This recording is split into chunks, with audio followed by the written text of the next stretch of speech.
The following program is a collection of stooges talking about happenings in the sports world. It is meant to be comedic informative. The opinions expressed on this show do not necessarily reflect the beliefs of their peers, their boss, or ESPN. There may be some cuss words because that's how humans in the real world talk. If you are young, please seek permission before watching any further.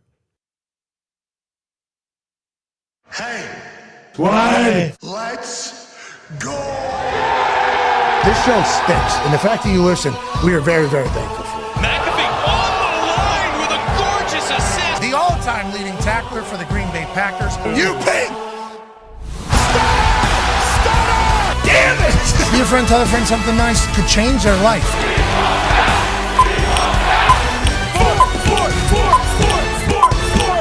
Hello, beautiful people, and welcome to our spooky, humble abode, the Thunderdome, on this Overreaction Monday, October 21st, 2024. This program starts now. Football is amazing. Okay, in college ball, there's about 1,000 different storylines, and every single game is electrifying somehow. And in the NFL, we only have one, and I can't stress this enough. We only have one undefeated team left, and who is it? Oh, it's a team that actually is playing like crap. Yeah. It's a team that has never really been satisfied yet with one of their dubs. It's a team whose quarterback has actually thrown more interceptions than touchdowns. It's a team that has a GOAT, who's one of the most popular tight ends of all time, who has no touchdowns. It's a team who's the back-to-back Super Bowl champions, looking to do something that no NFL team has ever done before, win 3 straight. It's the Kansas City Chiefs, still undefeated. Chiefs is still the Chiefs, which is obviously fantastic. There's some stuff coming out of Cleveland. Sucks to be a Browns fan. Okay, just can't even fathom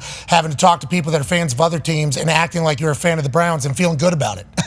There's really none of that happening. And up in Detroit, they're brewing. Sunday Night Football, wow, a big decision was made by a head coach.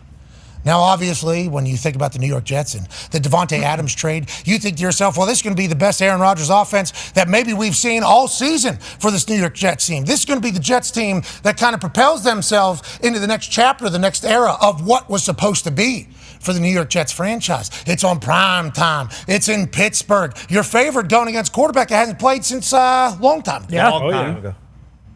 But instead, the story became Mike Tomlin's doing it again. Mike Tomlin, the head coach of the Pittsburgh Steelers, he told Jay Glazer in a one-on-one phone call on Saturday night that he went Lone Ranger and decided to bench Justin Fields, who has led the Pittsburgh Steelers to a winning record and has a QBR of like 95.8 or something like that. Whoa. Which we don't know what that number is, but we do know if it's 95 point something, it's good news. Pretty good. But Mike Tomlin told Jay Glazer he went Lone Ranger. There's people in that facility, a lot of people in that facility that didn't want to change quarterback. We're winning ball. What are we going to do? We're going to piss off the football gods? We're actually winning games, doing this thing. We got the quarterback of the future maybe in Justin Fields. And we know Russell Wilson hasn't been able to take any snaps, training camp, preseason, or regular season because he has that calf strain because he was driving sleds right before training camp started. But Mike Tomlin said going into this year, I felt that we had 2 quarterbacks that played good football for us. There was one of them that was in pole position going into the offseason workouts, into training camp and everything. It was Russell Wilson. And I haven't even got an opportunity to see how this guy can play. I went Lone Ranger, and I decided to put him in and bench Justin Fields. Justin Fields came out and said, I got to play better, so this isn't even a conversation. A lot of teammates were backing Justin Fields. Heard a lot of the wide receivers even backing Justin Fields, saying, we love this guy. So what was Russell Wilson going to look like as the starting quarterback of the Pittsburgh Steelers? Well, when he came out of the tunnel, it looked cool. Yeah, very cool. They had sand belly fireworks going off in the sky. Obviously, some fans also split on the decision. Ooh. Are they a Justin Fields team? Are they a Russell Wilson team? Are they Mr. Unlimited? Well, oh, mama, I'm here for my life from the long, oh, my love. What an entrance for Russell Wilson. And then the first half, it did not look great. No. But then in the second half, became a production and points party that the Pittsburgh Steelers fans have been yearning for a year. And Russ rinsed out the rust. Russell Wilson won 16-29 for 264 pass yards, 2 pass touchdowns, rush TD. Most pass yards by a player in their first game with the Steelers in franchise history. Holy hell. They've been playing football in Pittsburgh a long time. Remember, Mike Tomlin said, a lot of people told me not to do this. Bang! Historic start for Russell Wilson. Russell Wilson is the first QB to lead the Steelers to 30-plus points in his starting debut with the team since our starts were first tracked in 1950. Historic! Jeez. Last time Pittsburgh scored 30 points and gained 400 yards in a regular season game was in 2018. Okay, it's been a long time. There's been a lot of chance. There's been a lot of firings. There's been a lot of new players. And now, in his debut, Russell Wilson made that Pittsburgh Steelers offense look like it could maybe go. And then the defense is obviously always going to play. Shout out to Beanie Bishop, West Virginia legend. Had a couple big picks. Huge. That first one right before half, obviously going to be talked about. Might make an appearance on Everything DB, Good D, Bad D, which would be fantastic. And Aaron Rodgers, throughout his career, historically, legendarily great in not turning the ball over. This season, a little bit different.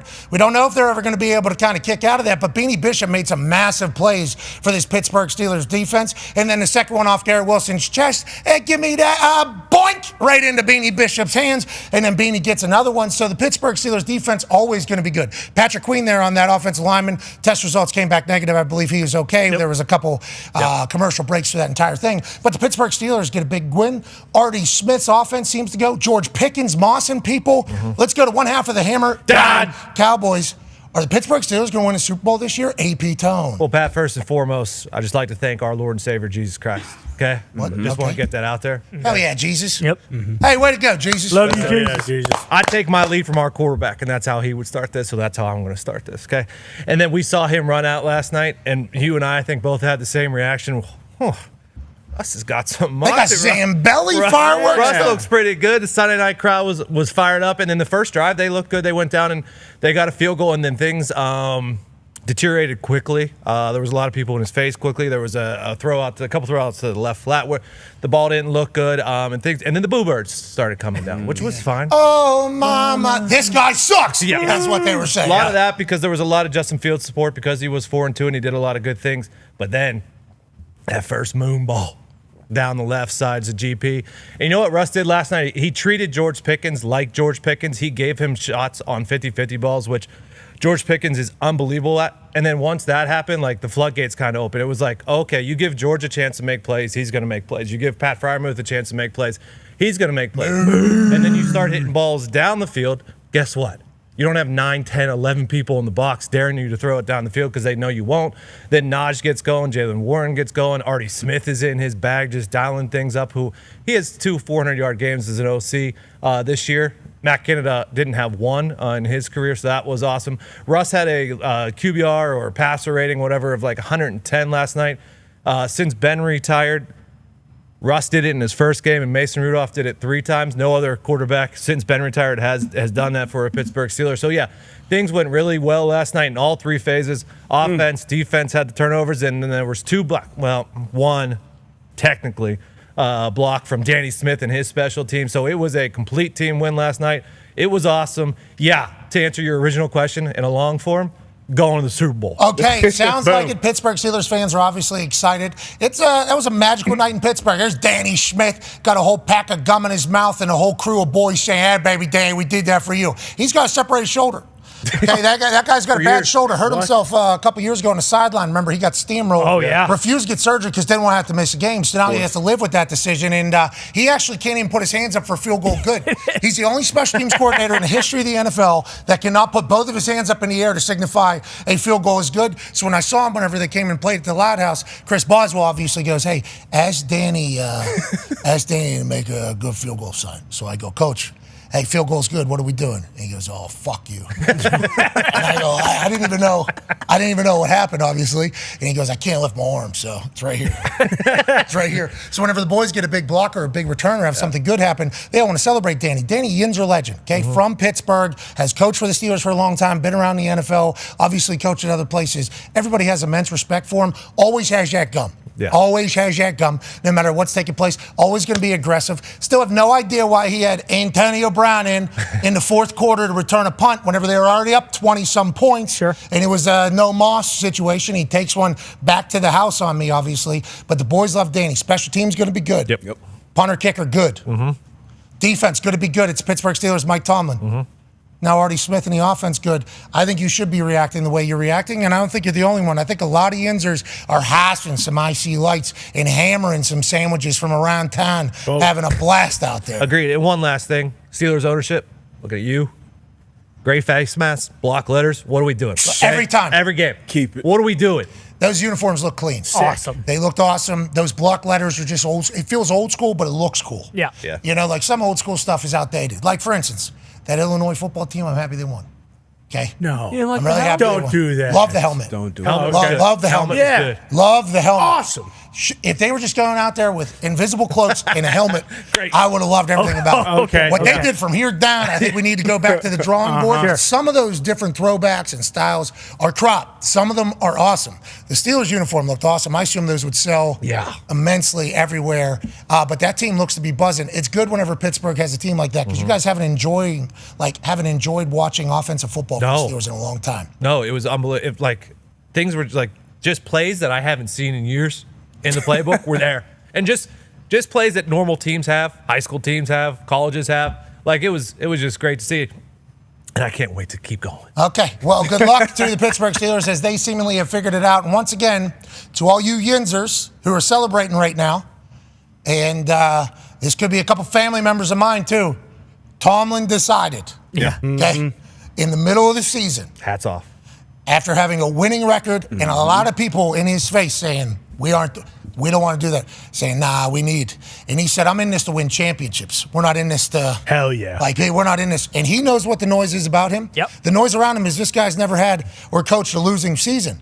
And for the rest of the NFL, that sounds good because a lot of us have seen horrible coaches at different places. So you think to yourself, the grass isn't always greener. You got a guy that has a winning season. You should be happy about it. Pittsburgh fans aren't. They're done with it. We're tired of having a winning season. Okay, that is okay. So we don't even get a good draft pick. Yeah. Okay, so we don't get to go to the playoffs. And even if we were to make it to playoffs, we don't have a team that could compete. But we don't have a team. And also because we're good, but not great, we get a shit pick every time. So we're picking 20 to 24 or 16 to 30. Go ahead and look up what the percentages are for hitting on a guy at that particular time versus maybe top 10, top 8, top 7, which a team that would stink. So Tomlin was kind of because he was such a good coach, the rosters that weren't great, that if you had a shit coach in there, would potentially propel you up to. He had like fourth string quarterbacks winning games. Like 3-4 straight games in a row. Quack, quack, quack, quack, quack. Shout out to Duck Hodges. Like Tomlin wins games no matter what they have. Now if you have an actual team, you can see why the Pittsburgh Steelers fans are excited. Let's talk about another team that is obviously excited about what their team's doing. Let's go to 9-year NFL vet, host of Everything DB, Good D, Bad D, Darius J. Butler. D-Butch's Commanders team, seemingly an actual squad. They lose their rookie sensation quarterback early with a rib, which his mom would later go on to tweet, he's fine. Okay, so we will assume he'll be out there. They get Marcus Mariota in there. Yeah. Oregon's the number one team in the country right now, and Marcus Mariota steps in for that Commanders offense and wins them the game in a big way. Commanders seem like they're for real. I mean, unbelievable performance from Mariota. A lot of people obviously have written him off since his performances in the previous places he's been. But hats off to Cliff Kingsbury, too. Been calling. I know AQ has been singing his praises for the last few weeks, but he did an amazing job. You lose your star quarterback early on, you think, okay, maybe somehow, some way the Panthers get in it. Maybe even some idiot out there maybe even takes him at plus 17.5 live once Jake goes down. What? And, Mariota just cooked. They balled. Brian Robinson balled. Defense balled. Panthers absolutely looked terrible, but hats off to Marcus Mariota. Not only on the ground, you would think coming in, you would think he'd play it safe, bunch of read options,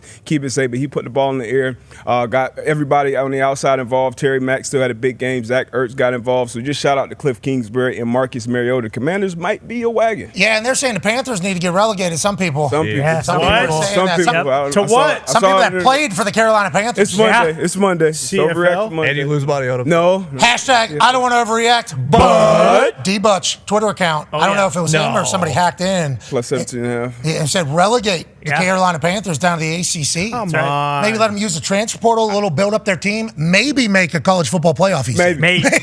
Work the portal. Some good players out there in the portal. Get some new, fresh talent in there. But I saw some pushback like, hey, we're playing some decent ball in the ACC. Clemson's back. Maybe the AAC. So we'll see, man. But it's tough right now with Carolina. They're sticking by, I think Canales said, they're sticking by Andy Dalton going forward, which is an interesting decision as well. But are they sticking by Canales is a Tepper question. Yeah. Tepper has promised to be different. He's promised to be different. 40-7 against Marcus Mariota. Tepper's like, was I even in football when Marcus Mariota was playing football? I wasn't. I was tearing down people's houses, rebuilding bigger ones. Who's Marcus Mariota? And why is he beating the shit out of my team? Well, Mr. Tepper, this is kind of the thing about your team. Yeah. Your team sucks. You guys suck. Yeah. Okay. Big time. So that is how this goes. And I'm surprised. It's good for. They must have unplugged his Code Red phone. Yeah. Because that thing had one to the soccer team in town and then one to the Panthers. And that red phone was like, you're gone. Yep. Bang. You're gone. You're gone. You're gone. You're gone. You're gone. Forward me the general man. You're fucking gone. Now. You. Forward me the scouting personnel for a soccer team. Yeah, you're fired. And before you hang up, tell your boss, fired. Bang. That's Tepper football and soccer. Football, if you will. This team keeps looking like this. Man. They did have that one game bump with Andy the first game. And That was sweet. Two. He played well 2 games. Yeah. First one they won, but They are testing Tepper right now. Big time. This is Not the manual Tepper's test. like, I'm supposed to change. Huh? Everybody wants me to change. Everybody wants me to change. I can't be driving into restaurants, slapping them in the face. Yeah, exactly. They're bad anymore. So we're going to lose 40-7 to the Commanders, and I'm supposed to just sit here and take it. Okay, how many years am I sitting here and taking it? And then 1 week comes 2, and then all of a sudden Tepper's like, I'm not going to games because last time I was in this situation, I threw ice on people. So I'm going to stay out of this thing. Hopefully for Tepper's, entire life and existence, they figure it out down there, but it didn't look like that was the case against Commanders. Speaking of figuring it out in ownership, Hard Knocks this offseason was awesome. Yeah. Incredible. We got a chance to see the New York Giants, Joe Shane, and Amara, and everybody kind of make all the decisions, big ones, big decisions. Huge. I'd say, if I was a Giants person, we, as fans, got too much access. Way too much Definitely. access. We learned way too much about the New York Giants this offseason. Now, to NFL Films, bravo. Well done. Loved it. Bravo. It was great. Need more of it. I was captivated. I watched it. I was looking forward to new Hard Knocks episodes every single week. That hadn't happened in a while. Hard Knocks, obviously very innovative, but then as social media teams kind of became like the inside look at everything, Hard Knocks kind of just became a part of content as opposed to the content. This Hard Knocks offseason, where we're in Joe Shane, the general manager for the New York Football Giants' office, and he has to figure out if Saquon Barkley is going to be on the team or if Daniel Jones is going to be the guy or everything like that. And then this owner who's just constantly, boy.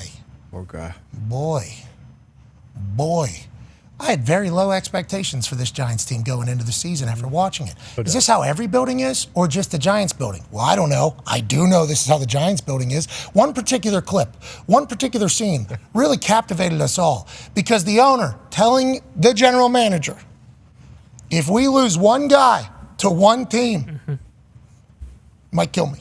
Yeah. Here's Mara talking to Joe Shane about Saquon Barkley potentially going to the Philadelphia Eagles. And the running back, I think.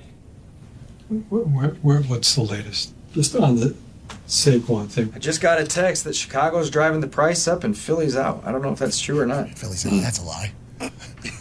Which I don't know if I'll make a couple of calls. I don't even know if that's gonna happen, but Yeah, we don't know. I have a tough time sleeping if Saquon goes to Philadelphia. I'll tell you that. As I've told you, just being out. I've been around enough players, so but he's the most popular player we have by far. yeah. Well, I've And got the good running back. news for you, Mara. The reason why you loved him so much and why he was the most popular player by far is because he was damn good at football. Oh, yeah. He was damn good and I'll tell you what, he did something in MetLife for the first time. He rushed for 176 yards. That's the most amount of yards he's ever rushed at MetLife for the Philadelphia Eagles yesterday. Damn. 140 of them, I think. It was, I don't remember the exact number. 140 of them were before contact. So the Philadelphia Eagles offensive line were just moving folks, and then Saquon was going banana. I mean, it was a masterclass of a spite revenge game for a player. And going into it, Saquon said, oh, it's over. I forgot about it. I hope they forgot about it. But that clip that we just watched right there, where Joe Shane's like, oh, yeah, I just got a text from who? Could be anybody. Yeah. That could have been his other phone. Right. Yeah, his son. I just got a text from another. I just got a text. Eagles are out. Don't worry about it. Bears running the price up. We'll kind of figure out how it is. And he drops that Eagles in there because he knows that obviously the Eagles and the Giants are a massive rivalry. But also the Eagles, whenever they lose their running game, nowhere near the team that they are whenever they have a running game. So Mara, who let's just say he knows football. We don't know if he does. He's an owner in the NFL. It's a 50-50 shot that he knows football. But let's say he knows football. He knows that if the Philadelphia Eagles get Saquon Barkley, we're in trouble. Yeah. We are in a bad spot. And I'll tell you what, it sure appeared to be that way. Definitely. Saquon Barkley said he was driving in and he saw some fans burning his jersey. He said, okay, I guess we haven't moved on. Yeah. At Boston Connor, one half of the toxic table. Did we expect this out of Saquon Barkley? And how do you feel about Saquon Barkley knowing that the night before that game, he was just laying in his bed thinking to himself, I'm going to murder these people tomorrow. And him having to watch the Hard Knocks episode and see how it all went down when Money Team Ed, who we are big fans of, his agent calls and says something. They didn't even make a counter, allegedly, if what we saw is real. Saquon had all the chips on his shoulder that he possibly needed, and he delivered. That tells me a lot about old Saquon Conman. Yeah, he's an absolute dog. And we talk about revenge games all the time. And, of course, the quarterback one, we referenced Andy Dalton earlier when he played the Bengals. I feel like running back revenge games especially are the most locks to happen. Like Sirianni, for one, definitely wanted to get him involved and get him touchdown. I feel like that is kind of what makes Sirianni and the moxie that Sirianni brings one of his guys to be happy. But just talking about being beloved, like his O-lineman, you mentioned he had 140 yards before contact. Like his O-line wanted to show up for him too. Yeah, like it's not just the fans and everything that love him. Like his teammates love him. And clearly the Philadelphia Eagles had no problem paying him. I don't know what's going on with the Giants. You mentioned the Hard Knocks. Didn't they mention in there too, like, we're not going to pay a quarterback $40 million just so we can pay a running back $13 million. We're not going to do that. And the Eagles were like, well, we'll pay our quarterback $50 million and then pay our running back $13 million. Like some teams, it seems, just like having good players, which seems to be a pretty good strategy. And the Philadelphia Eagles are one of those teams. And I mean, it's probably one of the best free agent signings in this entire offseason. Saquon has six 30-plus yard runs this season. 3 of them came yesterday.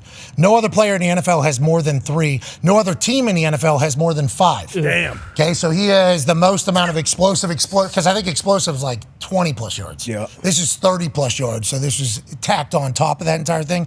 He had 147 rushing yards before contact. Jalen Hurts, back-to-back games without a turnover for the first time since December of 2022. Wow. Okay, Jalen. Eagles are the only team this season to go back-to-back games without allowing a touchdown on defense as well. So obviously Saquon's going to steal the conversation because he's going back to MetLife, doing something he's never done at MetLife, and then dominating that game. Jalen does his thing as well. But on defensive side, they seemingly got to figure it out as well. Were a lot of people betting the Eagles, or were they one of the ones? Yes, it was. They were, let me find it here, 80%. Damn. And they cover, right? Yeah. It was another pretty good week for us. Yeah, 60% or more. Sorry, let me do this again. When the public was on 60% or more of the bets, they were 7-2 this week against the spread. Undefeated last week and then 7-2 the week before. Jeez. A 3-week stretch that is just unbelievable. Yeah. Yep. We are bringing the boom to these books. Bring the boom To the books. Mm-hmm. We'll bring the boom to the books. We'll bring the boom. That is good looks. We're up a boom. Bates, let's go to them. The Detroit Football Lions. Yep. Yes. Holy shit. Led the show with there's only one undefeated team left in the NFL, and it's Kansas City Chiefs. You know who else was undefeated before that? Who's that? Minnesota Vikings. That's right. You know who isn't undefeated anymore? Who's that? Minnesota Vikings. Ooh. You know why? Why? MCDC and these Detroit Lions. Yeah. Mm-hmm. This team is awesome. Now, granted, Bates has to hit a game winner. That thing gets close at the end, and obviously that's an NFC North matchup. That's a battle. That's a rivalry game. It's going to be how it's going to be. But Jared Goff was spectacular. Congrats to Bates. He did that in the UFL. Boom, boom. He felt the boom. He felt the boom there. Obviously, he's going to do that. Congrats to him hitting that game winner. Jared Goff's stats are coming out, though, and Goff, damn, he's good. Jared Goff has an 83.5% completion percentage in his last 4 games, an NFL record for the highest completion percentage over any 4-game span in NFL history. Goff breaks the record set by Jaden Daniels earlier this season at 82.1%. Goff was 12 of 12 in the first half, his 3rd perfect half this season. He's the only quarterback with a perfect completion percentage in a half this season, and has done so 3 times. Also, both halves of week 4, minimum 5 attempts must be, no punters coming in here, or kickers, or wide receivers, or running backs, or anything like that. And there have been 2 instances of QB throwing for 1,000 yards while completing 80% of their passes in a 4-game span in NFL history. Jared Goff in his last 4 games, and Peyton Manning during his 2008 MVP campaign. Goff, damn! This dude's unbelievable. Foxy, you guys are full unbelievers. This guy's the best quarterback in football right now, Foxy? Yeah, 100%. Best quarterback in the football league as we speak. The guy is flawless. The guy has the offense down pat. He has been so good, and he's doing it with different players. Last week, it was JMO. It was Montgomery. This week, it was St. Brown. It was Gibbs. He's been flawless, and all those stats are great, and he has been so good. But the most important thing, when we needed it most, end of the game, 2 minutes and 30 seconds left. He milks the clock down, gets us in field goal range. Bates takes it away. We win the game. It was so good. It was surgical. He's been incredible for the last 3 games. Lions are the only offensive line in the league to rank in the top 5 in pass pro and run block win rate. Okay, they've been on AQ's top 5 O-lines all year. QBR versus the Vikings blitz this season. Here we go. Now we start talking about the Vikings potentially from here. Good battle. We lose faith. We shall see. Jared Goff versus Vikings blitz this season had a 92.2 QBR.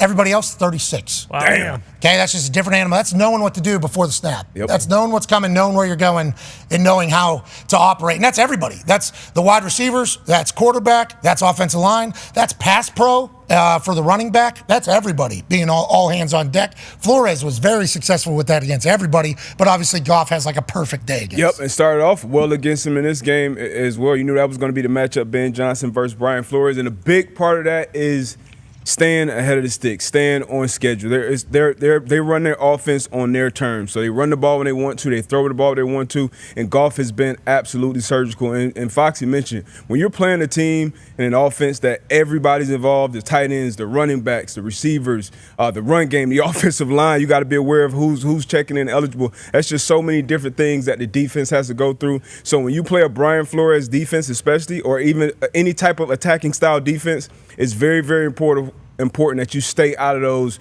3rd and 12s or 2nd and 17s, and the Lions do an incredible job of doing that all season long. Yeah, the Vikings got those amoebas, those dogs that are crawling and then turn into humans. You never know. Because that guy's coming. No, he's not. He's covered too. Oh, shit. I'm seeing ghosts. I have a 36 QBR. Jared Goff has a 96 QBR. Seems like everything they've been built for is to win, and in the NFC North, it's not easy. The NFC North is the new one, okay? Everybody in there is seemingly great. The Green Bay Packers get another massive dub. And obviously, congrats to Bates for hitting the boom. Of course. Hitting a game winner for the Lions against the Vikings. Congrats to the Packers getting a kicker. Yeah, big time. Big McManus hits a game winner in Lambeau after everything that he's been through. Yeah. And everything that has come out afterwards saying, like, this guy seemingly bamboozled here. He probably thought it was over for a long time, especially as a veteran.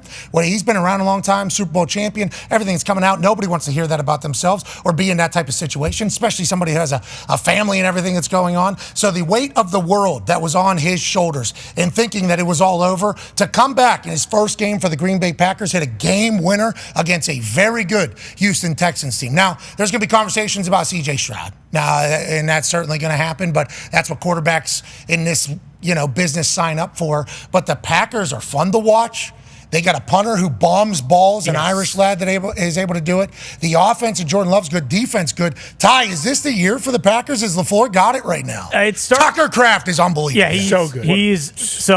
He was actually the second tight end they drafted. They got Luke Musgrave. They drafted him ahead of Tucker Kraft. But Tucker Kraft, he's not as good of a blocker as Kittle, but he plays like George Kittle. Like, his hands are so good. He's very violent when he runs. So, very excited about that. Yesterday's game, though, that was the Packers we saw down the stretch last year when Love was playing like MVP-type football.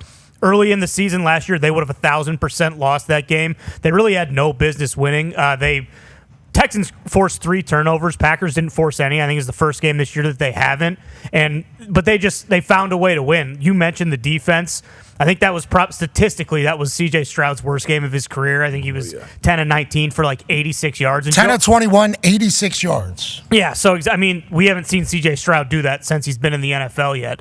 Packers got to him all day, got 4 sacks, and Joe Mixon ate a little bit, but what Jeff Hafley has done with the defense is just remarkable. it is a completely different defense than last year. And this is kind of what Packers fans have always been saying. Hey, if we can get a competent guy in there, they always talk about Packers have 9 first-round picks on the defense. They have all the talent in the world, and whether it was scheme or whatever the case was, they just couldn't put it together. Either they couldn't stop the run or they couldn't turn teams over. They're doing that this year, and we've talked about it with Love.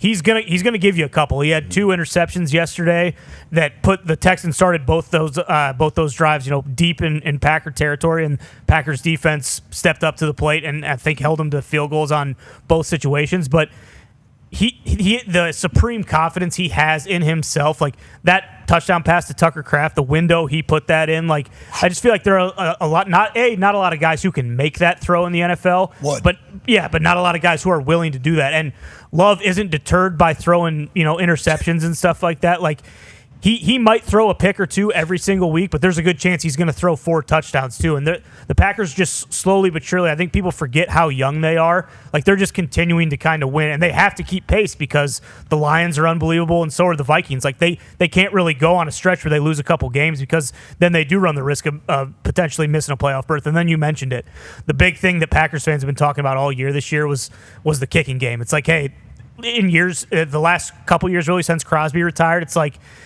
it's fine during the season in parts, like they'll miss kicks, but they'll end up winning those games. But when you really need it, like it's going to end up biting them in the ass.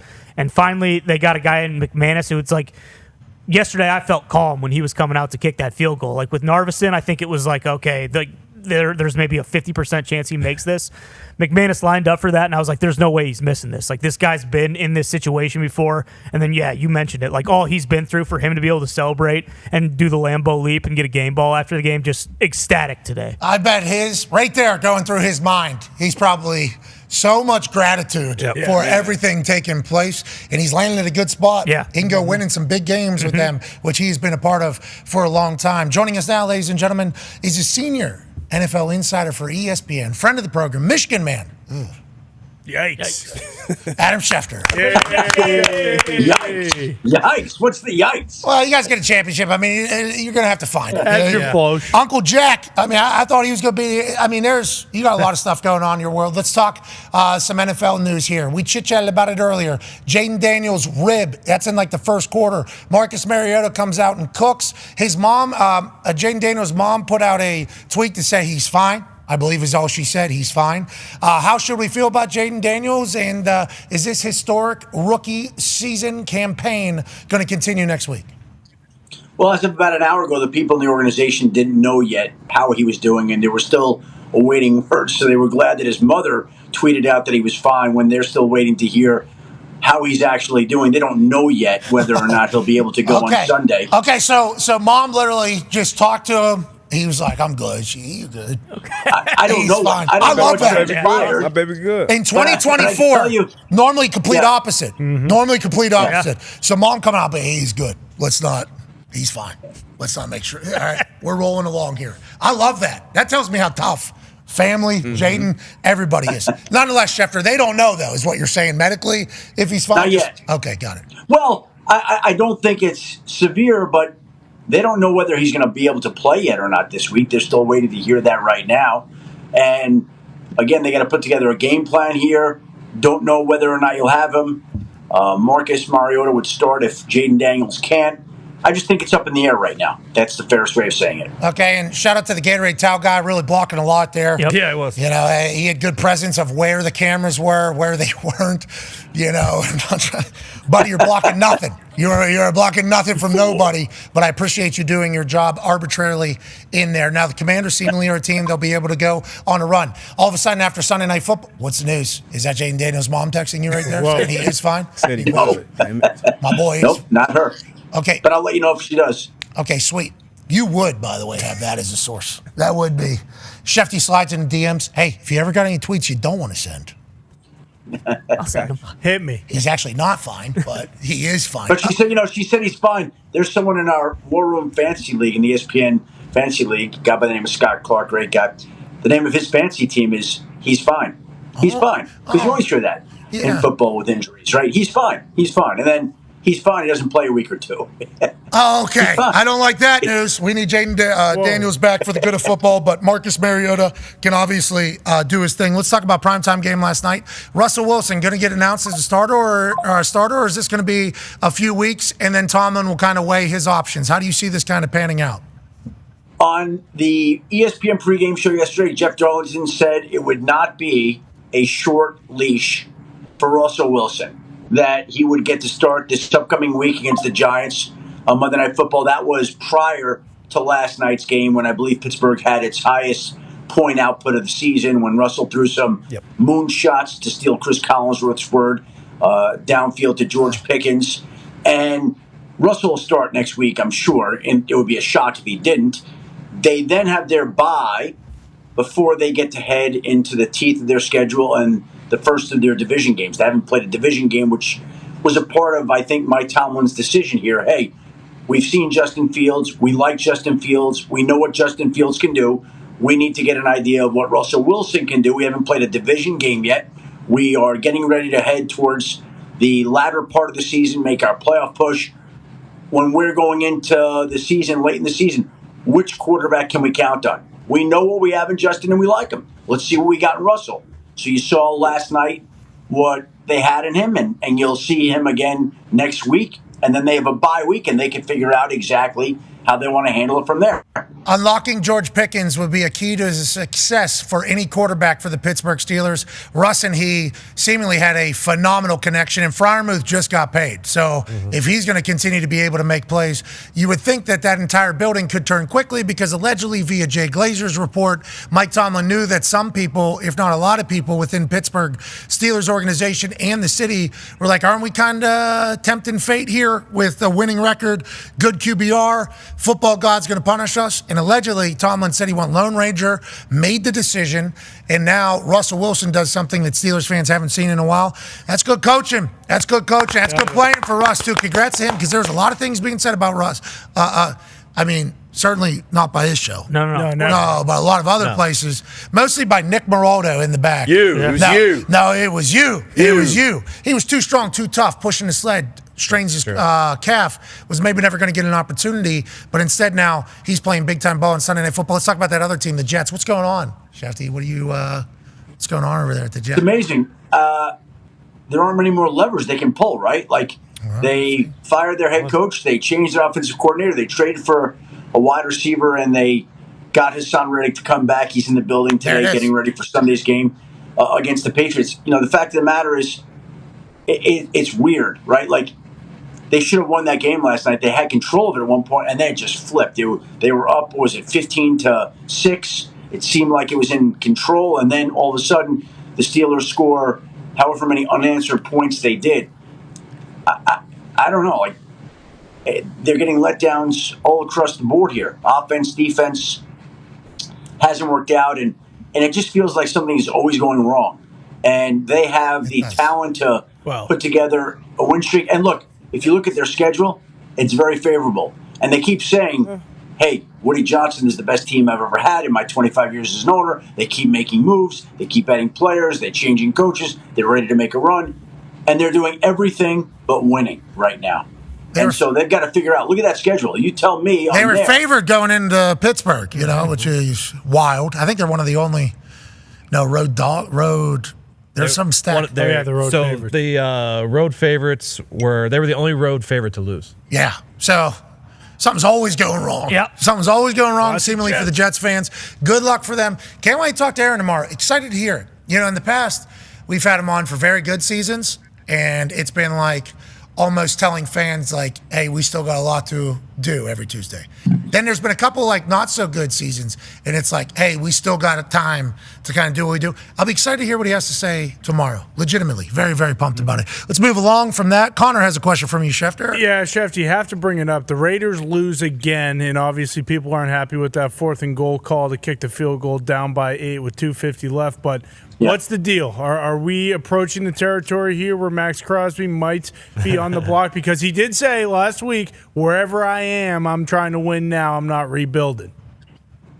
Connor, I just don't see it. Now, I know that there'll be people that call, and I think what they'll be told is we're not trading Max Crosby. He's the heart and soul of that team. What kind of message would you be sending to the rest of the organization and the city itself if you traded away your best player? I don't see it getting done. That doesn't prevent teams from calling, and it doesn't stop people from talking about it, but I mean, I'd be floored if they traded Max Crosby. Okay, I think we all would, because once again, Raider for life, Raider for life, Raider for life, and we love Max and would like to watch Max.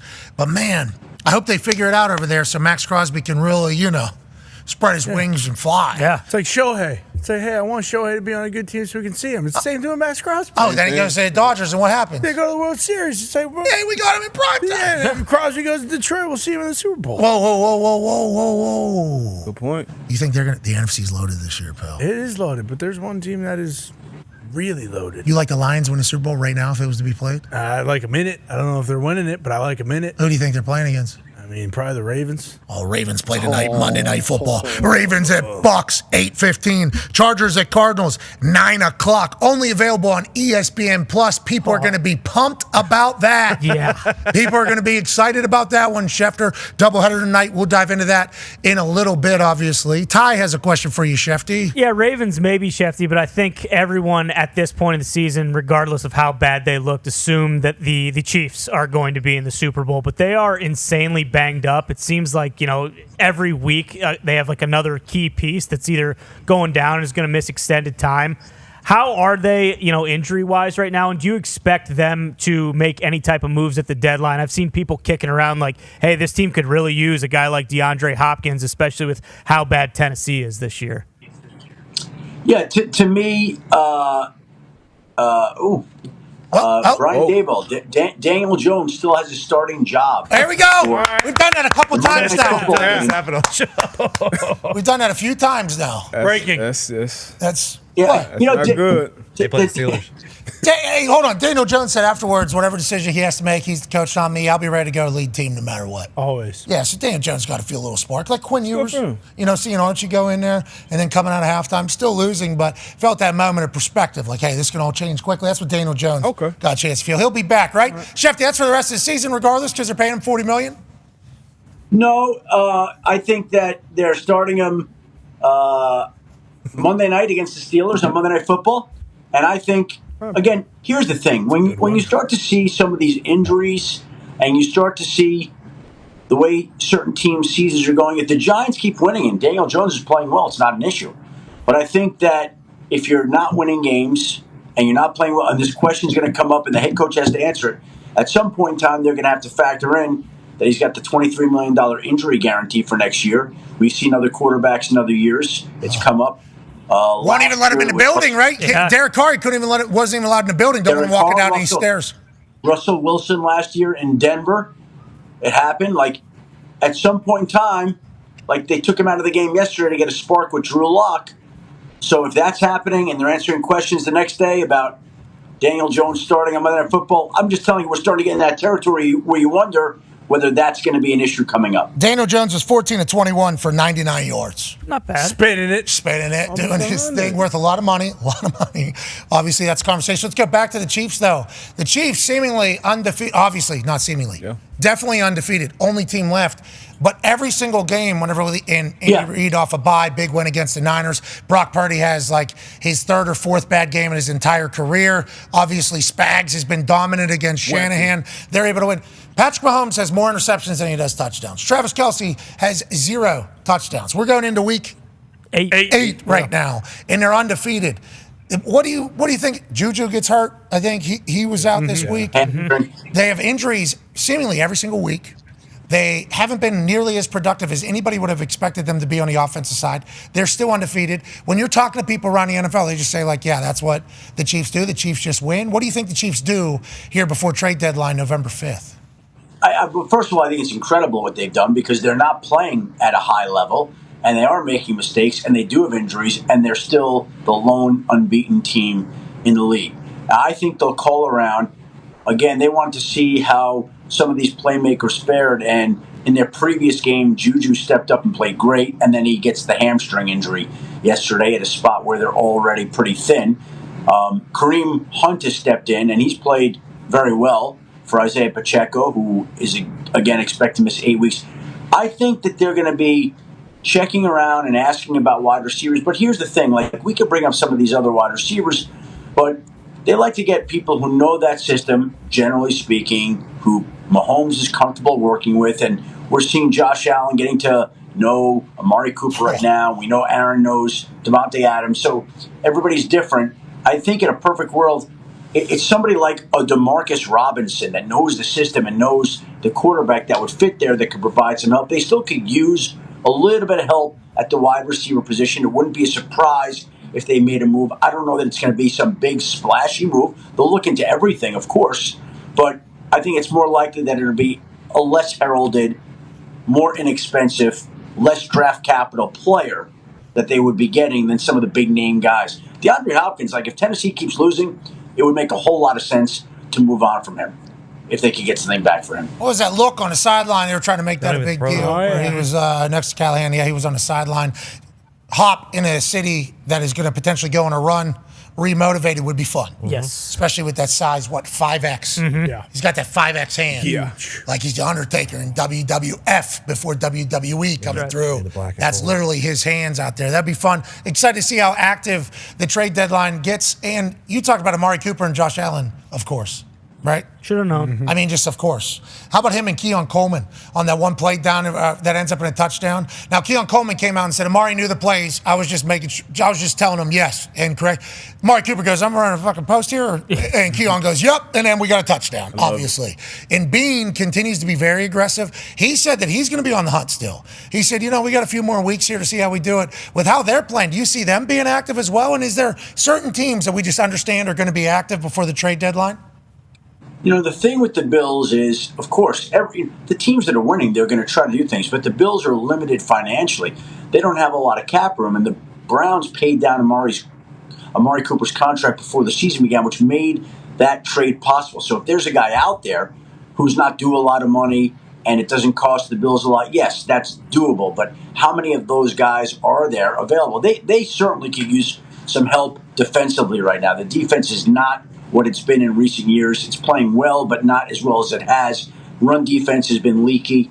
If they can find a way to get some help there, that would be helpful. I like that little leaky drop there from Schefter. You brought up the Browns there.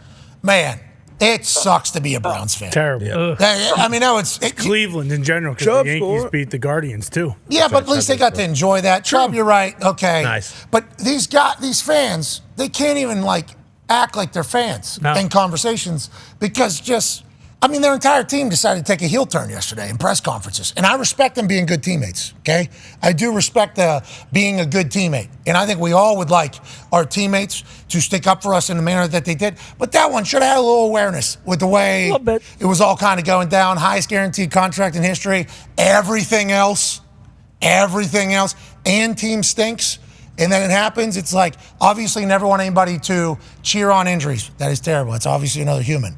But also, the rest of the team, you guys don't need to just throw yourselves into the hateable category with your fans immediately afterwards. It's it sucks to be a Browns fan, I'd assume. And we want to let the Dog Pound know. Keep going. We appreciate your guys' loyalty to the game. Keep barking. Now, on that note, Tone has a question for you, Schefty. Yeah, Schefty, and the Browns confirmed it 5 minutes ago that Deshaun Watson did rupture his right Achilles tendon. This far into the season, with his contract, with how he's been playing, is there a world that we live in that this is the last time that we see Deshaun Watson play for the Cleveland Browns? I think it's possible. Yeah, absolutely. And you look at that contract, he's got to come back, wasn't playing great, he's going to have the surgery done on the Achilles, and they're going to have some decisions to make at that position. First of all, are you telling me that the Browns aren't going to go into the offseason and go place a high priority on drafting a quarterback as high as possible? Of course they are. So let's assume that they can turn their first-round draft pick into a quarterback. Well, now they've got a first-round quarterback. We've got a quarterback coming off an Achilles injury. They might have looked to trade him in the offseason. I don't know how doable it would have been. Obviously, they would have had to pay the bulk, if not all the money involved, or they would have had to compensate a team to try to take on some portion of that contract. A lot of variables. They all go out the window now that he's ruptured his Achilles. So it's a different dynamic. So he's going to come back now. He's already had 2 ACL tears. Now he's got a ruptured Achilles. He looked, when he played, the burst that he had that made him a special player in Houston, that was not as evident to other teams when you had them watch him and assess it. He just didn't look as explosive and as twitchy as he did when he played in Houston. And now you're coming off an Achilles. The strength of his game was his elusiveness and the athleticism that he displayed and the moves he made. All that's compromised right now. Who knows what's going to happen with his football future? Nobody can say that right now. He's got to have the surgery. He's got to rehab. He's got to come back. What's the money? What's the money? I know the dead cap's like 100 and some million, but if he was to say, I don't want to come back, what would the money do? Then how would it go? Do we know any of that information? Yeah, I have it all here for you. He has a cap hit in 2025 of $72.9 million. No matter what. No matter what. And he's got a cap hit in 2026 of, again, $72.9 million. No matter what. 72.9, no matter what, the next 2 years. What's that, 145.8 million over the next 2 years? That would be much bigger than the Russell Wilson. Basically, just under 146 million the next 2 years. Now, again, he's due next year. I think the cap, those are the two cap numbers because they redid the contract at the beginning of this year. They pushed money back into next year and the year after. His cap charge this year is $20 million. So they pushed back some of that money to matching $72.9 million cap charges. So Haslam is currently going to Roger Goodell. Can't we sell a Wednesday afternoon exclusive game to Prime to get this salary cap much bigger? Because if you give up, 100 and some million like 5 years ago, with the way the salary cap is, obviously vastly different. Mm-hmm. If that salary cap continues to go up, which I think is what the Broncos said, the Broncos we'll take it. We can do without $83 million over the next 2 years. If they do 100 and oh my God, what a situation they put. Hey, once again, new stadium coming. Mulligetta, agent. What a contract! Absolute dog in that move. It's you know what? It's depressing if you're a Browns. I mean, yes, I'd say. Yeah, if you're rooting for that team, they're in cap jail to a certain extent. I mean, it's a tough position to be in. They're locked into him as a quarterback. Any flexibility was removed yesterday when he ruptured the Achilles, and the truth of the matter is, they're now absolutely going to have to find a quarterback. And you have to draft one. The Niners got Brock Purdy in round 7. He's on a contract that was able to help them out in so many other ways because he wasn't making what everybody else was. So now the Browns have to find a quarterback where his entire contract, last pick, his entire contract is going to be considerably less than they're going to be paying Deshaun Watson next year. They had one. Because they got Joe Flacco for $4.5 million. They had one. We got Joe Flacco for $4.5 million, and now obviously we have the best backup in the entire NFL because AR. Okay, let's go, AR. Keep it rolling. Good. Let's go. There was some good there was some there was some great, there was that, and then there was a win against the Miami Dolphins, which is another great conversation piece about quarterback. Go ahead, D-Butch. Yeah, quarterback that has got his money as well. Tua, we've been hearing nothing but positive things as far as his health and him coming back soon. Is he still on track to make a return to the football field soon for the Miami Dolphins? Please tell us some good news, Schefter. We need it. Well, but basically, he's got to still clear through concussion protocol this week. He has to go through the rules of the protocol, what the league has put in place. Saying all that, he is tracking to play Sunday against the Cardinals if there are no setbacks because basically he was symptom-free. He was symptom-free even after he suffered that concussion on Thursday Night Football against Buffalo. He's been symptom-free. He's met with neurologists. He's met with other new neurologists. He's been with neurologists he's met with before in Pittsburgh, other new neurologists. I don't think he's heard anything that has dissuaded him from his goal of wanting to get back to playing football. This is the week he's expected to return to practice. This is the week he'll have to clear through the protocol, the final steps, and if and when he does that, then I don't know why he wouldn't be out there next Sunday against Arizona. Quick follow-up. You said he hasn't been cleared yet, but he's been to all these different doctors. So did did Dr. Will Smith clear him in Pittsburgh? Or Tell the truth. Tell the truth? Tell the truth. Did they just say, hey, here's the potential outcomes? How'd that go if he hasn't been cleared? I don't know the inner workings of those meetings, but I know this, that they go over all the information, all the tests. They lay out all the scenarios. My understanding is that he hasn't heard anything to dissuade him, to make him not want to play football. Okay. He wants to continue playing football. And, listen, he's been through serious injuries. They should never be dismissed. I don't think he's dismissing them. I think he's gotten a realistic look at them. But again, I don't think he's heard something that would make him say, boy, I'm not going out there and playing on Sunday. Yeah, it's almost like football players, if they're told by medical people they can play, are going to play. For sure. Yeah, it is a very interesting thing, but I hope that his family and he have considered all options while talking to them. And I know the Miami Dolphins offense is looking for him to get back as quick as possible. Yeah. You got OBJ run just a track meet. I'm yesterday watching that game. OBJ's just running, and he's just finishing his route, all right, and then just going right to the sideline. Yep. Tyreek Hill doing the same, not getting the ball, nowhere near getting the ball. No. I mean, not even a chance of getting the ball. Almost just like, hey, we're out here just striding. Yeah. We're just striding it out. Let's drag a defender out here, and then we'll go. Tua comes back. I think everybody assumes that offense is vastly different. They'll be taking on the Cardinals, who play tonight in a doubleheader for Monday Night Football. Shefty, I know you got to go. And we have a hard out coming in a couple minutes. Ravens, Bucks, over under 50. Ravens favored by 3.5 on the road. Chargers, Cardinals after that. Anything we need to think about here, inside information-wise, as we look to gamble on these for sure? Well, Mike Evans is off the injury report. He's going to play tonight. Marvin Harrison is off the injury report. He's going to play tonight. Nice. Rashad White's questionable. My sense is he's going to play tonight based on what I heard. Lad McConkey's questionable. We'll see whether he can go for the charge. So a lot of injured, skilled players tonight, which always is relevant in the fantasy community. But it sounds like most people are going to be up. Quentin Johnson doesn't sound like he'll go tonight. He'll be out, I think, for the Chargers as well. But it was a strange weekend of football, right? The Niners were taking on the Chiefs, and I think the Chiefs were underdogs in that game, and they were unbeaten. And the Lions were in the great spot they were, and they were underdog. A lot of underdogs that were great teams. And the Buccaneers at home tonight, underdog. Strange week. Just a strange week of results. Football's awesome, brother. And the public has been winning gambling-wise, if you want to drop that note. What's the stat, Shefty, if you want to drop this tonight on Monday Night Countdown? Teams that are getting 60% or more of the public bets, 7-2 against the spread this week. That's good news, Shefty. Wow. We're catching up. I don't know about fantasy, but I know gambling-wise, we're beating the books. And we can't thank you enough for joining us. Good luck on TV all day today and tonight.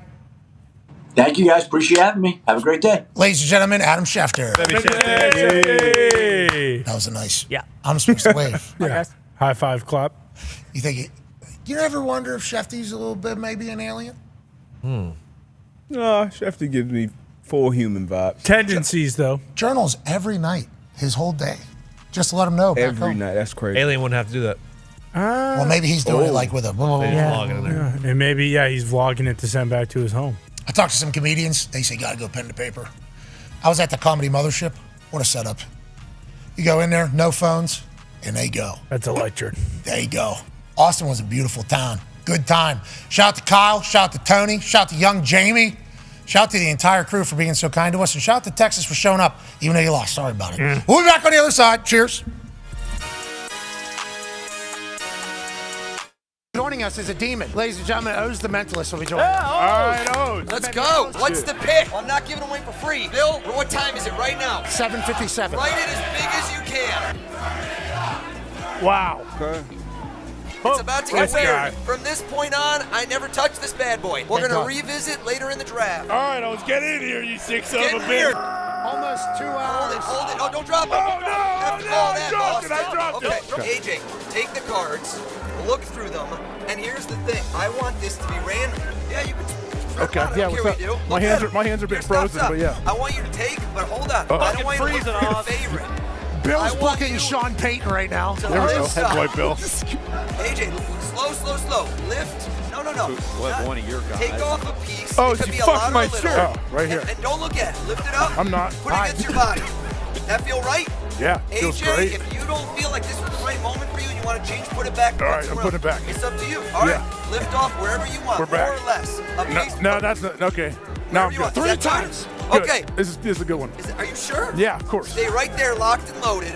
Oh, you fucked up my shirt, That's bro. not- And there is a white piece of paper. Yep. Is that right? That's all that's in there. Take that out. I want you to see this. Look, AJ, open it up. No fucking way. No and way. show us and show AJ what you got. What is that? Show us. 99. Turn around and show us where you're at. You ready? Yep, turn it around. No way. Shut up! This guy! 757, that thing. What?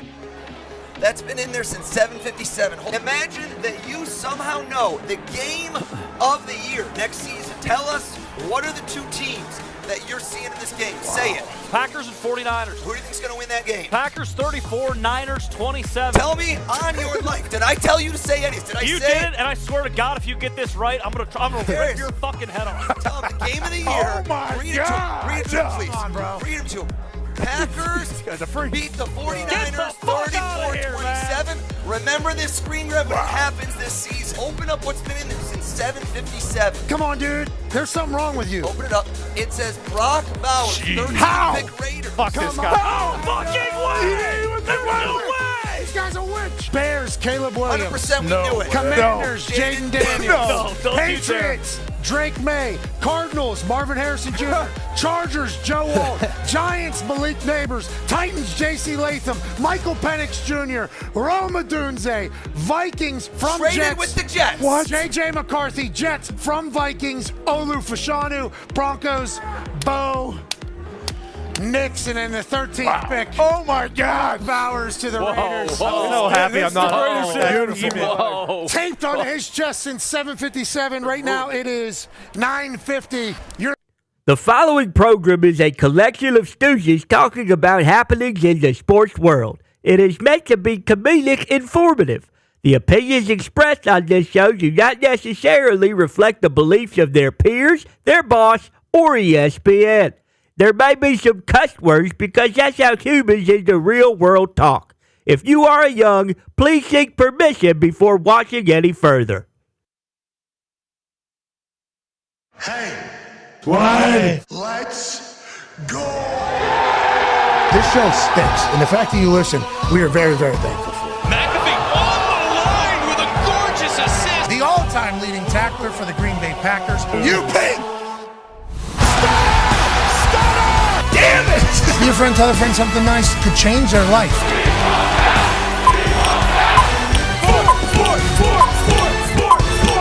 Hello, beautiful people, and welcome back to our spooky humble abode, the Thunderdome, on this Overreaction Monday, October 21st, 2024. Our two begins now. Football is amazing. This time of year is phenomenal. Football is all the way rolling. There's a little bit of briskness in the air, although it's supposed to get warm this week. Yeah, look out. So we got the leaves turning with a little bit of warmth. Get outside, take some pictures. You know, because once all these leaves fall off, and I'm not talking to you people that just enjoy good weather all the time. Shout to 9-year NFL vet, South Florida native, South Florida Hall of Famer, Darius J. Butler.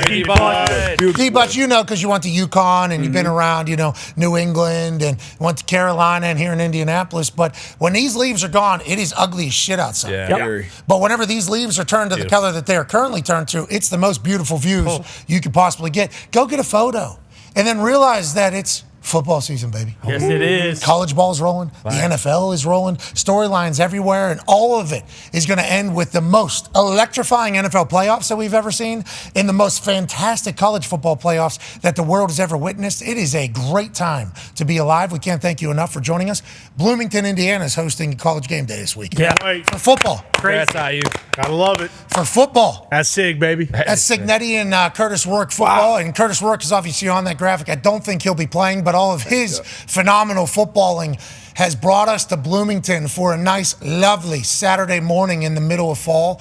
And Washington is traveling in. They don't have the greatest record, obviously, but IU is still undefeated. Sig Signetti goes in there, friend of the program. A lot of people, I think, became fans of Sig after his appearance on the show last week. You should go back to JMU and see his appearance then. He actually goes, "Do we like the NCAA?" And the whole crowd goes, "No! He goes, just like I fucking thought. No. This guy's a head coach of the team now. Has utilized the transfer portal, brought in 27 transfers. 21 of them had at least 3+ years of experience. His quarterback, former MAC Player of the Year. Once again, he is out. Okay, backup comes in this past week, does their thing anyways against the Nebraska squad that was supposed to be very, very, very good. It's like Signetti's got the boys rolling. We're going down there. First time football college game day has ever been there on a Saturday. So they don't necessarily count as a school that has never had college game day before, like Berkeley at Cal was, like I think Rutgers and I think Maryland and I think Virginia potentially. There's a couple others. Indiana doesn't technically count because there was a Thursday night kickoff to the season that game day was at. Okay, so it was like a Thursday primetime game day to kick off the season, like maybe a week 0 or something like that. This is the first time it's ever gone to Bloomington. And I was seeing clips from Big Noon Kickoff this past week against Nebraska. These people have been yearning for good ball. Oh, yeah. Indiana has always been a basketball school, obviously. And whenever you're a basketball school and your basketball team is the only one that has success and the football team sucks, like bad, obviously you kind of tune out what's going on Saturdays in the fall. Yeah, we'll certainly take the opportunity to tailgate. We'll do the little 5. But we are a basketball school, not really a football school. Has been that way since Bobby Knight and the boys were winning all across the country in all of Indiana, which has a basketball Hall of Fame in it. Was like, that's our team. That's our team. But deep down in their soul, these Indiana people, blue-collar people, hardworking people, whenever Peyton Manning came here and the Colts started to have success, they're a football people. Love it. And now that Signetti has the Indiana football team playing, they are showing up, showing out. That school loves ball. That school loves celebrating. And that school loves the attitude that Signetti has. He's an old school guy, so all the old school Bobby Knight basketball fans can attach themselves to it. His offense is explosive, so all the young Indiana fans can say, hey, we love watching the way this team plays. And the way he talks, entertaining, electrifying, authentic. That is everything you possibly could need to be liked in Indiana. Signetti has it. This team is rolling. And I think Saturday morning is going to be electrifying. I cannot wait to get down there. There's some other big games in college football, and I can certainly respect that, and we'll chat about all of them. And college football has been awesome this year. But a story like Indiana becoming this great this quickly is a beautiful depiction of the modern era of college ball. NIL played a role as soon as Signetti got there. He put a collective together. Transfer portal had a big role because he brought in so many guys that transformed that team and that culture. And then college football being great on a campus has made everybody's lives better down there. It is perfect for college ball to celebrate what Indiana's doing, and I can't wait to get down there on Saturday. Short drive. Which I love. Certainly selfish reasons. Coach Corso going back to Indiana. He coached there in the 70s. I think there's even like a reunion taking place for the Holiday Bowl champions this weekend there in Bloomington. So Coach Corso getting a chance to go back, celebrate what Signetti's doing to his team, which is rather historic. And then a big game at noon kickoff against Washington. Should be a great weekend in Bloomington. Hell yeah. College ball has been awesome. The NFL has been fantastic as well. The Toxic Table's here at Boston Connor and at Ty Schmidt. Calm man. Indiana this weekend, baby. Nope. Not talking about that. NBA starts tomorrow, baby. Nope. We're not talking about that. What we're talking about is a self-described soft-ass football team in the NFL. Where's that at? You might ask yourself. There's no way that being like a tough town. There's no way that being a traditional football town. There's no way that would be at a historic franchise. Coach Mayo, after yesterday's ass beating by the Jacksonville Jaguars, came out and said, we're a soft football team. Oh, no. That's the worst thing you could possibly say about your team, especially for Coach Mayo, defensive legend in New England, fresh off a Bill Belichick-led team. He's coming out saying we're a soft football team. But then Drake May, the next chosen one up there, had this to say about his coach saying what he said about the team. Coach Mayo's not going to come in here and say something he hasn't said us in the locker room. I think we're not tough. He always preaches being tough. He preached it today. Being tough is running the football, stopping the run, and covering kicks is what he said. So I think he does a great job of relaying the message to us, and the guys know. John Jones gave a speech after the game saying, you got to find it. We got to find something, and what we're doing is not good enough. And You've got to man up. Okay, so that's the quarterback of the future for the New England Patriots. The way he's handling this entire situation, does that make you happy? Or do you find any solace in the fact that you have the softest football team in the NFL, says your coach? Oh, no, there's no solace in that. But when you're looking at what this year was supposed to be when we started, this is a bridge year, right? That's why he brought in Jacoby Brissett. The only real thing as a Patriots fan that I was looking for this year is, hey, is Drake May going to be a good football player? We can check that box off because he is unbelievable. There's so many things that he does. Obviously, he can throw the ball down the field, which is awesome. And, he's hitting the easy ones, which is another conversation that was going into the year. Can he do? But even like the should be 3 to 4 yard sacks, he's turning into, 2 to 3 yard gains. So there's so many things to be happy about when it comes to Drake May. Now, when it comes to rooting for a soft football team, it is a nightmare. The Jags actually ran the ball 17 straight times in the second half on their way to a touchdown. So it is very difficult to watch. Now, Mayo, if your whole entire thing is having the team be tough and the team isn't tough, I don't know where that leaves you, just because isn't that kind of a coach's thing to get that toughness level to a certain point? I'm not sure. We've lost a lot of key pieces. Injuries happen every year. But as a fan base, the way the Patriots fans kind of react to it, I think they're kind of being soft as well. We didn't come into this year as a fan base expecting a Super Bowl. Maybe some people did. I think if you did that, then you're an asshat. That is clearly not what this year was going to be. So everyone reacting as if, the world's burning and Mayo's the worst coach ever and this team is absolutely terrible. Team's not great, no doubt about that. Obviously, the Mayo era, 1-6, they're not off to a great start. But look at this thing, zoom out a little, okay? It stinks. Okay, it stinks that we have to root for a bad team and that we're going to be in the top 5, top 3, possibly top 1 draft pick next year in the NFL. We might be the worst team in the NFL, and that is brutal. But I'll tell you what, we have one of the youngest, one of the brightest futures at quarterback. And is this a situation right now that we're looking at where Stafford in Detroit, is that what we are on our way to with Drake May in New England? I hope not. I think there's plenty of hope across the board when it comes to other positions aside from Drake May. There's the stats about him in his first 2 starts. He's got 500 pass yards, over 500 pass yards, 5 touchdowns. He's one behind Pat Mahomes when it comes to pass touchdowns this year. I don't know. You tell me. That sounds pretty damn good to me. But yeah, the toughness thing, it's despicable. It is brutal. And you mentioned it. We are a fan base that is used to winning championships and used to at least having a good defense. Coming into this year, the whole entire thing was hey, the offense is going to be what it's going to be, but our defense is going to be great. Defense has had some key injuries, and they've just kind of fallen apart, and it's brutal. Defense and special teams, not normal New England Patriots stuff. Give up 41 to the Texans last week, and then give up 32 to the Jacksonville Jaguars. There's a tweet coming out of Jacksonville. Something about GM and head coach. Doug Peterson gets a massive win. Yeah. Huge win in an international game. I saw the director or chief football strategist, Tony Khan, post a photo with Doug Peterson live from the stadium. Go, it's a great day, big smiles. They do get a big win, and now there's shit leaking that maybe Peterson and GM or maybe on different pages. It's there's always something seemingly at some of these places. Oh, yeah. There's literally always something at these places. I hope the Jags are able to turn around and have better football, because Trevor Lawrence's story deserves to be told as one that, went and did it, as opposed to what they were saying about him. Joining us now, ladies and gentlemen, fresh out of one of the largest Halloween parties in the continental United States of America.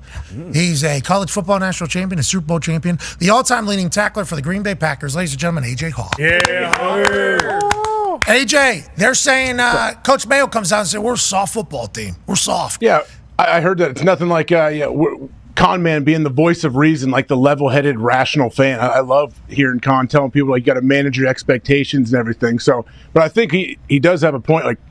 Whatever happens this season, whatever's going on, it's tough. You guys are used to winning championships. You do.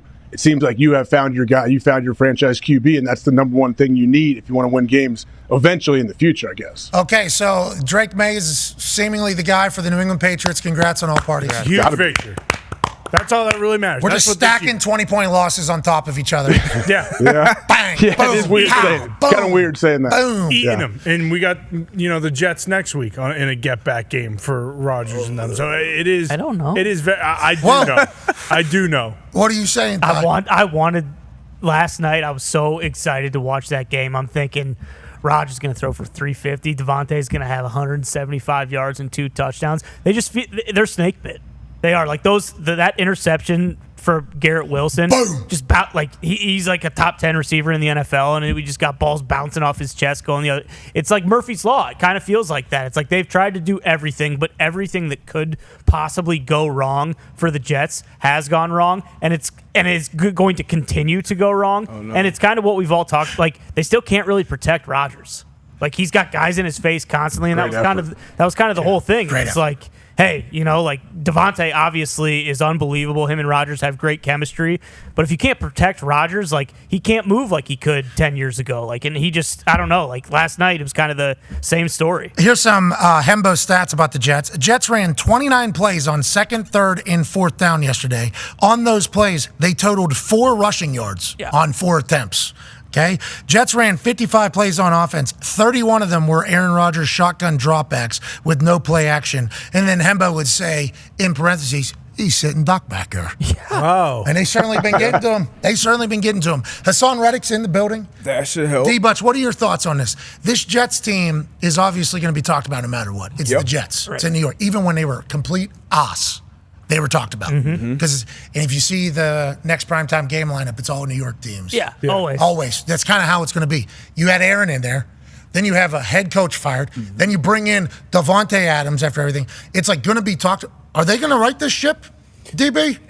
I hope so, for the sake of the show, number one. But Tuesday, legit. I mean, I want to upbeat, I want to happy Aaron, and we know winning kind of cures all. So even though it's all doom and gloom right now, 2-5, you still got those few games before the bye week, and it just takes one win. You guys know when you're in that locker room, it takes one win to kind of spend, especially when you have a talented team. If you got a shitty roster and you look around, you're like, all right, this team can't compete, and you go out there and lose a couple, it can get real doom and gloom, real ugly quickly. But if you got good players, you got good coaches that you believe in. That's a part of the trust thing. You get that one win, it could change everything. So I'm definitely not out on them yet. They definitely have to protect better. You have to have a consistent run game. And I just saw too many, as Chuck would call it, sins. Too many self-inflicted negatives. The false starts, offside, just little stupid things pre-snap that just set you back in the drive and completely change the outcome of a game. But I'm definitely not out on the Jets yet. I think they can turn it around. Joining us now is a man who loves the New York Jets. Loves them. Ladies and gentlemen, the greatest coach of all time and the greatest general manager of all time, Bill Belichick. Coach, how are you doing, pal? Good, Pat. Good. How's it going? Good. Hey, go ahead. You're a little too hard on me on those Jets. I thought Coach Law did a good job with that team, rebuilding the culture and all that. Last 2 weeks, I don't know. I don't know if they were a lot better on defense when he was there. Okay, so is that something that maybe is not being talked about, is the absence of solid defensive strategy with how their entire playing? And what are your thoughts on this Jets season? They're seemingly going all in here. 2-5, whatever the record is, not great at this standpoint. You think they have enough talent to turn it around, or what are you seeing from this Jets team? Well, I just don't understand the head coaching move, that's all. But, I mean, the Jets are the Jets, and, Woody's Woody, so... Woody's Woody. He's an ambassador. He's an ambassador, Johnson. Not Wood, Ambassador Johnson. Bill, obviously. Yeah. So is this a big AFC East show today? Is that the story? Well, let's talk about that. Drake May's the guy. Yep. Drake May's seemingly the guy. Anytime a coach comes out, and obviously you're very close to the New England Patriots, and I think the way that, Indiana university fans view Indiana basketball is because of what Bob Knight did back in the 70s. I think New England Patriots fans, for the rest of their existence, will compare Patriots to how you operated with the New England Patriots. So to see a kick go back, and then for Coach Mayo to come out and say, we're a soft football team, that's almost like the worst thing you can say about a team, I think, if you're describing the football. What are your thoughts on that up there? Should Connor continue to have optimism because Drake May is showing promise for the future? Or what are your thoughts on the Patriots right now? Yeah, well, I think Drake May's done some good things. In the end, we'll see how it goes when situations get a little more competitive and all that. But, defensively, the Patriots led the league last year in rushing defense, yards per carry, number 1 in the league. And this year they're way down in the 20s somewhere. It's the same guys. They re-signed Jennings, they re-signed Tavai, they re-signed obviously Duggar, right? Marcus Jones and Gonzalez have been healthy all year, which they were both on IR at this point last year. So you got Wise, you got Godshaw, you got Keon White, you got Mapu, you got Gonzalez, 3 rookies from last year. So it's a lot of the same players, and in some cases, I would say more. So I don't, I'm kind of hurt for those guys because to call them soft, they're not soft. They were the best team in the league last year against the run.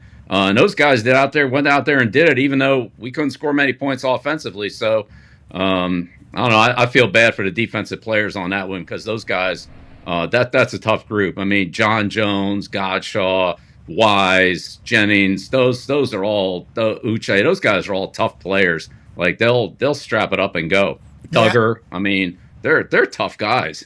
Getting called soft is a very slanderous term in the football world. Yep. I mean, that is real deal. So maybe coach is just trying to pivot them into getting. Go ahead. And Pat, look, you're like the best punter we've ever played against. Okay, so I'm going to go on record and say that. Okay, you were a pain in the ass on the kickoffs. Thank you. You were brutal on the punts, fake punts, and all that.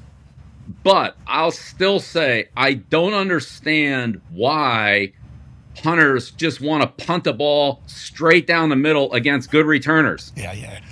And okay, it comes back 97 yards, but I mean, look, it's hard. It's hard when you lay it right down the middle, like right down the middle of the field, and you got to cover all 53 1/3 yards, and you outkick the coverage, and then, that's what's going to happen. And I told you that Pac-Man, that's what Sauerbrunn did. He put it right down the middle against Pac-Man. And you know what? Pac-Man 85-yarded us after 10 people told him not to do that. You just can't do that against good returners. And I watch him do it against Turpin, in the Cleveland game, and watch him do. I mean, it happens week. I don't understand why you put it right down the middle. Now, I get it. Behringer might lead the league in average. He might. It'll be close. He's right up there. He's got an 80-yarder, a 70-some yarder.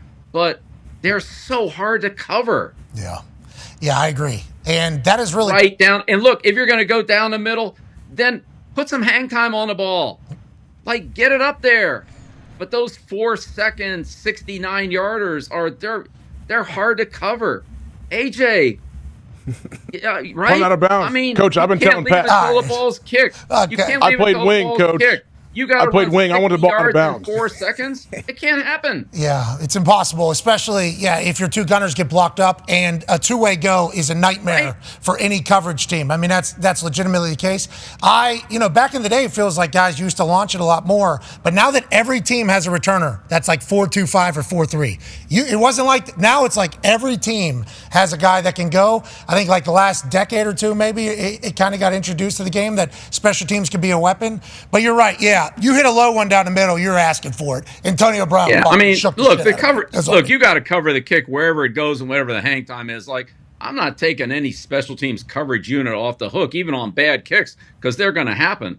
But I mean, the more of them you lay down the middle, the more you're asking for trouble, the harder it is. I mean, that's hard. Yeah, agreed. It's hard to cover the whole field when you got the two gunners, the only guys that can leave, and you got everybody else bottled up in there. And I mean, it's hard. Yeah. Hey, Behringer, figure it out, pal. You can tell, though, the teams that are really stressing on it, though, because their punter's normally better at it than, Behringer, Young, right? I think his second year, this guy, second year. So maybe they're not as harping on it, but it's like you hit one of those in the alley in between numbers and hash marks, and you get it taken back on you, like I have. I mean, that's an immediate next day, hey, that shit can't happen. If you want to be a good punter in this league, that shit cannot happen. It's real. The NFL's too damn good. Defense and special teams up there in New England, going to be judged forever because of the way you kind of treated it. And they're in the middle of that right now, especially when you lose to the Jags. Yeah. Yikes. Yikes. Doug Peterson happy?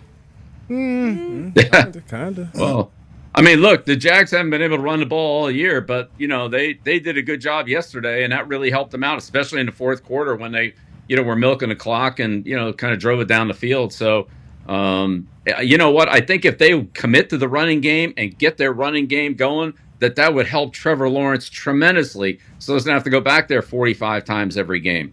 Give him a chance to run, call some runs. Good luck, Jags. Pulling for you. Yeah. You too, Trevor. Go ahead, AJ. Coach, getting back to the Jets quickly, I know after the game, Aaron Rodgers said something about the energy being flat in pregame. It just felt weird and it wasn't there. I'm just wondering, as a coach, like, have you ever had to, like, come out to pregame or in the locker room, it feels different, and you have to do something drastic to maybe snap them out of it? I know I've had coaches where all of a sudden we got full-go scrimmage going on and warm-ups now, ones-on-ones, to try to wake us up. Like, can you do anything like that? I tried that out at the Pro Bowl one time. Oh. You know what? I think sometimes you get that feeling in the locker room, and you kind of go to some of your your leaders and say, hey, how are we doing here today? I don't feel great about this one. But you know what? It's hard to read. It really is. Some guys, they're very quiet in the locker room. Some teams are quiet in the locker room. Then they burst out onto the scene and just explode. And it's nothing like what's in the locker room. I've seen other players in the locker room hooping and hollering and everything, go out there and play terribly. So I don't think there's, in the NFL, I don't think there's too much to read into pregame warmups or the pregame locker room, unless you have a real good sense for your team, and maybe there's certain guys who can get it going. But like Sayal was one of those. Junior was a pretty emotional guy, but there are not many like him. I would just say there's not a lot like him, and really nothing gets it going more than going out there and playing well. That's what gets everything going. And when your fans get going,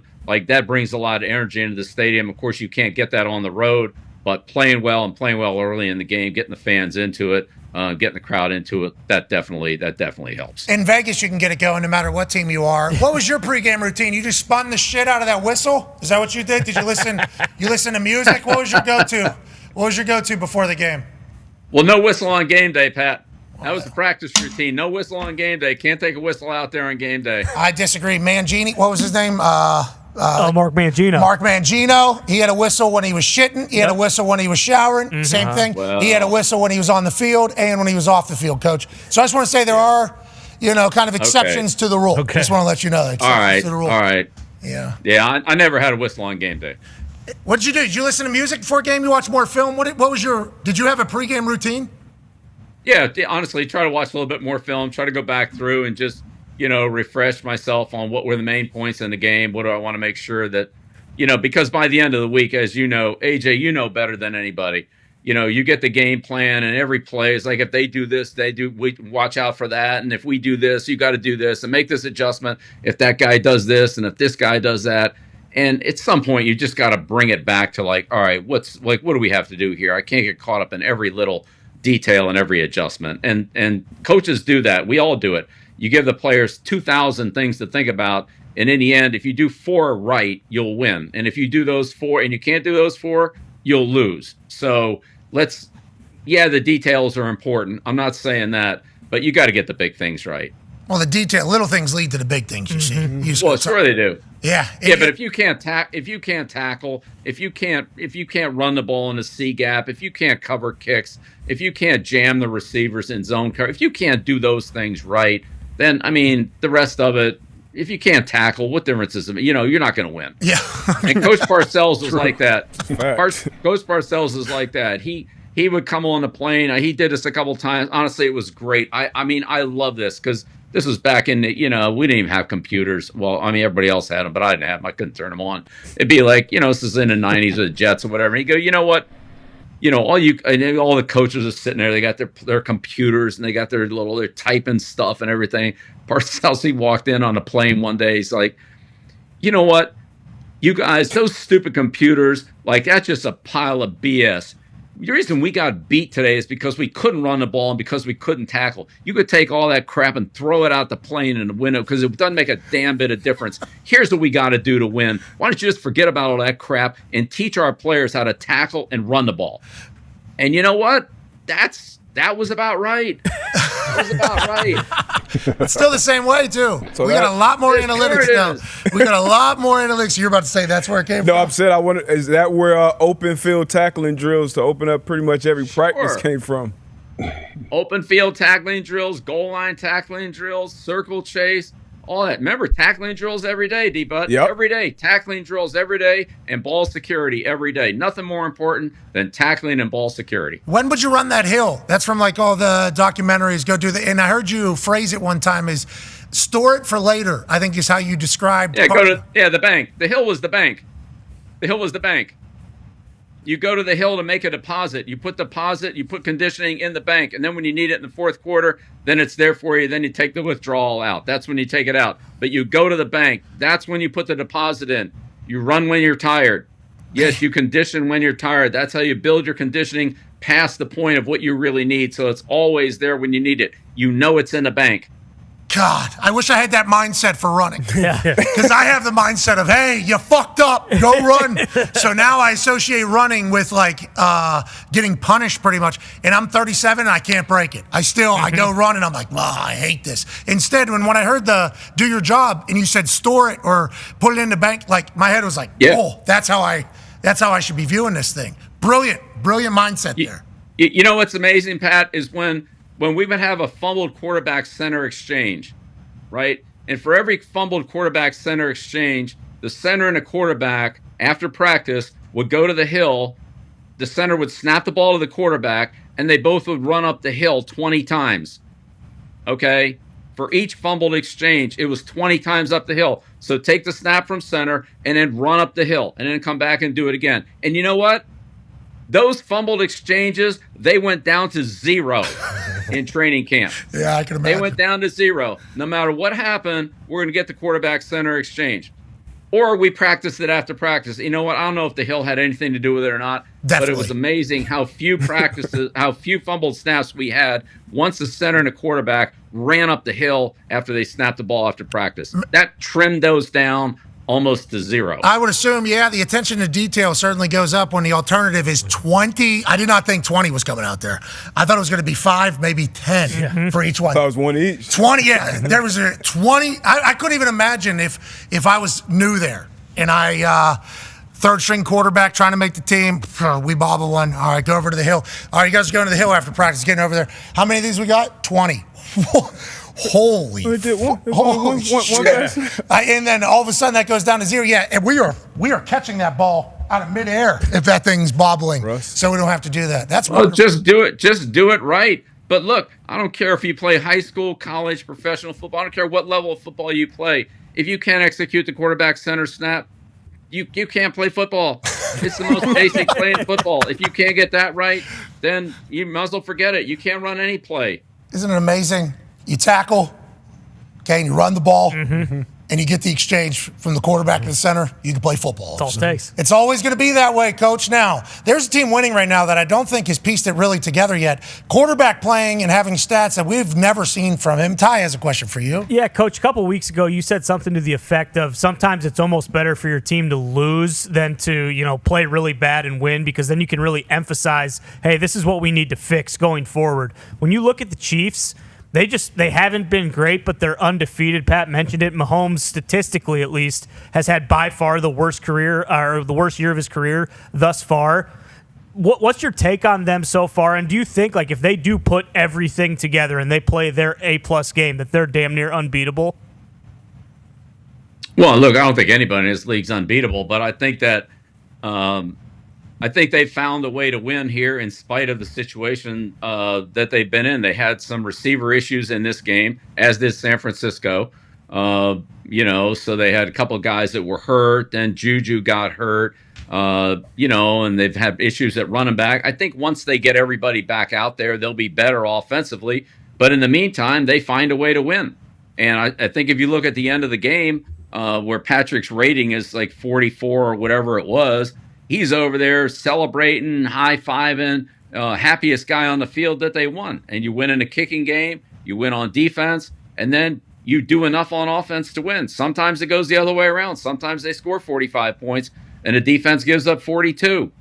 But, it's in this. He makes one play right here, and honestly, with everything else, it was one of the most important plays of the game down the sideline. So, a good team does what they have to do to win. That's what a good team does. And, could they play better? Sure. And I'm sure that Coach Reed will be on them today and tomorrow, Wednesday, about, hey, here's the things we got to improve. And if they improve them, they'll be even harder to beat. Hey, Spags, very, very, very successful against Shanahan. The stats from Hembo, I think he's like 4-0, let alone all the other shit that Spags defense has been able to do to that Niners offense. Brock Purdy's only had like 4 bad games in like 3 years. I think the Chiefs have been the cause of a couple of them. What does he do, and what did he do against that Niners team, you think? Well, I haven't seen the coaches' film, but looking at the Super Bowl, we talked about this on Inside the NFL. They play, the Chiefs play about a little over 35% man-to-man, which is a pretty high percentage. Last year in the Super Bowl, they played almost 67% man-to-man, so a lot more man-to-man. It's not all blitzing, but it's all man-to-man, and that loaded the box on the early runs and created some long yardage situations where Spags could play more man-to-man and more blitz on 3rd and long. And it looked like yesterday they played a lot of man-to-man, just didn't blitz as much. And, of course, they had the lead in the game, so maybe that was part of it too. But the man-to-man was tough on San Francisco's running game because they can't outnumber you. San Francisco does a great job of outnumbering people into formation by their motion and their formationing. And so if you're in zone, everybody kind of stays in their zone and you don't match the receivers. Now, playing man-to-man is hard because you got to make some adjustments to their motion and so forth. But if you can get it right, they can't outnumber you on those crack blocks and those perimeter plays and those C-gap runs that they're really good at by having an extra guy over there. So I think that was Spags' general philosophy. And then, honestly, their defensive players played good. They tackled well. They contained Purdy, and, Purdy had some tough plays. Spags is a dog. Yeah. Oh, yeah. He really is. Love his energy, love the way he coaches. And the Chiefs will be one of those teams we assume are going to be around. D-Bud has a question for you. Yeah, I know we're pretty much about a month out from Thanksgiving. I know that's when you say that's when the real football starts. That's when teams start to really separate themselves. But kind of approaching that halfway point in the season, are there any teams that kind of stand out as like real contenders that you would say are going to be there in the end?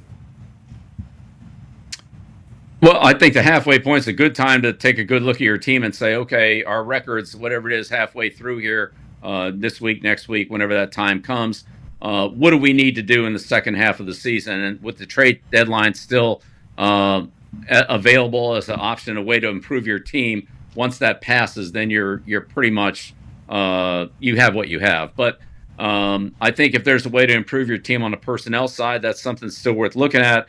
And overall, from a schematic side, for example, Pittsburgh, going with Russell Wilson last night to kind of see what he gives them and what that is relative to Fields. And honestly, they'll probably need both guys, but at least Coach Tomlin has a good feel now, and you got to give Coach Tomlin a lot of credit. I mean, that was as usual, he makes a lot of good moves and knows his team extremely well. But now he knows what he has with Wilson, he knows what he has with Fields, and that's a good thing to have halfway through the season and have 2 guys that you can count on.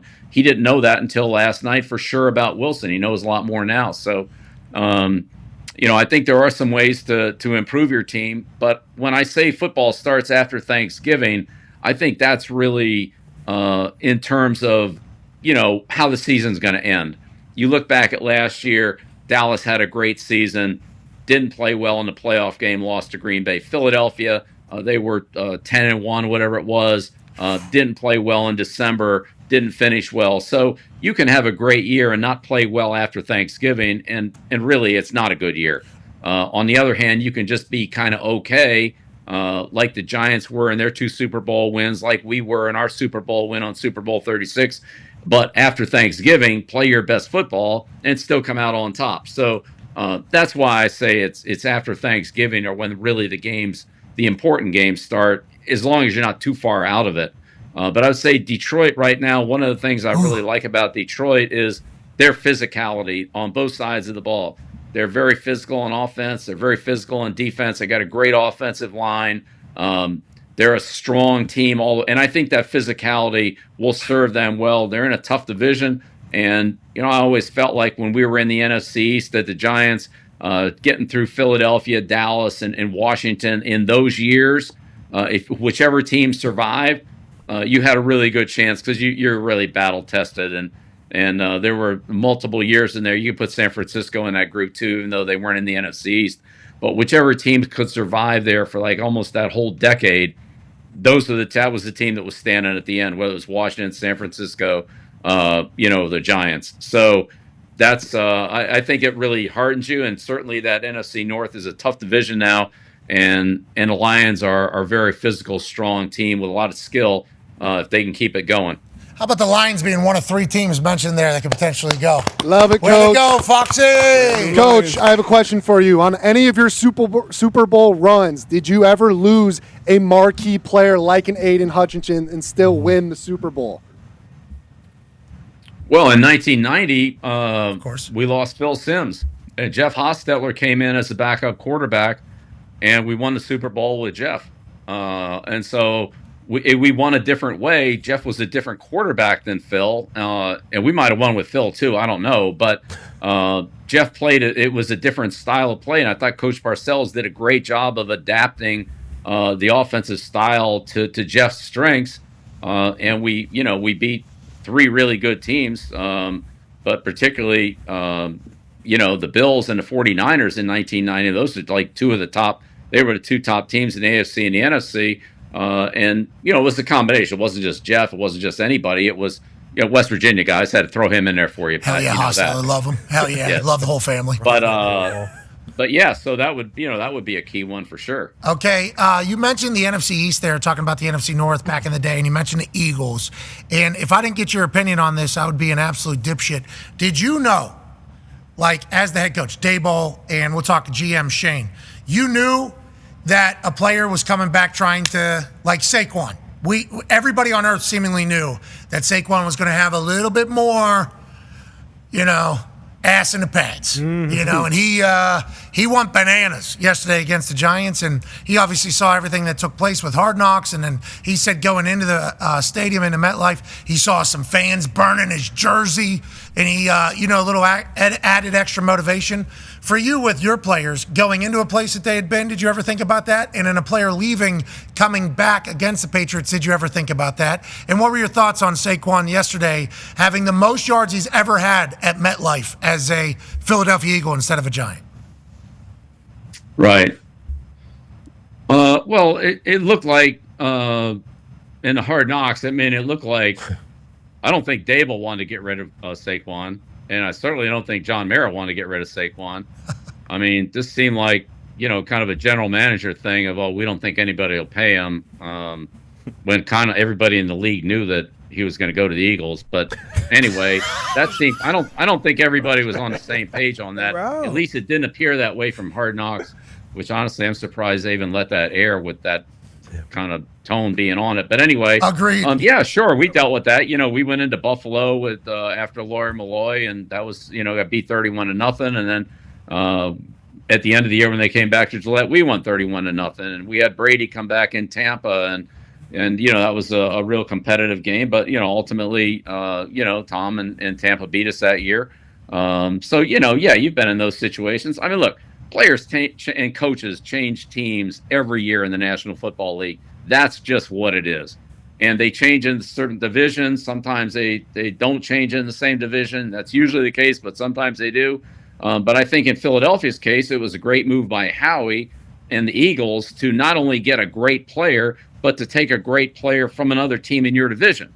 So that's kind of like a double hit there. It's like winning a double header instead of just one game. You don't only get a good player, but you take one from your competitors. So I thought that was a great acquisition by Philly. But yeah, that happens all the time. I think a little of that's overrated too. Like, they know our plays, we know their plays, we know this guy, they know that guy. I think that part of it's a little bit overrated. But yeah, sure, it happens every week. Honestly, not to this extent. This was certainly a highlighted situation. But it happens every week. And with the Patriots, for sure, we couldn't keep all of our players every year. And some of our players left and went to other teams the following year. And, you end up playing against them. And they were good players. It wasn't that we couldn't get rid of them. It's just can't afford to keep them all. But that's part of being on a good football team. The Giants thing, I don't really understand. He was their best player. For a couple $1 million more, they could have kept him, I guess. Instead they got a guard or somebody, I don't know. The offensive line doesn't look very good. I mean, they're playing a guy at left tackle who shouldn't be playing left tackle. Evan Neal was drafted in the first round. He doesn't play. They have some UFA guards that are pretty suspect. It's a tough line. And honestly, I thought that the quarterback is trying to hang in there. It's been tough sledding. Good luck, Giants fans. Good luck, Giants fans. Giants 100. It'll turn around. This would be a big one for him this week in Pittsburgh, right? They play Pittsburgh coming up Monday night. Danny's starting. Right. Right. So, Is he playing offensive line? I think he's what he's saying. Left tackle. Yeah, they'd be able to. All right, let's pivot away from the Giants. I hear Bruce and his entire life demising back there. Bruce, it's going to be okay, pal. All right. You guys are going to be okay. It won't be, but, it's fine. Hey, Bruce, I appreciate that Coach Belichick said the same exact thing we did while we were watching Hard Knocks. We're saying, I can't believe we're able to see all this. Yeah. It was the best Hard Knocks by far. We were watching it going, how the hell do we have insight? I don't know if any other team will sign up for that. Legit. But NFL Films did a great job. It was captivating. Very captivating this year. Yes. Yeah, no, NFL Film, look, they do a great job of that. But in the end, the teams had the approval on that. So at least that's the way I understand it. I don't know. But anyway. Well, at least my teams. We had understand. Mara wasn't the one, I guess, or was he the one that had the final say? Because he's like, I would like everybody to know that I didn't. Yeah, I wanted. I did not like to say. Go ahead, AJ. Coach, when you look around the league, that's you probably see what it was. Mara's like, I got definitely. Yeah. Joe Shane doesn't get fucking last cut. This guy. Oh boy, if we get rid of Saquon and he goes to the Eagles, I might jump off. Oh my, don't do it. And then the NFL Films people are like, Mr. Maher, you want to see this? He's like, yeah, let them know that I'm not happy. Matter of fact, use that as the trailer. Yeah, put that in 3 episodes. If you can. Go ahead, AJ. Sorry. Coach, sorry. I was thinking about Jared Goff. We're talking about the Lions. Have you seen, when you watch that dude play, I know watching a quarterback play, the guy seems so confident, so comfortable, and he throws the ball into windows that, a lot of guys wouldn't even attempt. When you see a quarterback playing that well, defensively, how do you come after him? Some guys you want to blitz them, some guys you want to drop 8. How do you develop a game plan for a guy that seems to be playing so confident right now? Well, AJ, I think you go to the Tampa game. I think Tampa, did a good job against them, and that, that's the way to play him is to be able to get some pressure up the middle and get him off the spot. Don't let him stand back there and run past them. You don't want to be, behind him. You want to be right into his face, right up the middle. And Tampa did a good job of that, and ultimately they were able to handle him. So I think he's playing very well. He's got a lot of weapons, but. When a player's comfortable like that in the pocket, I think you got to try to get him off the spot that he wants to throw from. God damn!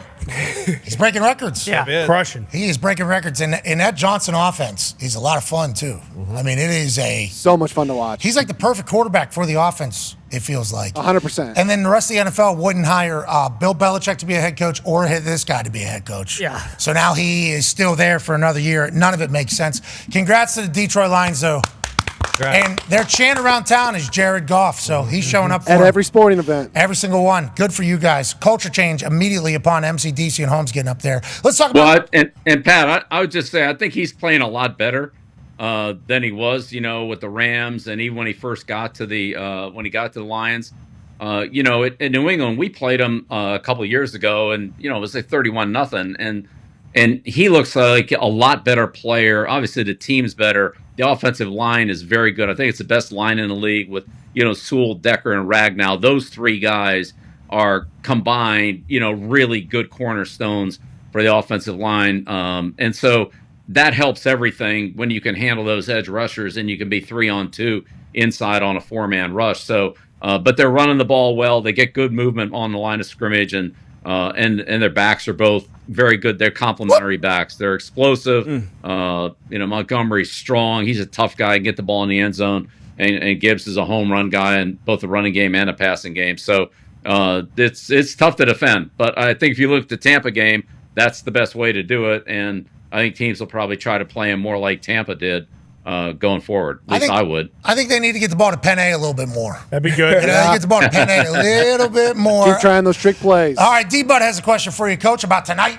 Yeah, speaking of the trick plays are great, except the fake punt almost cost them. Yep. So, but in the end, it doesn't matter because they made the field goal. But if things hadn't worked out, we'd be talking about the fake punt. So, just a little heads up: live by the sword, die by the sword up there in Detroit. He's been very aggressive. This was a lot. There was a lot going on in this one. Throw this one away. There's a lot. Drive is tough. Yeah, they scored next play, right? You didn't run a lot. You didn't run a lot of fakes, did you?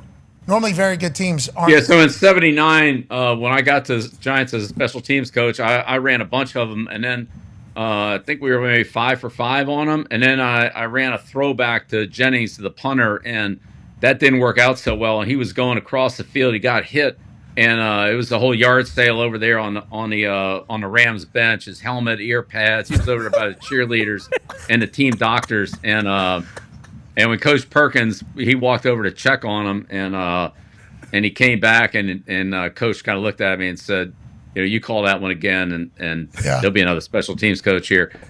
And so I did actually call one similar to that. I called one with Mormon in the Pro Bowl. Oh, my God. That was you? Oh, no. Sean Taylor? Yeah. Why'd you do that to him? Sean Taylor. Well, Mormon's really fast. He ran him against us at Buffalo. I mean, he's really fast. He ran like 4 or 5. But he couldn't get away from Sean Taylor. That was I'd say, Coach. That was that lit up everything. So that was another one that the special teams coach called it. I called to Brad and I said, Brad, I don't think we should run that anymore. That was really Brad's call. No, I got to take credit for it too. Okay, rest in peace, Sean Taylor. Yeah. Hell yeah. And also, Yeah. I think rest in peace the most fakes in Pro Bowls going forward. Yeah. From that moment on. I don't know if I'm signing up for that. All right, let's talk about tonight a little bit. Go ahead, Debo. Yeah, I know it's 2 games. I want to lock in on this Tampa Ravens games. 2 quarterbacks playing very well. Obviously, Lamar playing at the MVP level. Bucks can actually run the ball now, which is a sight to see. But what matchups are you watching tonight in that Bucks Ravens matchup Monday Night Football? Yeah, I think this will be great. But I really do. I like the way the Ravens are playing offensively. Lamar's given them a lot of leadership. They have great speed and between the quarterback and the receivers, and then they have so much power with Ricard and their offensive line. Obviously Henry. So. But I think if anybody can stand up to them on the line of scrimmage, it's the Bucs. So I think that'll be a great matchup. I think the issue really for the Ravens is their pass defense and their pass coverage. And so I think Mayfield is, going to try to attack that. The Ravens are pretty good against the run.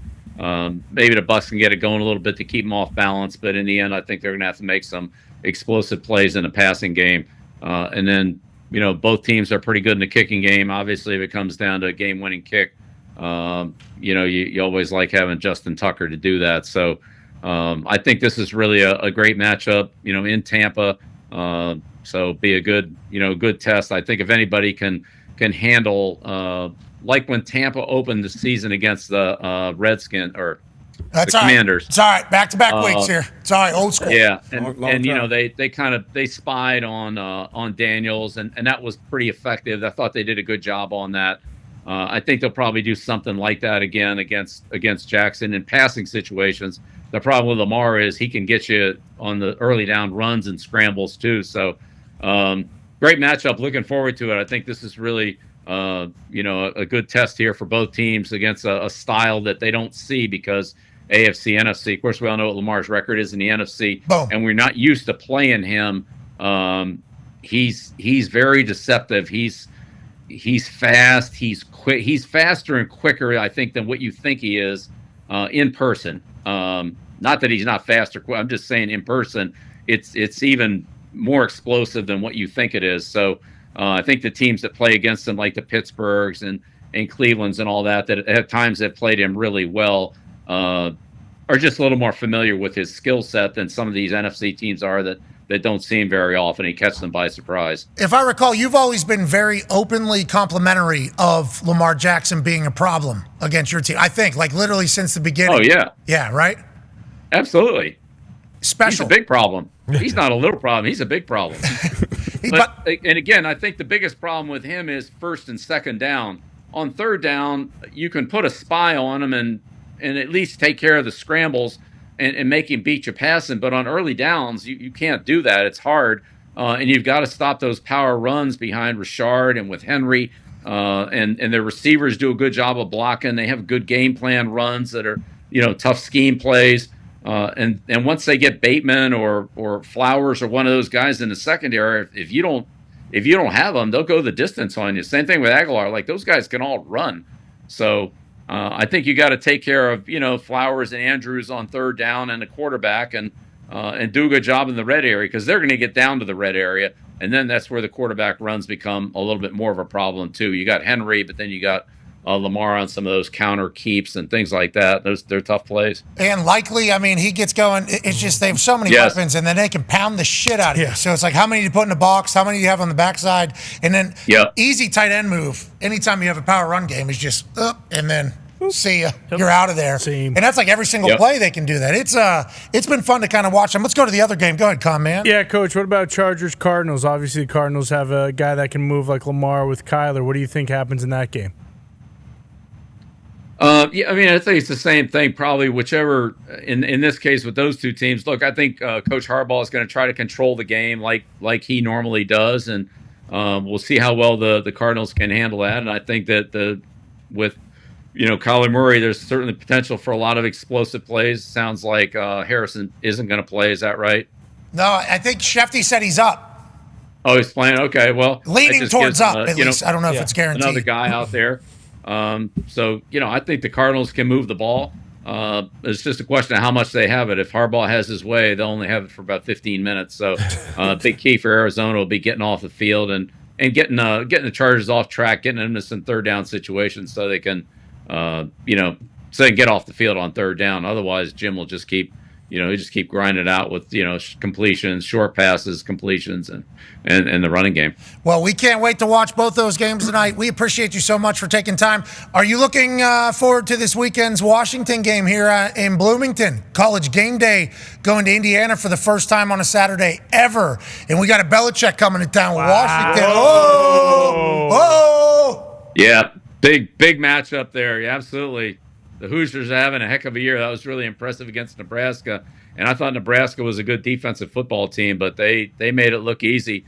So a big test there for the Hoosiers. And then, of course, we have undefeated Navy and Notre Dame in MetLife. So that's another one. So big weekend for college football, plus all the other games. But, we've got a couple big ones there. We'll be keeping an eye on both those. College ball is awesome this year. Not that it isn't always. Just like you, ladies and gentlemen, the GOAT. Bill Belichick, thank you, Coach.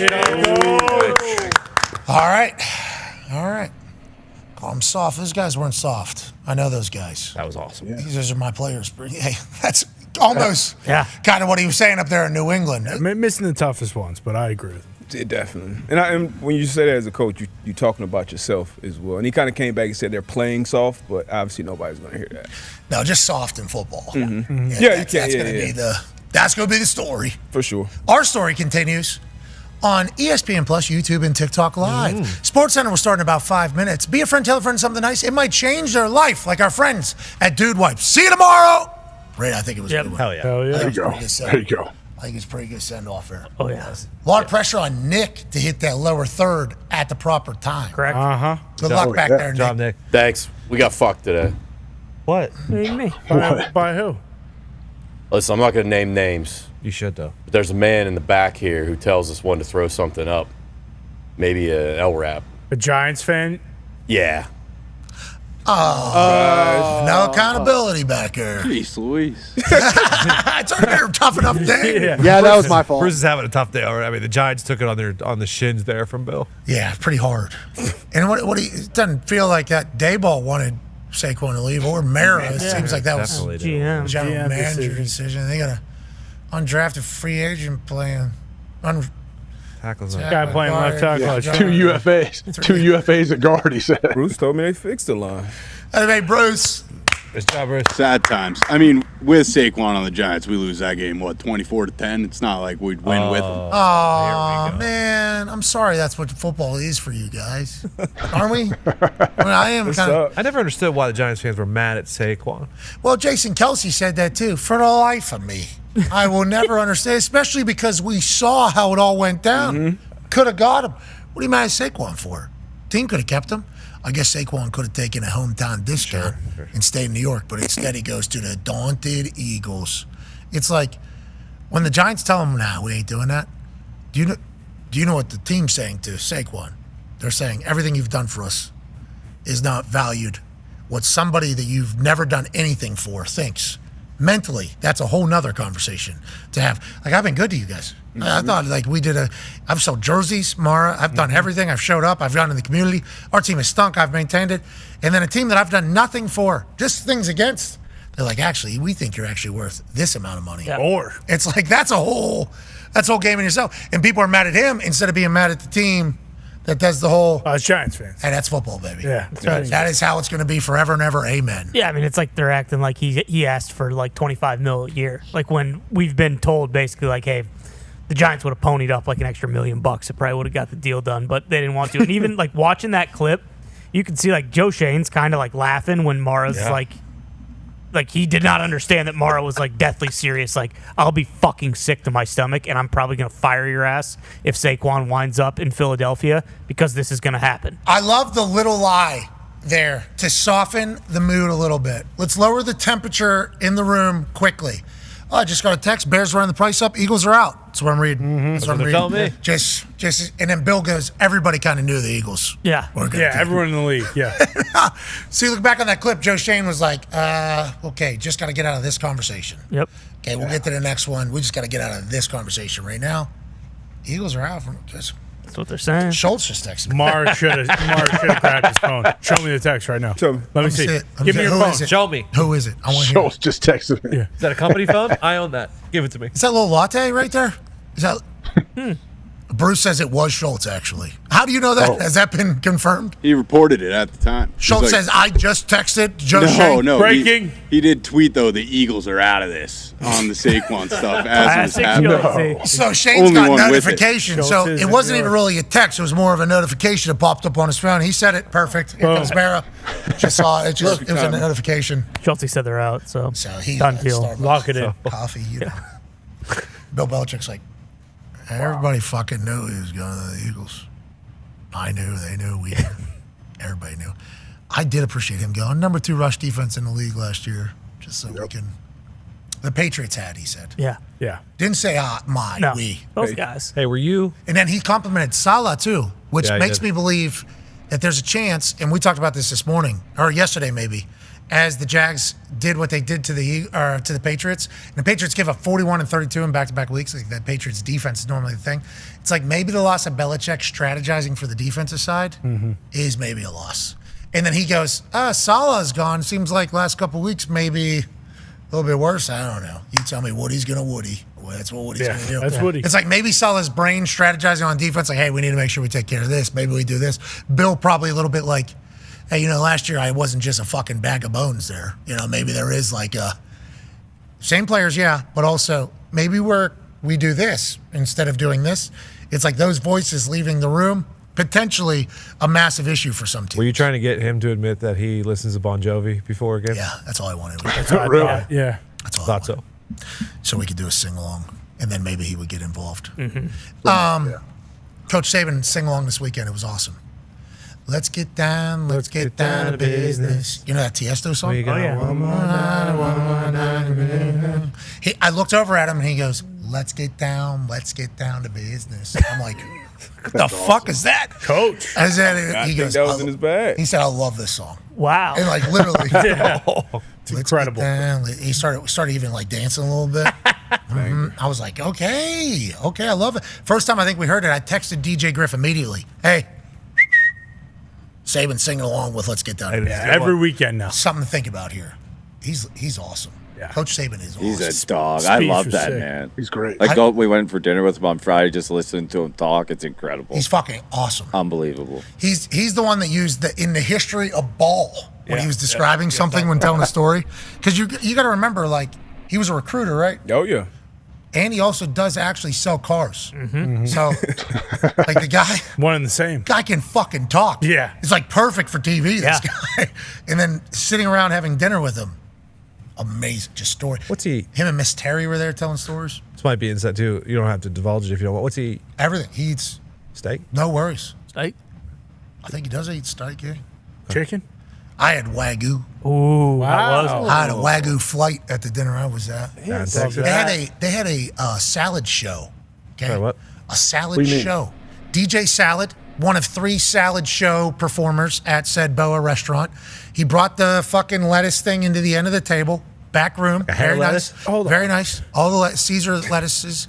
He's tossing it right there. Chops it up. That was a show. Nobody's paying attention, though. Story time was happening. Sure. In the back of my guy had long hair. Okay. Long hair. Black nails painted. Love it. Okay. Flock of seagulls look a bit. He did. And he was doing shit. And there was a story happening here. So in the background, I'm seeing old buddy like hair flip, fucking Sauce doing his thing, chopping up the head of lettuce for the Caesar salad. So as soon as there was a break in the story, I go, hey, is this a salad show happening right now? He goes, uh-huh. And then he fucking tosses the plate up, snags the plate, left hand grabs the thing, fucking drops it on there, and then he tosses another one. It was like a bartender whenever they're doing drinks. That mixologist. Yeah, and so obviously I was captivated by said show.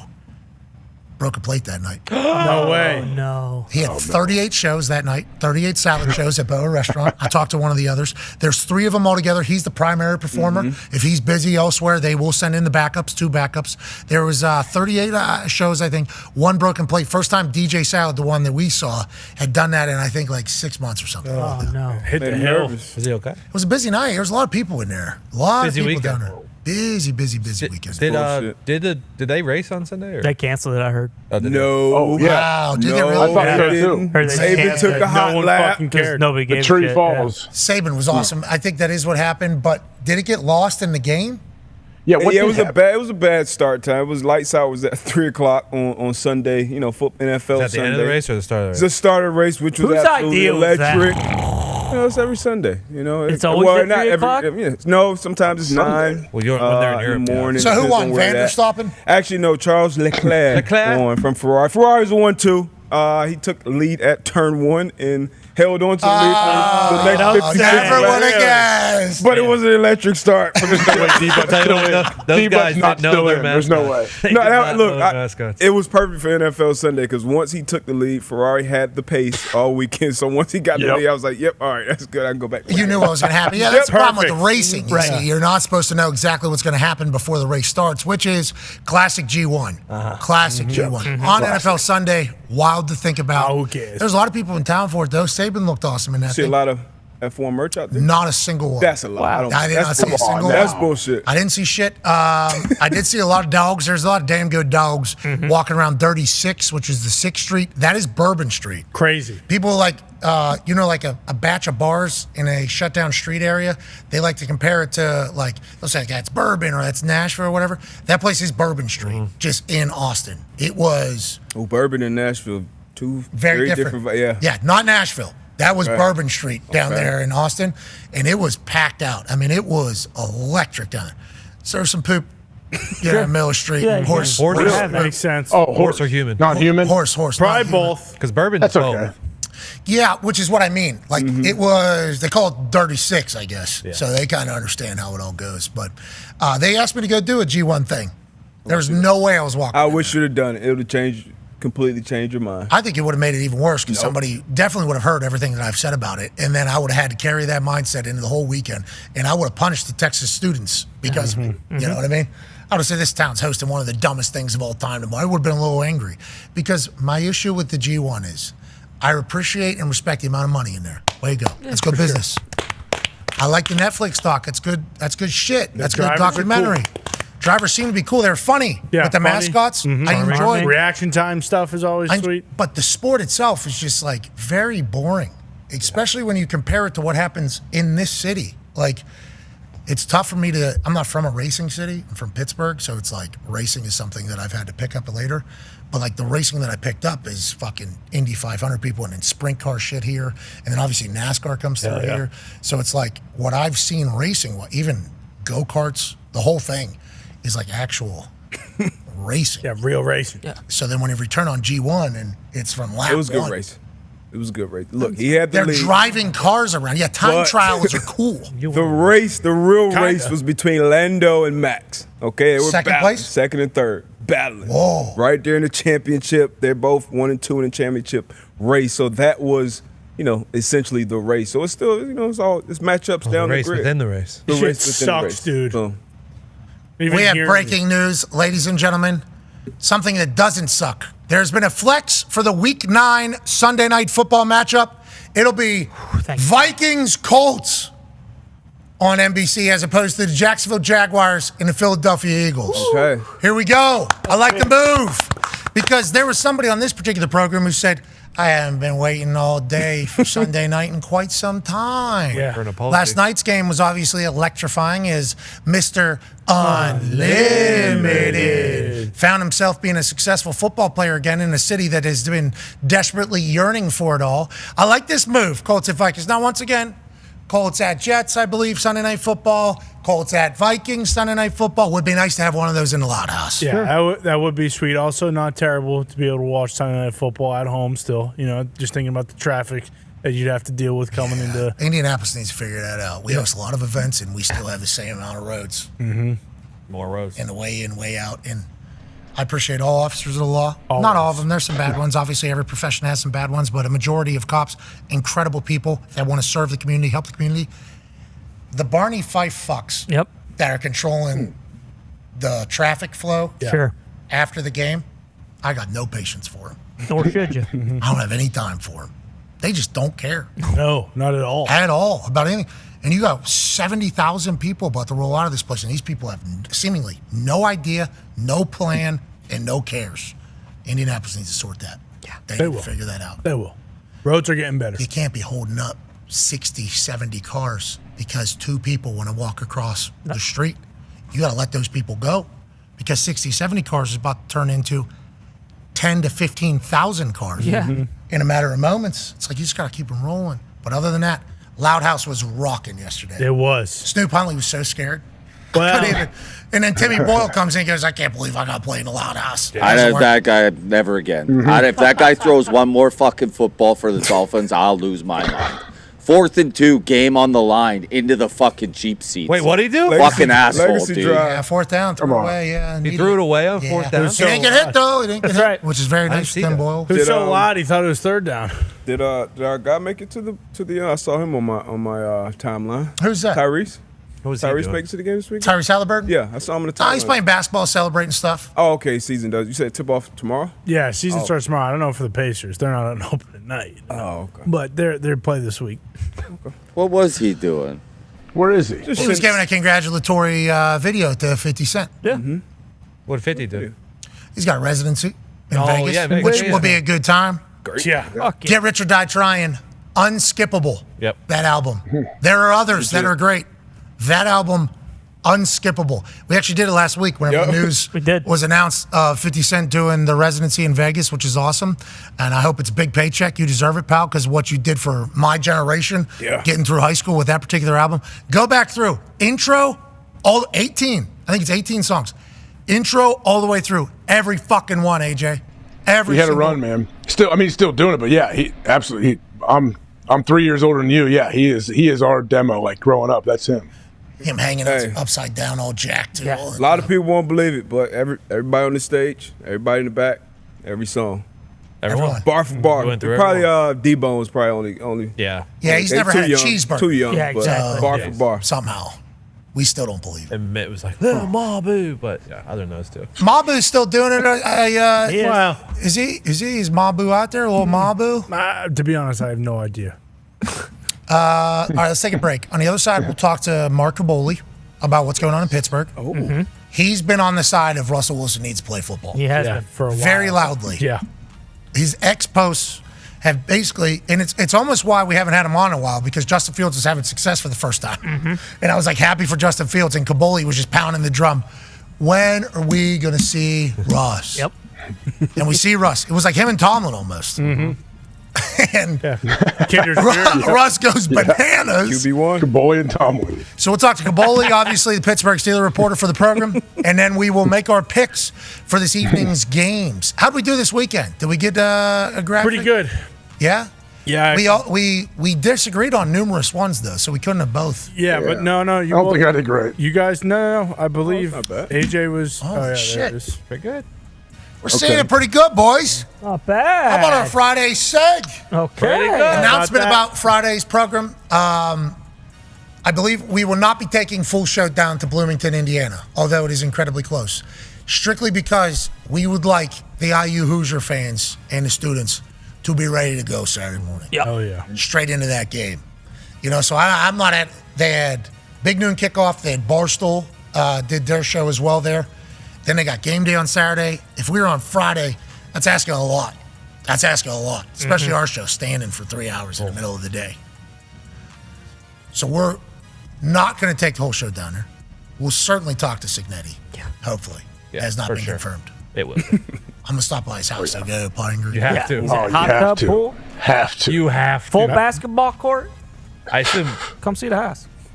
I will. He should. You should do the house from the putting green. You and Saban. Maybe I do show from his house. That'd be nuts. Not a bad idea. You think he invites Saban over? Because he taught Saban everything he knows. Okay, I like that. Every story Saban tells about Signetti is hilarious, just by the way.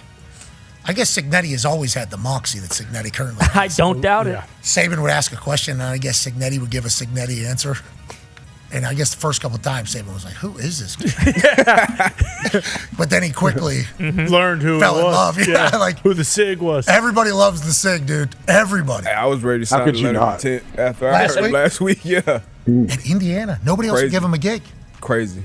Because he's 62 or whatever. And he's like, hey, that ain't my fault. All right. We got to do what we got to do. Call it Bloomington, I guess, when they're talking about football. But we'll hit the transfer portal, do a little NIL. We'll fucking feed them, kick their ass, go home, do it again. I love that guy. Legend. The Google me thing is getting a little bit. Yeah. He said that? All right. He said a lot of things. If they just go to any of his press conferences, there will be something in there that you can pull from and build up the lore. This dude has said exactly what's going to happen, both at JMU and at IU. And his name is sweet. Signetti? Signetti. Yeah. First name's Kurt. Yeah, but not anymore. Great merch. Great merch. Great merch. And they're cooking down there. Bloomington, once again, the students that go there, I'm not going to say it's a easy school to get into, okay? Because Big Ten school, obviously, always going to have some academia thing. But, like, the people that go there to Indiana, good time, good brains, very creative, and they have certainly ran with the Signetti. Yeah. They're doing good. In a good way. They're doing good down there. Oh, I can't wait to get to Bloomington this weekend. I think it's going to be bananas on Saturday morning. For sure. Oh, yeah. Yes. Oh, yeah. No doubt. Legit. Kidding me? They were on fire, man. I watching them play. It's fun. They are a fun team to watch play. Dude, they put their foot on necks at the end of games. People are like, this is the first time they've had to play against anyone. It's like, okay, let's look around at the entire college landscape. You win a game, you don't. I mean, there is a lot of this going on. And is it because the transfer portal, because the NIL, because the opportunity to avoid adversity? So is that why everybody is so ebbs and flows? Literally every single game, we're going to have to get a different camera point, of course, because hands up in front of every camera shot, certainly something that they aren't going to love. But I love the excitement. Put your hands up whenever the hell you need to. So let's just move the camera instead of the humans. But like at the end of these games, they fucking put people away. Yeah. Like you talk to Indiana fans and they're like, we're not used to this. Normally at the end of games, it's like comeback, cardiac situation, we inevitably heartbreaking loss. It's like Indiana, tie game, close game, third, fourth quarter, they're going to end up winning by 3 scores, 2 scores. Like they have the mental toughness to put teams away. That's a big weapon. Now you got a 12-team playoff right around the corner. Big Ten, certainly one of the power conferences. No doubt. And they are rolling. It's like Indiana people are singing big like that. Yeah, I can't have it. They're not used to it. But they need to put their hand. It's not their fault. Yeah. No. That's the camera position's fault. And that's how bad it's been. They actually have cameras positioned in places where fans, if they get excited at all, will block the entire camera. There was never anybody there. Never a reason to do it because in the top deck, wherever that camera is, never had a reason to celebrate. Never even there. Now it's sold out, filled up. They're football people down there. Always going to be a basketball school, obviously. But they are a football people as well, to their core. No doubt. Is who they are. They're just waiting on a reason. I don't know. Yeah, not for long. Might What? be a football school. I mean, Might be. it might be. I think people are pretty fucking sick and tired of Mike Woodson. They're giving him a lot of money. Indiana hasn't They're been dancing what down they there, used to too. be. And look at Signetti coming in just saying, like, yeah, we're going to beat the shit out of you guys. And then they turn around and beat the, I mean. How about in that locker room afterwards? We have that video of him in the locker room afterwards. In the locker room afterwards, there's one of his guys is flexing at him, staring at him, staring at him. And Sig just fist bumps him. Says we got a bunch of dogs in here, don't we? He used to do the boom. And everybody said, yeah. Sick. And he was like, all right, let's break it up. I mean, Sig ain't doing a fucking boom. I think he might. He ain't. True. I don't think 6'6", dancing. The boom's taking over the fucking world. A lot Crazy. of it. Everybody in the NFL doing it in college. I mean, This is what I'm talking about, a wrestler having a gimmick. That is just hitting. On the money. He went Big Costco has a gimmick. Yes. And it is hitting. Especially with everybody being like, no guns, no guns. And Big Costco's like, how about 2 guns? Yeah. Let's do this. Did he win a strap this weekend? Did I see? Big Costco? Yeah. Certainly. I assume Francis Ngannou beat the shit out of somebody. Yeah. Boom. That side angle, that guy's head just fucking. Yeah, you want to be that guy? You want to be pinned down by him, just him raining down your skull? No. No thanks. No. Congrats to Trip Hale, former teammate and roommate of mine, one of the strength coaches of Francis Ngannou. He was in a very interesting dinner last night. And he's just wearing a PFL t-shirt, just jacked. Like, I'm fucking so happy for Trip. I don't know how this became your job. Always a strength coach, football guy through and through. Now he's Francis Ngannou's strength coach. And I'm watching Francis Ngannou putting some guy's head off of his body. I'm like, Trip's a fucking beast. We're also beating him in fantasy right now. Trip? Yep. Eat shit, Trip. Eat shit. He's got Derrick Henry today. But we're still winning. And we still could win. I mean, I guess that could sounded pretty real. Perfect. Let's get to a break. We'll make our picks on the other side. We'll talk to the Bulls. Be a friend. Hey, Zeke, great work with this. Great work. Great work with this, Zeke. Just happy you guys were scared when you guys walked Very in. terrified. I came in on Saturday. I told you this. I came in on Saturday after Texas game day when I flew back. And I drop off, like, each school gives a little grab bag of shit. And it's very nice. I use it all. We wear it all pretty much for workouts or whatever. So I drop it off at Thunderdome before going home. I drop it off at I open that door, and that big fuck was just staring at me. And I literally, whoa. That thing is 20 feet. The thing came out of nowhere. And then everything else has been added since then. Great work. It is spooky, isn't it? Very spooky. It's going to be a good Halloween. Lower those lights. Yeah, lower those lights a little bit. Let's see. This is what's going to be like on Halloween when you guys turn this program on. Oh, shit. Look at that thing in the dead center in the back of the wall. Oh, my God. Yeah. Oh, my God. Spookiest thing of all. Oh, my God. Don't kill us. He's a freak. Don't kill us. That's a Midwestern white. The chances of it being a serial killer are very high. Don't kill us, AJ. Yep, never know. I don't like that answer. No, not me. I'm saying with anybody. We never know who anybody is. No, it's like 1 in 15, and we're good. We already know who the one in this office is. Yeah. Well. Bill loved watching the Colts win yesterday. It was good. That's who. Oh, you just went straight to Bill. That's weird. I was changing it back to football. Oh, yeah. Yeah, for sure. You guys were talking about murders. Like figuring one out here in Indiana. Yeah. Big one. Big deal. Is Delphi murders? I put up, I think I put up 50 grand, and Jim Irsay put up 50 grand. Yeah.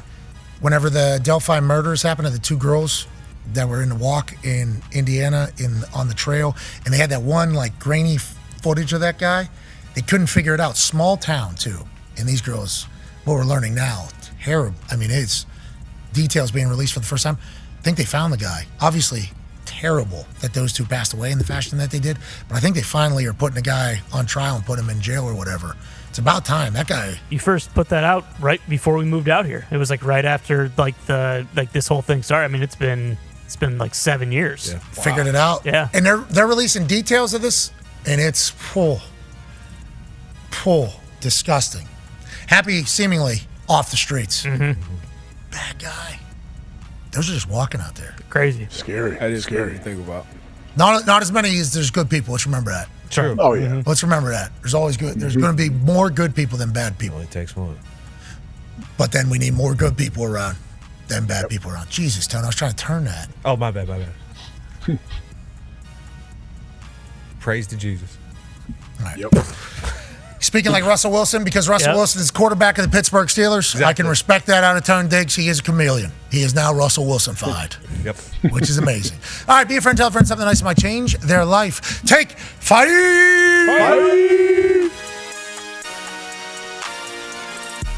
If you're the NCAA and you're sitting in that stupid office in Indianapolis where we happen to live, it's a great city.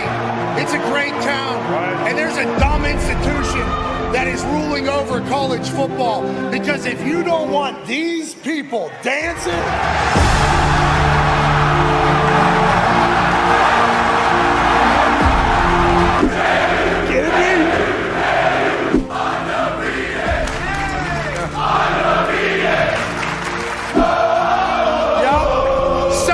overreaction, bitches.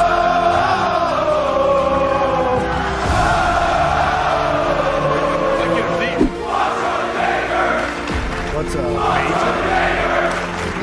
Is that the president's name? Oh, that's Kurt Signatic. Do we like the NCAA? Do we like Pat? Do we love the Dukes?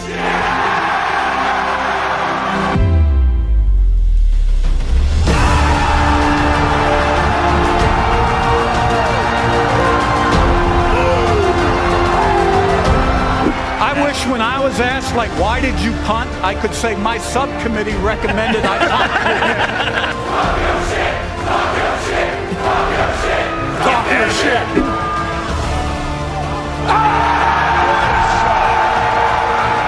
This guy's hot. This guy's hot.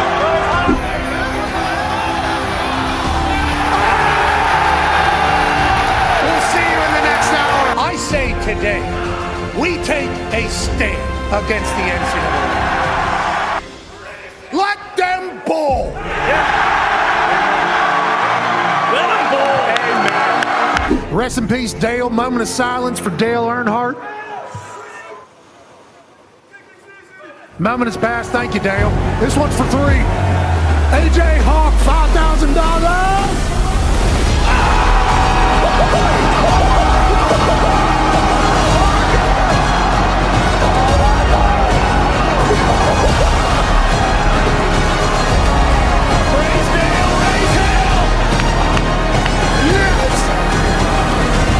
This has been one of the coolest moments of my entire professional life. JMU! Thank you so much for the hospitality. JMU! You understand quickly that there's idiots making decisions in every single place that you would never guess idiots would be making decisions. You don't think bowl season deserves to have this situation cooking behind it? College football's better because JMU's football is crushing. College is better because what their football team is doing. The community is better. And the NCAA, yet again, adds to their long list of decisions. Look at that steamboat in the hills of Virginia. You know what? To hell with all of them. James Madison, right here. Right here. That chef looks damn good. I'd eat that guy's meat any day of the week. If you're able to bury this 33-yard field goal, kicking is easy is what you have said to kickers before. Others have on the internet. Now, 90 racks on the line. We believe. Oh! Kill the kid! Kill the kid! Our worst kid yet! 100 racks of charity. This dog stinks! And that's that the JMU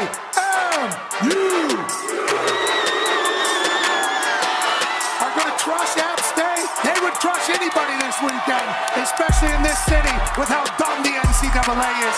Let them bowl and let the boys dominate today. In my Constitution, I have the First Amendment right to free speech. Pat has the Second Amendment right to take its sleeves off and show the bare arms all the time. But I'm saying, if we are so lucky to go undefeated this year, and we end up winning in a bowl game, if we get in, I'm going to use my First Amendment to declare the JMU Dukes national champions. Like UCF. I'm just going to say it, and come and stop me. Time to coach. I'm jacked. I hope it's working. All of it's working.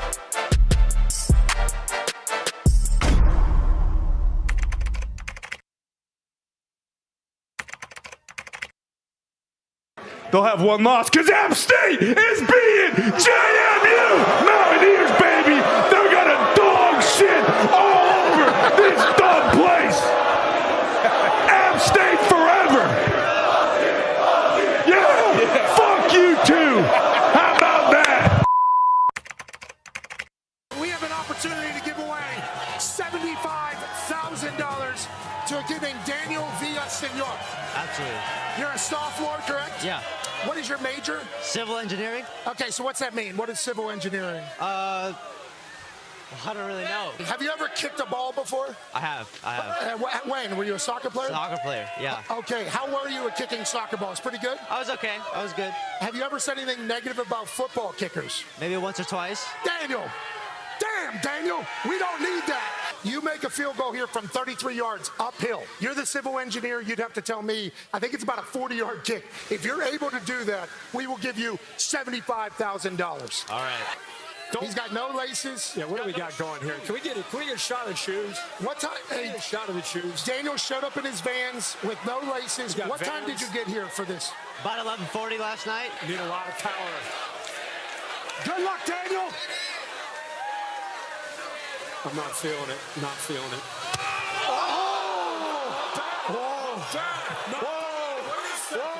Wait a second.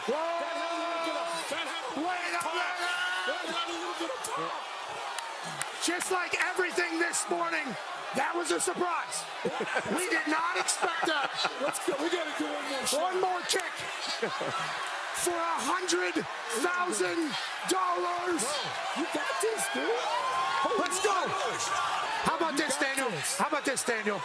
Not only is this one for $100,000, if you make it, we'll add another $100,000 to the $500,000 donation we're about to make from College Game Day to the hurricane relief. It could be $600,000 if you make this, with $100,000 going into your pocket. Daniel, this is bigger than you. Let's make a kick, bro. Way to overcome the shoes here. That was a heck of an effort.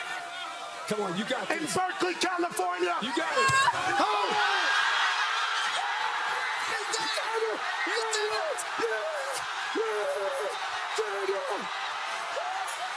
Let's go. Proud of you, buddy. Hell yeah. Great job. Damn, Daniel. Damn, Daniel. All right. What just happened? Are you kidding me?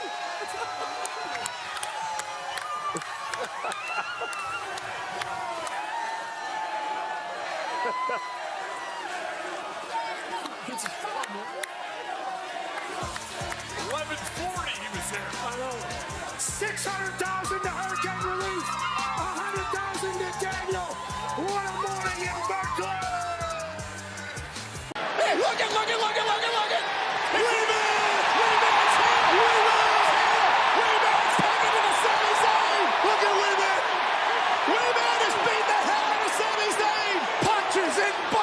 From Wee-Man! He learned something from Brock. And Wee-Man back in the ring. He's stalking Sammy. Listen to this place. Oh, to the kneecap. Wee-Man so active. Oh, look at this.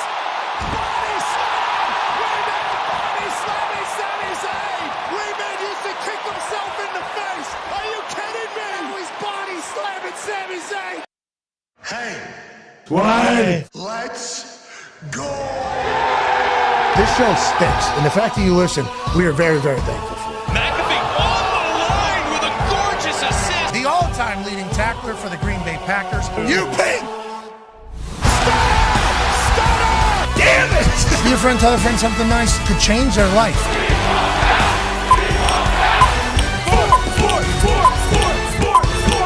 Hello, beautiful people, and welcome back to our spooky, humble abode, the Thunderdome, on this Overreaction Monday, October 21st, 2024. Hour 3 of the program starts now. Football is amazing. That's AJ Hawk. The Talks Table is here at Boston Connor and at Ty Schmidt. One half of the Hammer, Dahn. Cowboys, AP Tone is here. 9-year NFL vet, host of Everything DB, Good D, Bad D. Darius J. Butler's here. Also a member of Hall of Fame. Yeah, that's right. Thank you. Congrats, D. Butch. How'd it go this weekend? How was the Hall of Fame ceremony? It was awesome. Incredible. Family was there. Had some great classmates as well that were inducted. They put on a great show, so shout out to the Broward Sports Hall of Fame. Did you, if we can mute that whenever you finger fuck that microphone, AJ, that'd be great news. Okay, that beep shot almost pops my eardrum every time you do it. So I got you. It's a little touchy. It's a good mic. Remember, ESPN came and redid the whole thing. Good mic. Good mic. Yeah, everything's perfect now. Yep. Congrats to you being in the Hall of Fame. Appreciate you, brother. Very, very cool. That is not a you don't fall your way into a Hall of Fame, and there's you and your classmates going in. Sweet bowl. Did we drink out of that thing? Did we do a little? I'm definitely gonna put some cinnamon toast crunch in there at some point for sure. That's a Hall of Fame move. I got a yeah. chance to see the FedEx Cup next to Scotty. Yeah, and Scotty was awesome. It was good. Scotty was very cool. Mm-hmm. Scotty and his wife watch Game Day every Saturday. It's like they're one of their favorite shows to watch. So he was like incredibly kind to everybody up there. Obviously, I think Scotty's kind to everybody anyways, but he watches. He had a bunch of his friends and family came with him. I think a couple of them do watch program. So I think everything we've said about Scotty has made its way to Scotty potentially. So I hope you would like to apologize, AJ. Yeah. Would you like to apologize? I don't have anything. No, absolutely not. I've been on Scotty the bandwagon from day one, from the jump. I know you try to claim that I said, what did you say? The term I used? He's a wet paper bag. Yep. No, I've never said wet paper. I've called people a wet blanket. Scotty, I never called a wet blanket, and you know that. No. I just said Scotty goes about his business from day one. I never slandered him in any way. No, I think what you did was, to be fair to you and to the situation, when Scotty was initially becoming the number one golfer in the world, and we were just learning of the Scotty Scheffler experience, AJ, I think you said, aren't some people saying in the golf world, which is what was being said, is like, hey, if you're going to be the number one golfer in the world, got to have pizzazz. You know, got to have this. Panache. And then you said some people in the golf world are saying wet blanket, which they were saying at the time, but you were making sure that people would say that. And I think we all said immediately afterwards is he doesn't need to talk. The guy doesn't need to talk. He's too good. He doesn't need to do anything. He's proven that he's too good. Like his play trumps everything. Bingo. Like watching him golf it's awesome. It's a must watch. It's appointment. But I think what I learned down in Texas is that if Scotty does continue to talk, which he has over the last couple, right? Didn't like the way the setup was for the FedEx Cup's playoff standings. Never really made sense to me why we're doing this. The Olympics, him talking, I think he did it. I think he's starting to get him a little bit more comfortable in showcasing who he is. And if he's anything like what he was at Game Day, both off air and on air, it's like golf is so lucky that dude is the dude. Incredibly humble, incredibly kind. And when you put a fucking golf club in his hands, he is amazing. So as soon as the show ended, okay, obviously I had to ask him about Louisville. We didn't get to the bottom of him buying that guy new pants or not. The conversation kind of went a different way. But as soon as the show ended, I had that big ass pointer in my hand. And I said, so we're literally still sitting up there. Because in between like 6 different picks, whenever the game came, in my head, I'm like, I just need to, how do I sneak in asking him how to golf like right now? Because I know how long he's going to be around. Just kind of kept doing it. So as soon as show's over, place is clapping. I'm like, all right, so I need to get to here. That's what like literally sitting right next to him. He goes, what? I go, so when I'm I need to get to fucking right here is what I need to, is that what I need to do? He goes, what? I go, right here. Is this what I need to do? He says, never do that again. I'm like, what? Okay. I'm like, I thought that's what I'm trying to do. He goes, don't do that. Don't do that. I was like, what do I need to do then? He goes, just smooth. Whatever's smooth for you, just do that. And I'm like, it's not smooth, Scotty. And then I get up, and then it's kind of like all the handshakes on the way out of there. But there was no chance I was going to get out of there without saying one.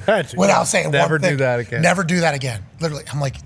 He didn't say right out of the pocket, right out of the pocket, like you talk about. So I need to get my fucking shit, boom, right there. Is that what I need? And he goes, what does that mean?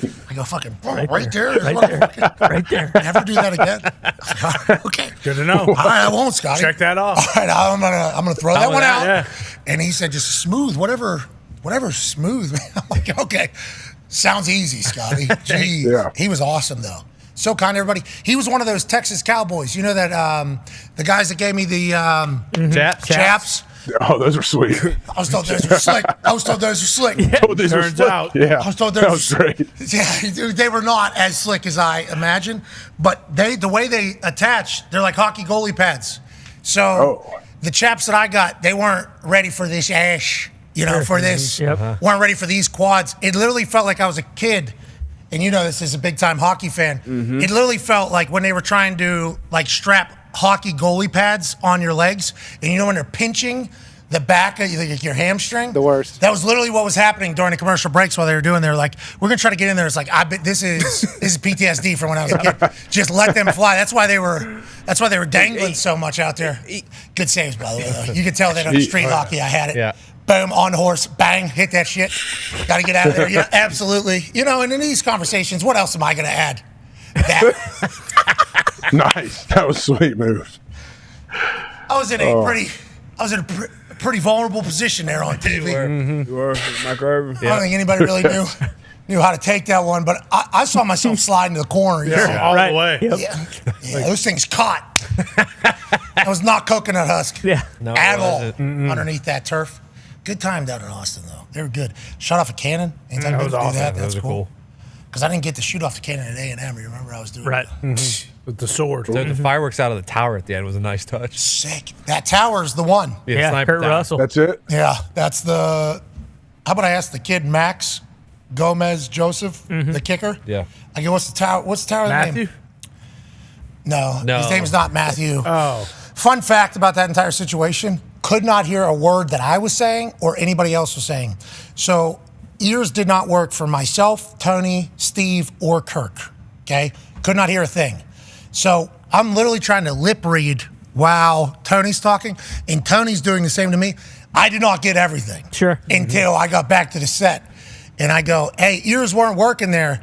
How'd it go or what happened, And as soon as I opened my phone, it was like, I'm like, yeah, that's Kill Tony football. Baby. That's right. Yeah, exactly. That's Tony Hinchcliffe football out there. Brings it. You're talking about, he walked out at the Comedy Mothership unannounced to do a set. Look at all these people, by the way. Yeah. It is a cool scene every single week. The people, and this kid was really cool. His friend actually made the kick at Texas A&M, like he's one of his best friends. So he was a little bit more prepped than anybody else. He had these big shit kickers on. He wanted to go straight on. Right here, couldn't hear a word he's saying, though. I'm literally can't hear anything because the tech's not working, but they were somehow able to send it out to television. So, I mean, you never know how that goes. All three viewers look at his mouth talking. Well, that's what we're doing. I was literally just staring in his mouth. So I thought it was the worst one ever, obviously. I thought it was the worst. That thing was the worst. Did you hear anything we said? And he said, oh, yeah, we heard everything. Yep. I was like, I did not. But it was fun. Shout out to Tony stopping by. He was very hospitable on Friday night, too. That was my first time at the Comedy Mothership. And what a place. Yeah. Looks like it. Pretty sweet. Sounded sweet. It was. The way it's, everybody was so nice and kind, obviously. But, like, the way it's set up, everybody's phones in bags, too. So, like, a lot of people are going in there and just, like, testing a lot of stuff because whether they're about to go on tour or trying to go on tour, you can, like, work stuff in there. If it's terrible, it's not recorded by anybody. And if it's good, it's like, all right, let's hang on to it and keep it moving. 2 rooms. There's a fat man room and a little boy room. And one's like a little smaller club feel. The other is more like a theater type feel, even though it's set up. It was really good. A lot of booze in there. I'll tell you what. Yeah. Really good amount of booze. See that? It's big in the comedy scene. There you go. Texas. So, the comedy scene down there, you got LA comedy, okay? I learned a lot from the comedians I was chit-chatting about. And it's a fascinating grind, stand-up comedians. And it's a small community. Everybody kind of knows each other. And I think everybody like helps. It's like the community culture is a cool one. Or the comedian community is a cool one, I think, personally. But they talked about how like most of them were at the Comedy Store in LA. Then they come down to Austin, but LA still has its stand-up comedy. New York still has its stand-up comedy. And in Austin, just like a year and some into it, they're like becoming the comedy place, almost a stand-up comedy home. And the fans there treat it that way. Both rooms are sold out every single show. So like for comedians to come to LA, when you go to Comedy Store, always a good show, always sold out. New York, there's a bunch of places that you go to, always a good show, always funny people, legends coming through there, always sold out. Austin's like quickly become like something very similar. And I guess Shane Gillis moving down to Austin, big move. One of them said it was like Kevin Durant going to Golden State Warriors, pretty much. Is KD coming down, or Shane going down to Austin. So it was awesome. I didn't get to see Shane because he had a record in Philadelphia, his home arena, Wells Fargo. Congrats to him. He sold the most amount of tickets comedians ever sold in Wells Fargo. Wow. Over 20,000 people came to watch him. Dude, the amount of... Dude. Pretty cool, dude. I hope he took it in a little bit. Yeah. Those comedians are different, though, man. Oh, yeah. We need them. Yes. We need him. Mm-hmm. Forever. Good for society, for sure. We lost him there for a little bit. Yeah, for a little stretch. I think we lost him there for a little bit, and people are going to try to get rid of him for a while, but it's like, hey, they're literally just trying to make people like. Now, if you're on the receiving end, well, I watched Tony Hinchcliffe in that comedy mothership. You just don't talk during his sets. I don't think it's a good move. I just don't think the guy that hosts Killed Tony for 11 and a half years, which is a roast show, I don't think you should try to interrupt his program. Me and Gumpy were sitting in the back of the room, and the first time somebody interrupted, it was like, okay, how's this going to go? You know, anytime you're at a comedy show, which is a speaking engagement, and other people start speaking, I'm always intrigued to see how, it goes. Little something friendly, little something about sick of it, little something murder scene, okay? Then another, and then 2 to 3 minutes of maybe the most well-layered takedown of a human being that I have ever heard, and all seemingly off the top of his head, because he had just seen this person for the first time 4 minutes ago. Coldest thing I've ever heard in my life. Ice cold. It was phenomenal. It was wild. And as soon as he got done with it, he goes, so now we have no more, right? Okay, thank you. And then moves along to the next one, and everybody was like, obviously the whole room. Yeah. Hell yeah! I was just thinking of that one person, though. Like, hopefully they're so drunk they don't remember any of it, which is seemingly what the case was in this particular case. But if they have any recollection of that at night when they lay their head down, boy, I don't know how it's going to go. You would think, though, hey, but to do that, to have the lack of awareness to continue to interject in that setting, like, I don't think they're having that self-reflection later. I watched, I enjoy stand-up comedy a lot. I enjoy the way brains operate. I enjoy the way they craft it and, the whole process behind it and the way, they just have to kind of dance. So anytime somebody comes to Indianapolis, you'll normally see me going to the show, especially if it's somebody that has done a lot of good in the world, comedy world. I watched one veteran comedian just fucking in Indianapolis at a theater. Somebody, as soon as they said one word, nobody fucking paid to hear you, okay? And then the person thought that was an answer. He goes, nah, not going until that person's kicked out of here. Fucking 30 seconds in. 30 seconds into the show. Person got kicked out. Are we good? And everybody's like, yep. And then it's like, all right, here we go. Because two people, stand-up comedy is talking. Yeah. So two people poorly timed in any conversation or any joke can ruin the entire fucking show. And it's like, that's a big deal to those comedians. I think I forgot that before I went in on Friday into that comedy mothership. And I was like, oh my God. Minded quick. I forgot how much comedians hate these people here. It was what a talent. Tony's just out there living. Oh, yeah. Living. Smokes cigars, doesn't smoke anything else. It felt like it was 2002 again. Sure. Love that. He had a fucking, this dude brought out, he had a case of cigars. And then was like, that's not the only one. I got another. It was unbelievable. It was absolutely unbelievable. And then his friend Kyle, guy was all jacked up. They own a bar there. We went to the back room. It was very nice.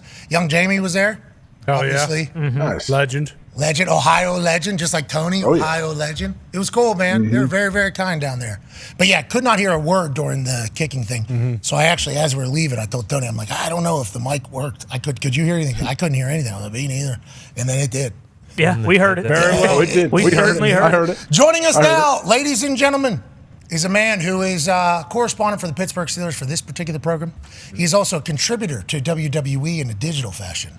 Ladies and gentlemen, Mark Cabole. Yeah, Mark! Cabole, thank you for joining us, brother. How are you, man? Great. How are you doing? Okay, things are good. I have a question for you. You woke up this morning feeling vindicated. Last night while you're watching that second half, you feel good because you have been pounding the drum pretty loudly on X about how, hey, at some point we got to see Russell Wilson. Russell Wilson makes this offense a lot better than Justin Fields. And while Justin Fields is winning and Justin Fields is posting good QBRs, a lot of people in Pittsburgh, Yinzers, were telling you, oh, shut up, Cabole. This is not what we need right now. But seemingly, you and Tomlin were on the same page. Want to see if we can become a championship caliber team with Russell Wilson at quarterback. What did you see last night? And did you feel vindicated that Russ got some time and showed out in a beautiful fashion? Yeah. Tomlin pulled me aside on Friday and wanted to know what I would do.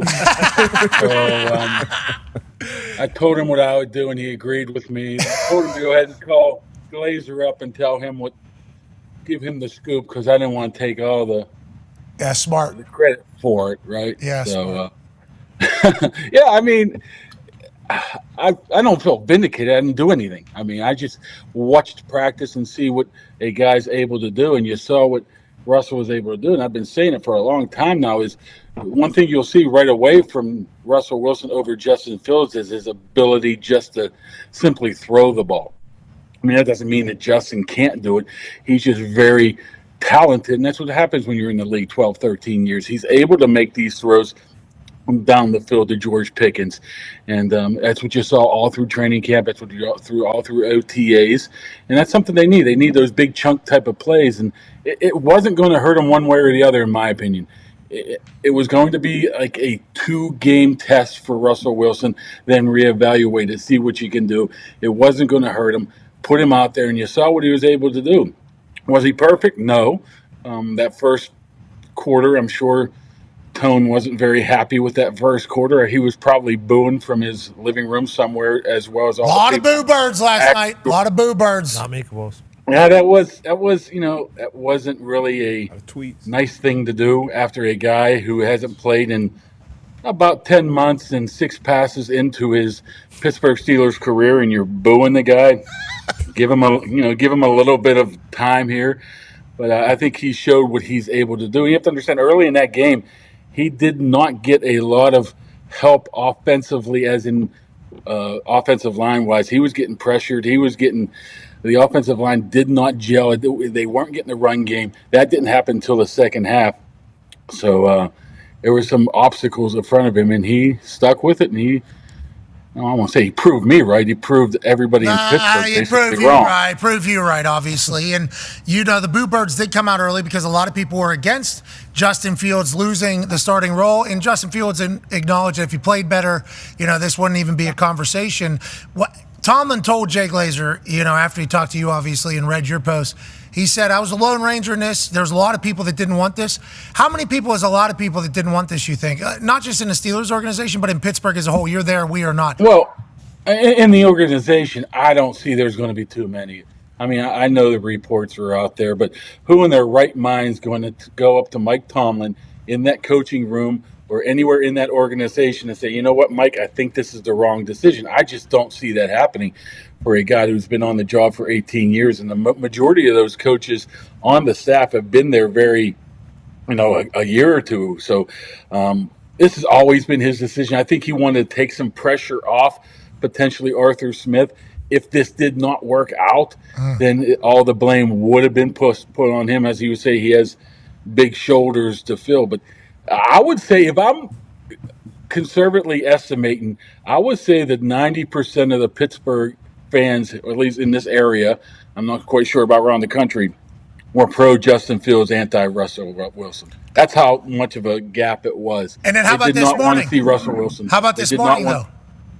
Oh, it's switched. It's pretty about. It might be switched. It's not like it's anti Justin Fields now. It's like, okay, I think Russell has brought us to a different level where maybe we can get to the playoffs and maybe we can win the first time in the playoffs since 2016. I know that could be the overreaction Monday here based off of basically 2 or 3 quarters here, but it did a pretty 180 flip right now, and I think people realize that Russell Wilson probably gives them the best opportunity right now. But what they want to see, and I think the Steelers will eventually get to it, is have some sort of packages for both of them.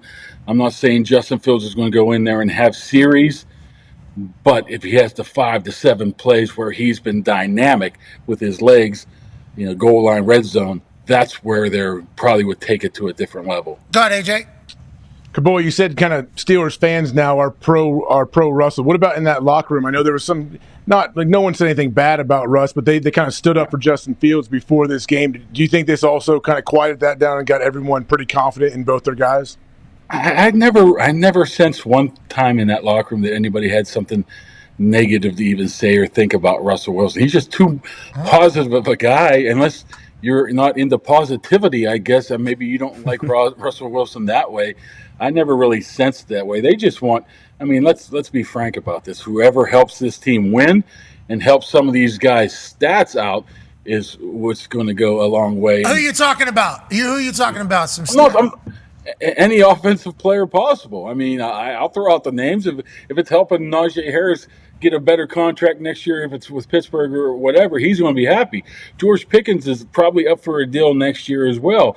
He knows if he gets big numbers that he's going to get paid. I mean, Freiermuth just got paid. These are guys that, if you're able to have a quarterback to help you along and put those numbers up, that goes a long way in putting money in your pocket. And as long as that's capable of happening with Russell Wilson, there's not going to be any complaints about him. Biggest debut in the history of the Pittsburgh Steelers at the quarterback position. Stats are saying that, and the feel this morning is saying that. He said it was about 90% didn't want Russell taking Justin Fields' spot. That flips every night in a big Sunday Night Football matchup when he goes bananas in the second half. If you recall, the last time Sunday Night Football happened, they lose 1 a.m. against the Dallas Cowboys. This time, late night, midnight, what are they doing? Dancing all over the field. Defense is getting picks. Offense is moving the ball. Vibes high in Pittsburgh, I could imagine. Tone has a question for you, Kaboli. Yeah, Kabols. Steelers were in play for Ayuk. They were apparently in play for Devontae Adams. We got 2 weeks left till the trade deadline. Obviously, those big names aren't out there still, but do you see them still trying to get a number 2 or just a second wide receiver in general for Russell Wilson? Even though Van Jefferson had a sweet touchdown. Hell yeah. Obviously. I think absolutely. First of all, I think Russell made those other guys look pretty good last night. Van Jefferson, as you said, had the touchdown. Calvin Austin had a big play, and also he dropped one, would have been a pretty significant play as well. But you have to upgrade that room. You just can't. If you're Omar Khan, you have to go look and find somebody, if it's Mike Williams, if it's anybody else, near the trade deadline here coming up in about, 15 days or so. You have to upgrade it somehow. You just can't base it off of one game here, because George Pickens, I might have been the fatal flaw that the Jets made last night, but they pretty much single covered him and man covered him and said, "Hey, I don't think you can beat us." And apparently he did. I mean, he was covered a lot of times, but he was able to. You just can't do this. You just can't have single coverage on George Pickens, because those 50-50 balls turn into about 80-20 balls when you have a guy like George Pickens. So they need somebody to counteract that. So, yeah, I think but nobody really knows that from a fan base perspective, because the Steelers throwing the ball is just seemingly non-extinct. That doesn't happen. So watching Russ open it up and that was fun. It was great. It was great. It was, like I said, we haven't seen a passing offense just concept-wise, route-wise like that since Seven's been here. Like, seriously. Yeah. What's Russ saying? Chasing 7? What's his thing? We're getting 7. We're doing 7. I don't know. He comes up with some interesting comments. Whoa, tend to go through one ear. Quarterback. It's all positive, though. Cabos, a lot of activity in Pennsylvania right now. Have you noticed it? Have you just walked around at McDonald's, seen anybody? You doing any of that stuff? Yeah, funny thing you should say. I'm surprised you guys haven't brought up the old streaker yet. The old Morgana streaker. Well, streaker, is that... I guess because Streak on field. Field rusher. You gotta be had rusher, not had a clothes streaker. on. Had boots on. Was running in those boots. I think it was pretty knee drive arm swing there. Obviously couldn't get it. You're looking at the boots, Pat? Yeah, and there's a face tattoo. What you looking at, Caboli? Come on. Ladies and gentlemen, Mark Caboli, thank you, pal. Yeah, Mark. At the boots. Fucking horde dog. All of a sudden, his eyes make a lot more sense now. She was running. She was literally running in those boots on the field. She got like 50 yards. Yeah. The security. What are we doing? What are we? Especially with every. They probably didn't want right? to tackle her. Yeah. They probably don't know, like, hey, we can't go just decapitate this lady. Well, they don't Can want Actually, to you run can. towards a couple weapons of mass destruction. They didn't know if they were going to explode or whatever. Obviously, the sign and the boots were problematic. I understand that's what you're Does talking Caboli have about. binoculars up Sharp there boots. in the press booth? Caboli seemingly doesn't need it. I Let's mean, hope he had a bucket. I wonder if he saw it Press first. box. He's on the. He's in the She field. got pretty far on that. She field. did. Did a little research on it. We found out she has a MAGA tattoo right here. Because Oh, really? yeah, right on her face because she wasn't. She's loud for the cause. I wonder if I wonder if President Trump saw her while he was there. He was at the game as well, right? Yeah, he was. He was at the game. USA. I heard that USA chant. Big USA chant in Pittsburgh. Yeah, I heard his commentary on it was pretty good. Him working at McDonald's is fascinating. That took over the internet yesterday, Mm-hmm. obviously. Yep. I love McDonald's. Me too. Yeah, almost got it today. Not as much as Pizza Hut. No, how could you though? Well, they're two different categories. Bingo. Completely agree. Yeah. The quarter pounder with cheese always delivers. If you want a burger. Now, if you want wings or pizza, you go Pizza Hut. Set it up. But that McChicken sandwich also, Yeah. over there at McDonald's, Breakfast? the Egg McMuffin. They got the breakfast on lock. They have breakfast. Yes, they do. Griddles. McGriddles are good. I think they're. Did you see they're making mini hash browns by chance? I'm not a fan of them touching the hash browns. Me The hash neither. browns so good. Yeah, leave the hash brown. It is, but it is a little bit. Their sausage is undefeated. I go with the Canadian bacon. Just the ham on the Egg McMuffin. But the hash brown is must eat. It is. Yeah, it is must eat. They figured that one out. The mini one's not a bad idea. Burger King does the little round ones. They do. Chick-fil-A does. My wife got Burger King breakfast Sunday morning, I think. at the McDonald's is house. closed. I don't know how we got to it. I woke up and it was there, and it was like I think Ken's was eating something from there as well. So I was like, I haven't had Burger King breakfast in a long time. They got the croissant sandwiches. Yeah, the croissant witches. That's solid spread. Those are real deal. Yeah. And then they had little round hash browns. Mhm. Those were good. I enjoy the McDonald's hash brown. It is big. The roundness of the little one It's nice. Yeah. was nice because you could just go back to the. Pop them in. Chick-fil-A has those as well. Any French toast sticks? There was French Burger toast King? sticks. There was French toast sticks. There was also French toast. Shout to Sodexo Live, who does the food at Colts games in the suites. Met Chef Dave. Okay, Chef Dave runs the Indianapolis Colts action. I don't know how many teams they have. Let's say they have 10 teams in the NFL that they do their stadium food. Each one has a chef, and then a chef has a team of like 30 people. They get in at 3 a.m., I was told. 3 a.m., and then they're cooking, obviously, for that entire stadium or whatever. They heard us talk about the chicken tenders and the buff chick dip steak and and the cheese steak dip. and cheese dip and the other stuff. And they did the research and said that they heard that I like French toast. They brought French toast in that suite yesterday. Delicious. So good. So good. So good. Best item in the suite by far all season. No question asked. With bacon. Some of the best bacon I've ever had. Crispy bacon was there. They had Nutella if you wanted to put that on top of the Yeah. French Caramel. toast. They had syrup, caramel. It was a shout out to Sodexo Live. We appreciate you. That was very kind of you guys.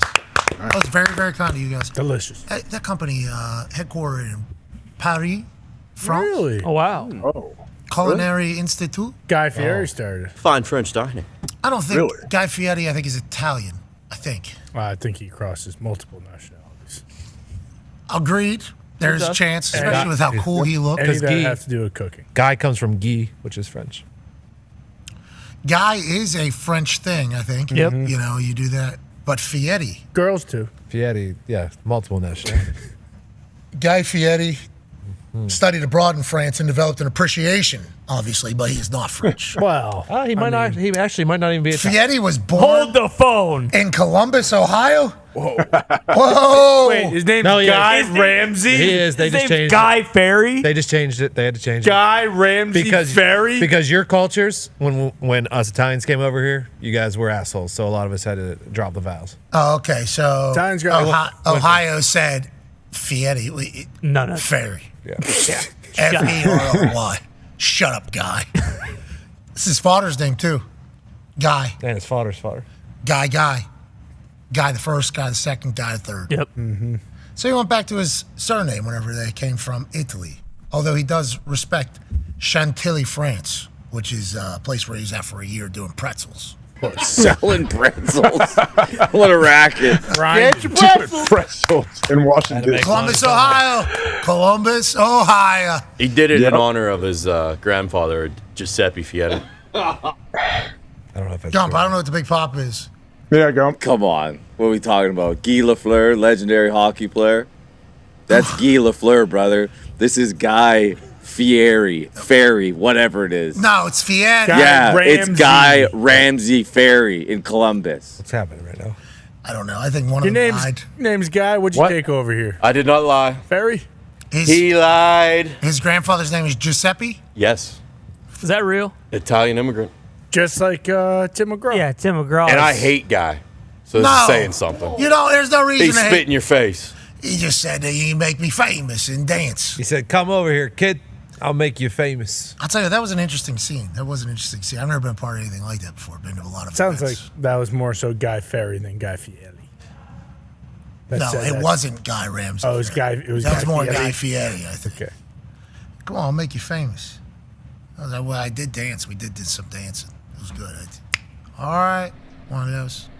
I tried his guy's garage food. Remember that? Yeah. What's that? The DoorDash. The Ghost Kitchen. Huh? Yeah, the Ghost Kitchen. Ghost Kitchen. Boca de Beppo. Yeah, they were cooking at Boca de Beppo. Yeah, but he was dropping the recipes. in Right. there. Yeah. So good. Yeah, they sent the donkey sauce. Chicken guy, though. People aren't loving that, if you remember. Who? Remember the chicken restaurant? And that one guy said, like, hey, guy, fuck you. $75 for 2 chicken sandwiches and 2 waters. You fucking piece of shit, guy. He did that. Extra for condiments. He did, yeah. That was a very passionate video about that. That guy's done. And I think Guy came out and was like, that's not the price. You're ordering the wrong stuff.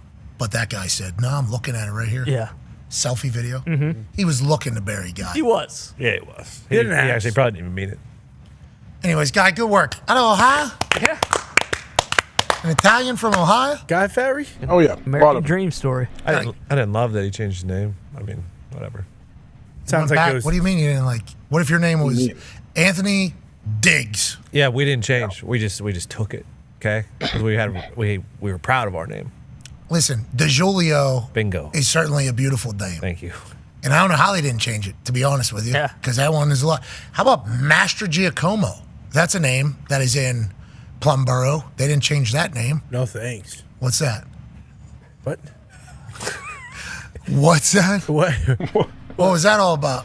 Just talking about changing names. No thanks. Don't change names. No, that's a great name. Okay. Yeah. Think about, he played soccer, great soccer player. Think about the away stadiums trying to announce this guy's name when he would score a goal or he was starting. Angelo, and then it was just a M. You hear the MC like kind of gear up for it.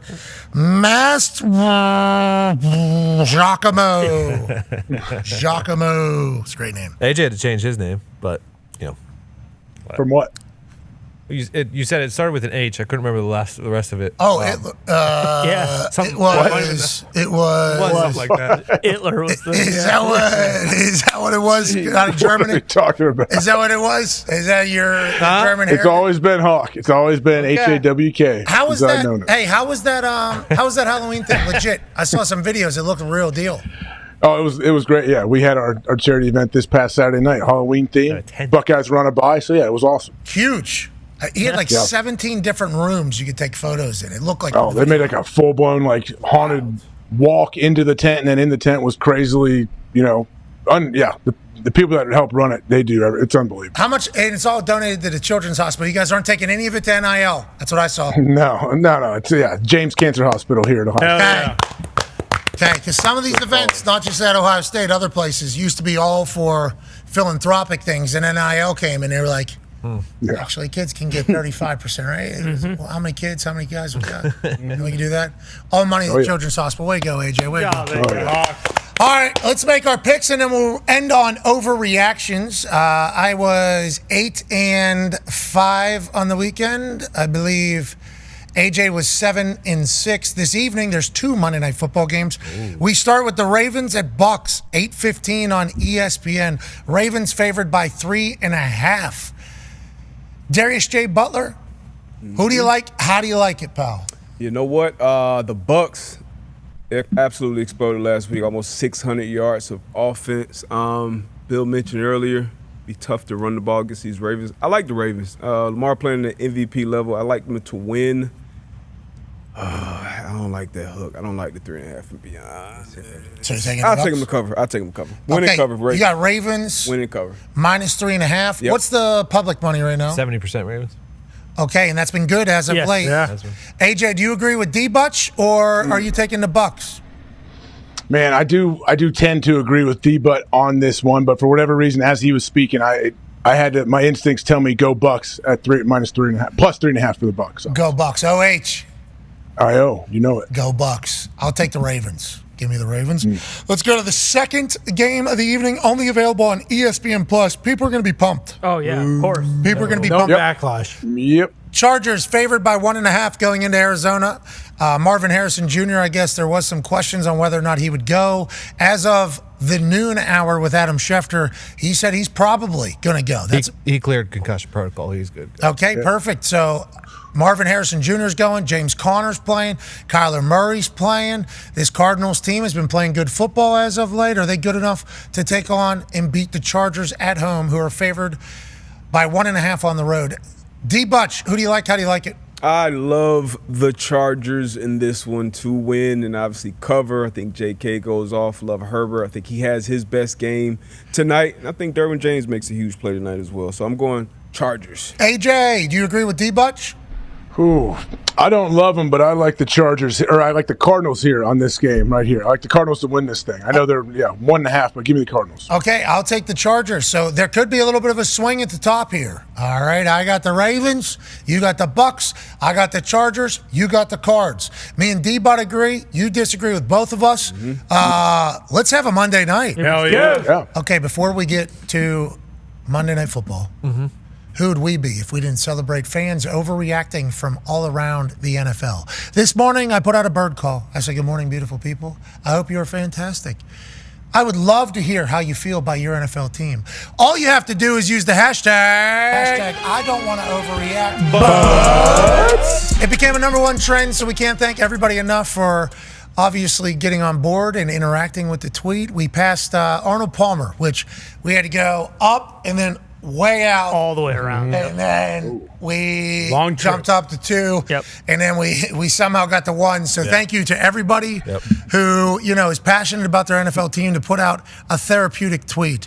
Ty goes through all of them and picks his favorites. How many do we have today, Ty? A couple from the office, and then I believe 5 from the people as a whole. All right, let's jump on in. His is from Tone Diggs. Hashtag I don't want to overreact, but Russ Wilson is the keys to the offensive castle. He unlocked everything in R.D. Smith's bag. He unlocked everything in George Pickens' bag. He unlocked everything in the run game bag, and he will unlock the power to obtain the 7th Lombardi. Tone, I don't think it's an overreaction, especially if you listen to Caboli talk about it. Yeah, and as we know, Caboli is all-knowing, all knowledgeable when it comes to Pittsburgh Steelers football. Yeah.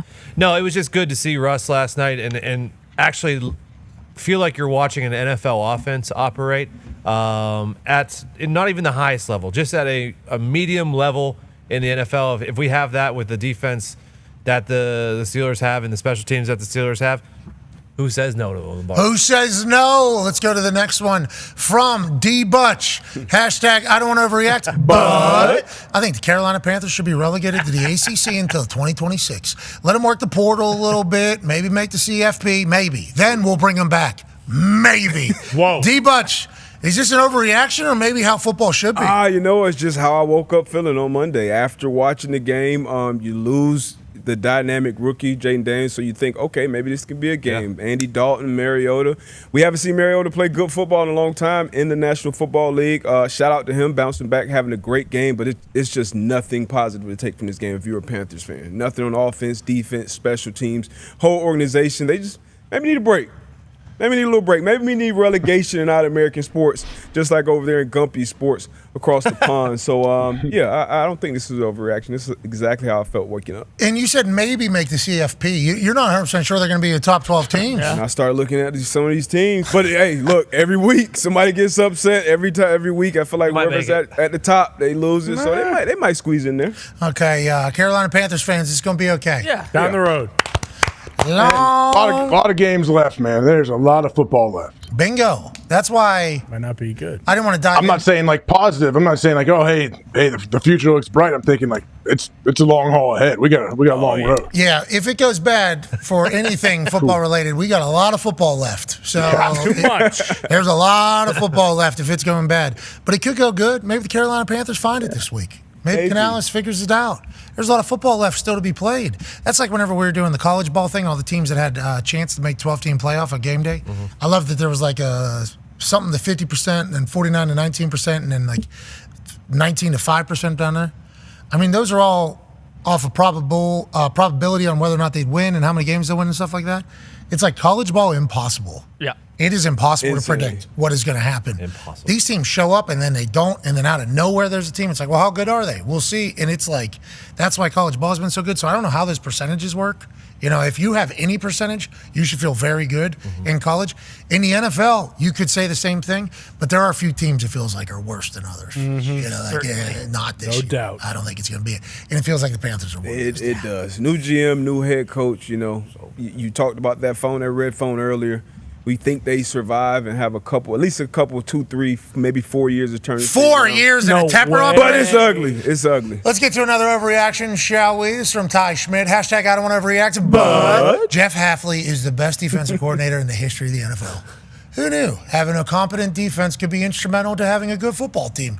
Glad the Packers finally figured it out. Ty, it feels like Gutekunst and LaFleur did have everything sorted, except for the defensive side of the ball. They seemingly had loyalty to people that were not great at calling plays on that side, and now historic defense coming for the Packers, Ty Schmidt? I mean, it certainly feels that way, but they didn't even need a historic defense with how good the offense has been in the past several years. They just needed a defense who wasn't one of like the 3 worst units in the NFL.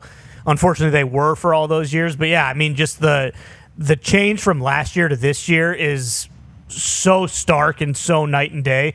And this guy, I mean, every time I look at him, I see our very own Tock Hamill.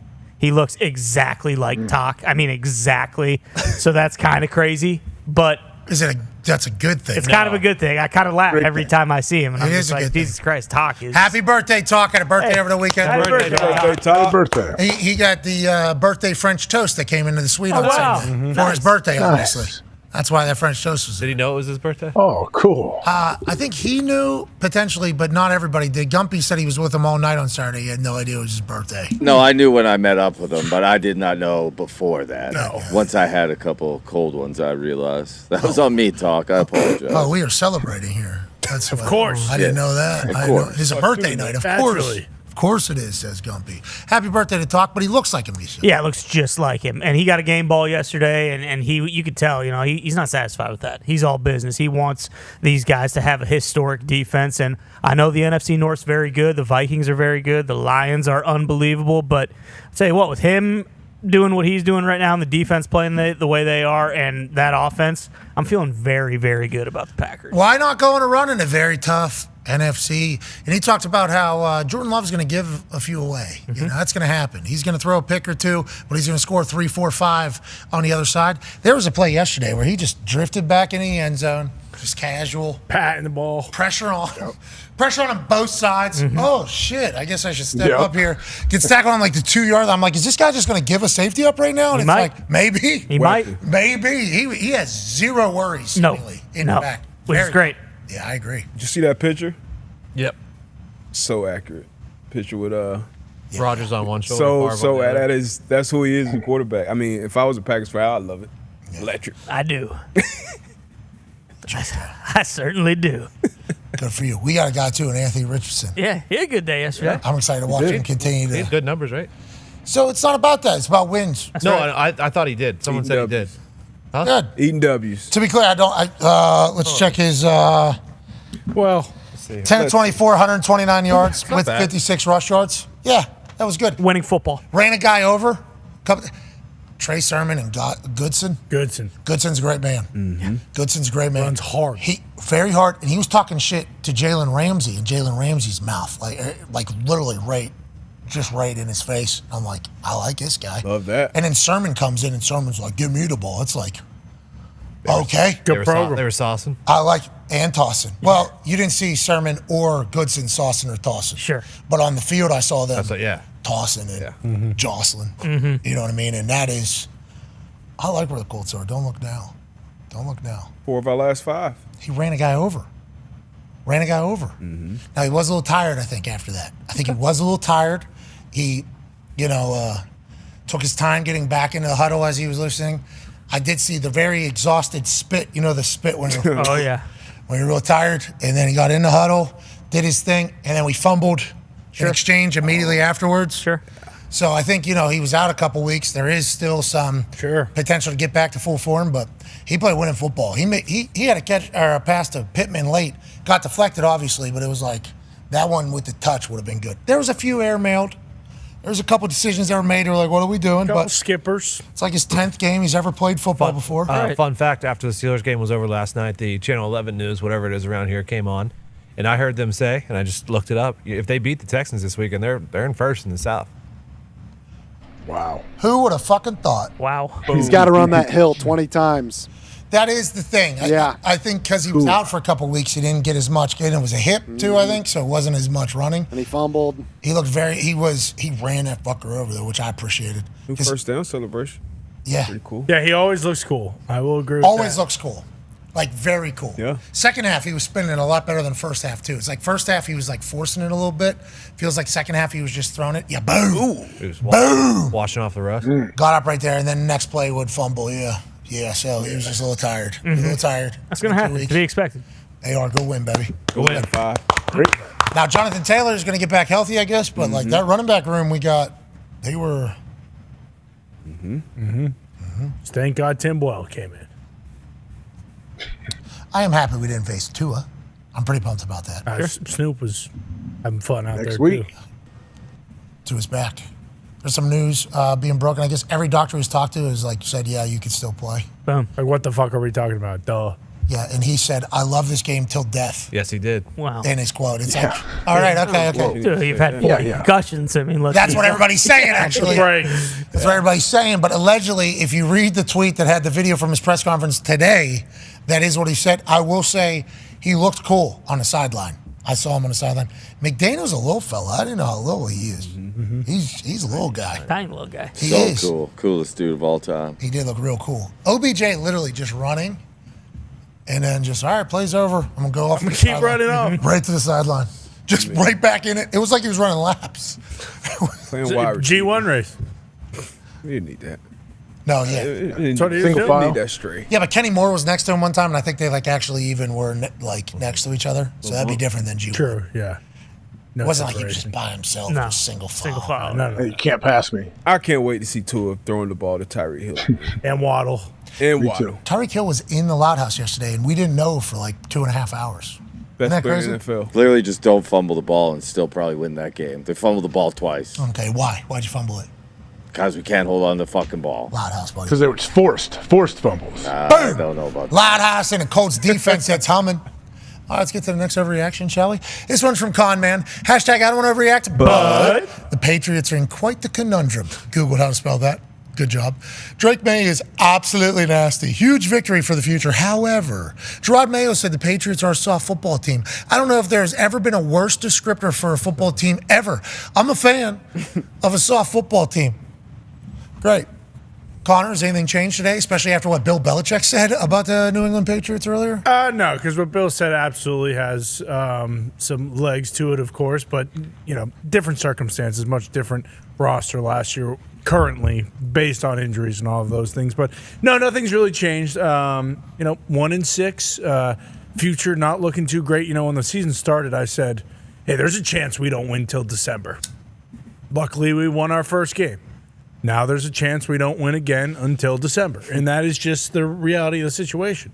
Is it going to feel great when we get Travis Hunter come April? Yeah, I'm not going to give a fuck about any of this because, I look around and it's great. I love all you guys. I love all your teams. Go ahead. You can start with me. Probably only about 2 of you in here that have a real shot. Okay? And we all know that. Hell yeah.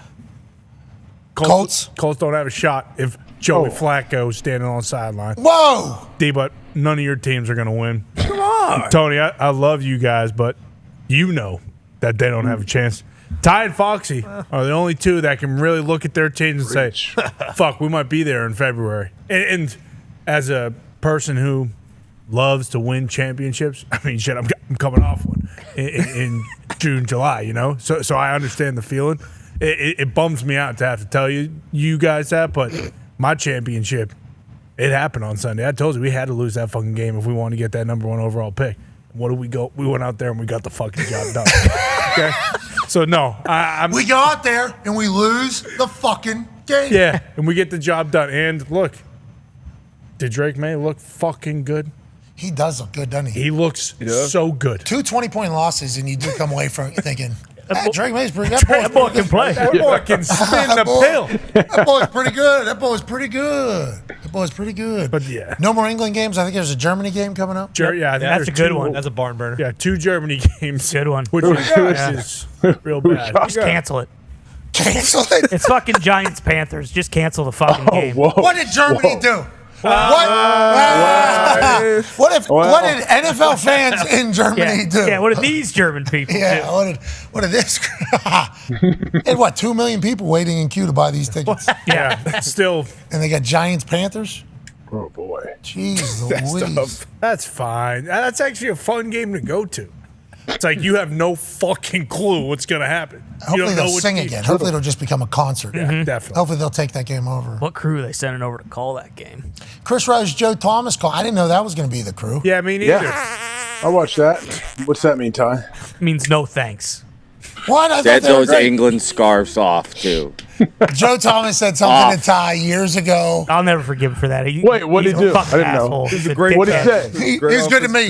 Joe Thomas has been good to me. He's been a good offensive lineman. Me too. Okay, great offensive. What did he say to Ty? No, we don't have to get into it, but he's a piece of shit. And he stinks at calling games. No, he is not. What did he say? It was pretty comedic. It was a pretty comedic booth. Yeah, yesterday. I thought they were good. I enjoyed Chris and Joe. I did not They crammed him in there. They didn't have much space when they showed their little 2-shot when they were doing their open. They did not give him much space. I didn't expect that in the morning. I turned on TV and Chris Rose and Joe Thomas. I'm like, holy shit! I didn't know Chris and Joe were doing games. I thought it was going to be Rich and Kurt again, but I guess keeping them in Europe for that long would be an interesting decision in the middle of football season with all the jobs that both those guys have. So I didn't know it, but Joe Thomas told Ty basically, yada yada yada, shut up. I'm here to talk to Pat. One time, whenever he was connecting calls for the program. Incredibly rude. Typically with that kind of stuff, you can, people don't do that. They just don't do that to like producers and stuff like that. So when someone does, it's like, oh, okay, this guy's a fucking piece of shit. No, so that's how Ty feels. Yep. He was great on the show. He'd been on numerous. Was he? I don't know if he was. I don't know if he was. I don't remember. I don't know if He's a real asshole about the Jeff Saturday thing, too, wasn't he? Well, he ended up. He was? To be clear, he ended up being probably pretty right, with the whole situation. So Want to know who won the first game? that was a big time win for those Colts. I saw Jeff Saturday this weekend. Yeah, it was great to see him. He did look good. Coach Peyton looked good. Dallas obviously went into the Ring of Honor this weekend at the Colts game. Big win. Can't lose with all the boys in the building. Big crew. The banner looked I love fucking Dallas. A lot of love for Dallas. Dallas played for a long time, and Dallas was obviously beloved by his teammates. And we all got bobbleheads. Ty's got one right there on his desk. Nice. Dallas looks very young. He looks very young. He's holding the ball out, trying to score a touchdown. First down. Dallas Clark obviously doing his thing. And it's next to Ty Schmidt, Mad Mel bobblehead there as well. 2 Iowa legends there, obviously, next to each other on the desk. Congrats to Dallas going in. Gave a great speech. Had a great weekend of celebrations. And to Connor's point there, Jim Irsay had an open microphone during Dallas Clark's speech. And it was amazing. I did not know that he was going to be ad-libbing for Dallas Clark as he was giving speech, but he certainly did. Where I was standing, they had a big blue carpet on the field. His ex-teammates, we all got a chance to go out there, and we got introduced by Jeff Gorman. Jeff Gorman brought the house down, cut a promo and that entire thing. But then all the Ring of Honor members have the blue jacket. They're down at the end. So it was like all of us at like the 20, 30-yard line to about the 40-yard line, and then it was kind of the setup for the jacket ceremony or whatever. So I couldn't hear Jim Irsay's ad-libs while Dallas was talking from where we were standing, me and Vinatieri and Justin Snow. We got a chance to talk to a couple specialists. Then we move in closer for the end of the speech so they can take a photo and everything. And I'm standing like feet away from Dallas and then like 20 feet away from Jim. And Dallas goes, "So my kids over there, you're my greatest inspiration. I love you guys so much." And he goes to the crowd, he goes, "Who would have thought that my kids would be born right down the street here in St. Vincent and they're Hoosiers?" And Jim Irsay, without skipping a beat in his microphone, goes, "Hoosier babies." Okay, while Dallas is speaking. So that was my first time hearing that. It was so good. So I'm standing there and I go, "Oh, shit." What? He goes into his microphone. He's holding his microphone. He goes, "Hoosier babies." And like while the crowd's like cheering. And I go, oh shit, audible. Oh shit, I didn't know he was ad-libbing. Oh, yeah. And Freeney turns around and goes, oh yeah, whole speech, J.I. doing it over there. So then he hit a couple more on the way out. We take the photo, we leave. I get back to the suite and Connor goes, did you hear Jim say, and I thought he was going to do the Hoosier baby thing. And Connor goes, as soon as they unveiled that thing, Jim Irsay goes, holy fuck, look how good that looks up there.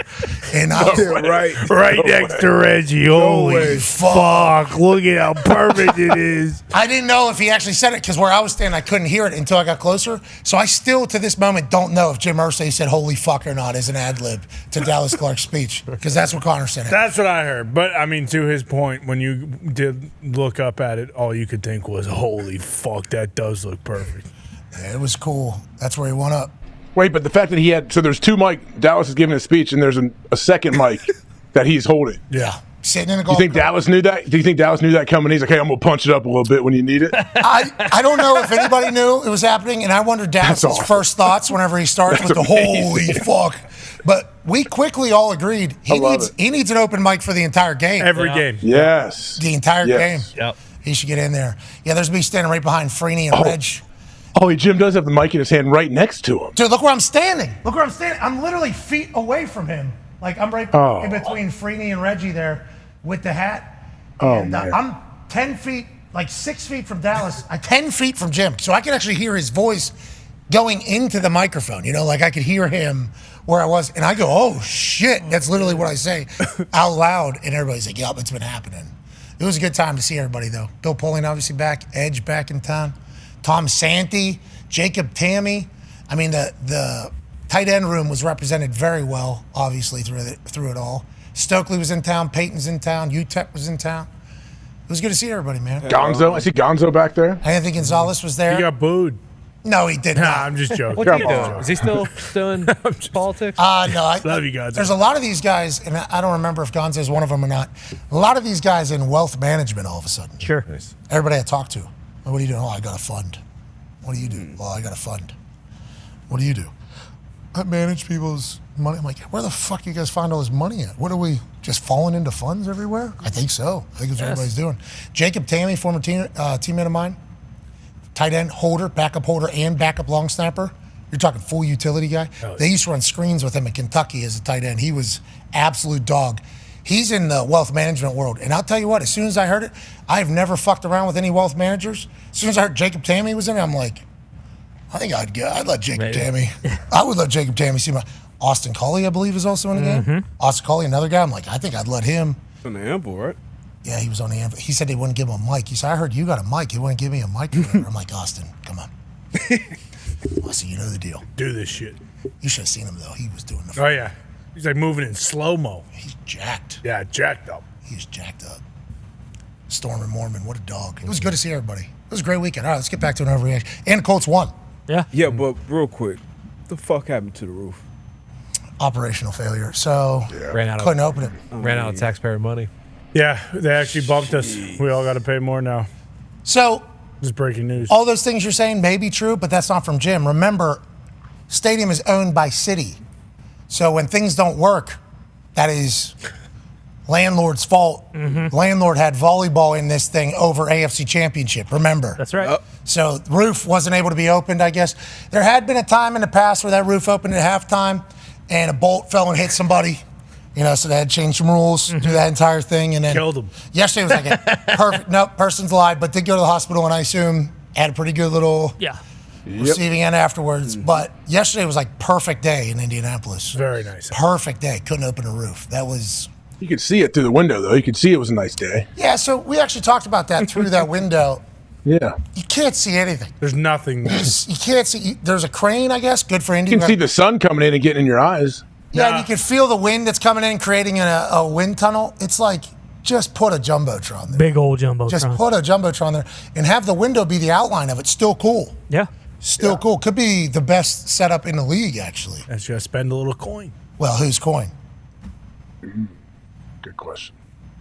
If they put Flack in, I'll do it. AR is electrifying. AR is electric. Let's get him some touches on the outside. Oh, you want him to run? Couple bubbles. You say you want to package a Joe Flacco quarterback AR out of? Could. Yeah. Couple bubble pass. Yeah. He lowered his shoulder and ran through that guy. It was sick. And he got right. I was very excited. I literally was, get up, hey, please get up. And he gets up. I'm like, my man. All right, we're in a good spot. Yeah, I love AR. It's just Flacco. We watched him. He did bring the boom, didn't he? AJ, have you brought the boom yet or no? Good, AJ. Oh yeah, believe me. You know, I got kids. Kids love the boom. So at the Halloween party, you were a big Costcoing? Yeah.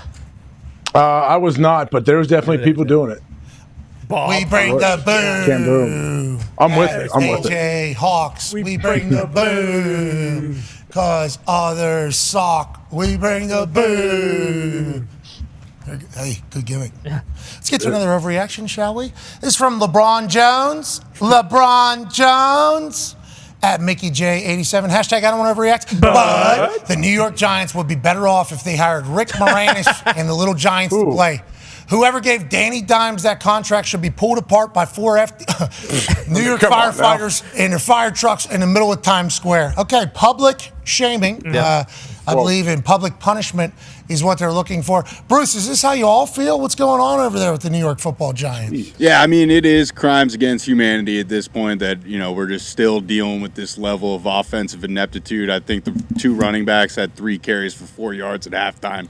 Quarterback sacked 8 times. Don't score a touchdown.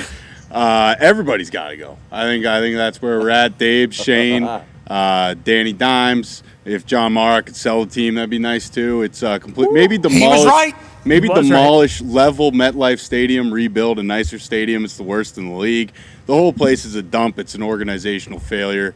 So see you Picks Friday. We'll fade them again. Okay, I love it, Bruce. Thank you for that. That's our Giants representative, Bruce Brown. Let's go to another overreaction, shall we? This is Marky Pants. Hashtag I don't want to overreact, but the Niners season is officially flushed, and I'm bummed out. Shanahan can't function for more than 2 quarters without putting on his Salah Halloween mask, and receivers are going down faster than $5 6th Street hookers. Jesus. Throw them all off the Golden Gate Bridge and start over. I had to wipe my flat screen down with dude wipes after Sunday's crop performance. That was clever. Yeah, that's good. That was very clever. Mark. Good usage. Good usage of a show partner as well. Yeah, absolutely. I don't know if dude wipes are going to help it all out. There was a stat here from Hembo. I think Purdy's only played like 4 bad games in 3 years or something like that. So it's like he has a bad game. He certainly did. That was a bad game by Purdy. How loud was it in the overreactions about Purdy? Pretty loud. Another one, the one I almost used was basically very similar in terms of like the Niners window is closed. It says since Christmas of last year, Purdy's touchdown interception ratio is 14-12. So like people think that maybe there's a little bit, but I mean they're banged up to all. Very. Yeah, like so Ayuk's it's done. Ayuk's done. Like now you wonder, is McCaffrey are they gonna try to expedite getting him back because they need some? He looked very comfortable on the sidelines. He did. Bad haircut too. Seemed like he hadn't had a haircut in a while. Yep. It's like, oh, that's a guy in the middle of rehab. Like that guy's going through something. It didn't seem like maybe he'll be back. Hopefully. Achilles tendonitis on both legs. Yeah, I don't see how that goes. With how good the NFC is too, though, like 3-4, like they really can't. Like, they can't afford to have, like, a little lull here in the middle of the season and then have to win, 6 games down the stretch to even get a playoff spot. Here's a Hembo stat about Purdy. Purdy has started 28 career games and has had a QBR above 50 in 24 of them. In other words, he's played terrible 4 times in 3 years. That's going to happen, I guess, is what he's trying to say. Niners fans are saying, what do we do? We're never going to be able to get over the. With the way Patrick Mahomes played, with the way everything else goes, we can't beat him. What are we even playing for? A lot of those. Well, hey, Niners fans, you need to know, you're not even in the AFC with them. You should see how we all feel over here in the AFC. We are just currently in the Chiefs era. There's a lot of football left for those Niners. A lot of football left. That's over. What if they get hot? Think about if they get hot, though. The Niners are a team that can absolutely go on a run, and all of a sudden, like, we forget about all of this, them stumbling early in the year. Ayuk, obviously, they're saying that's ACO at his knee. Ricky Pearsall has a big-time catch, gets a big pop from the crowd. I love that moment. That was good. Just months after being shot, he's back on the field. I feel like they'll figure it out. I got faith in the Niners. If McCaffrey can make it back, I think that changes a lot. All right, let's go to the next overreaction, shall we? This is from Sam Laporta's burner at Sam Laporta 87 fan. Hashtag I don't want to overreact, but Jared Goff is the MVP, and anybody who doesn't think so hasn't watched him play this year. Lions have more touchdowns and incompletions in the last 4 games. Goff could outplay Mahomes this year with his left fucking hand. Hashtag Goff for MVP. Hashtag one pride. Hashtag Goff. Damn!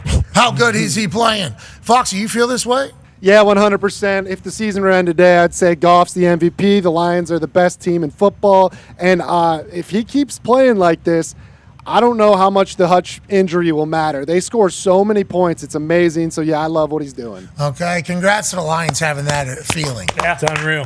It is cool. It is cool. Being that dominant on one side of the ball is just, there's nothing like it. Also for them, you know? Yeah. Because of how their football life has been. And for Jared Goff specifically, I mean, his first year in Detroit, he was not good. Well, during the trade, he was talked about as if this guy was crap. Yeah, this guy sucks. Crap. Anybody could have. Who started over him in that playoff game again? Hungry like a wolf. The Wolf. John Yeah. Wolford. John Wolf. Neck brace in an ambulance on the way out. Never forget that shot. Goff came in and won the game. Second string, yeah. Well, he's hurt. Well, why is he dressed? Wow. Well, he could play, but only in emergency situations. Well, this is an emergency. It's a playoff game. Yeah, but you get it. Yeah, but have you seen the fucking wolf spin it? Yeah, you get it. It's like wild. And then the reason why the deal got done is because the Lions were willing to pay the contract. Gave us an extra first for that. Yeah, it's like, are you willing to pay for this fucking bus? What a Yeah, what a good move, man. Okay. Okay, I guess if you're going to take $30 million for this, are you sure? Nobody else will get. This is the thing that's really got us. MCDC, I'll tell you what, man.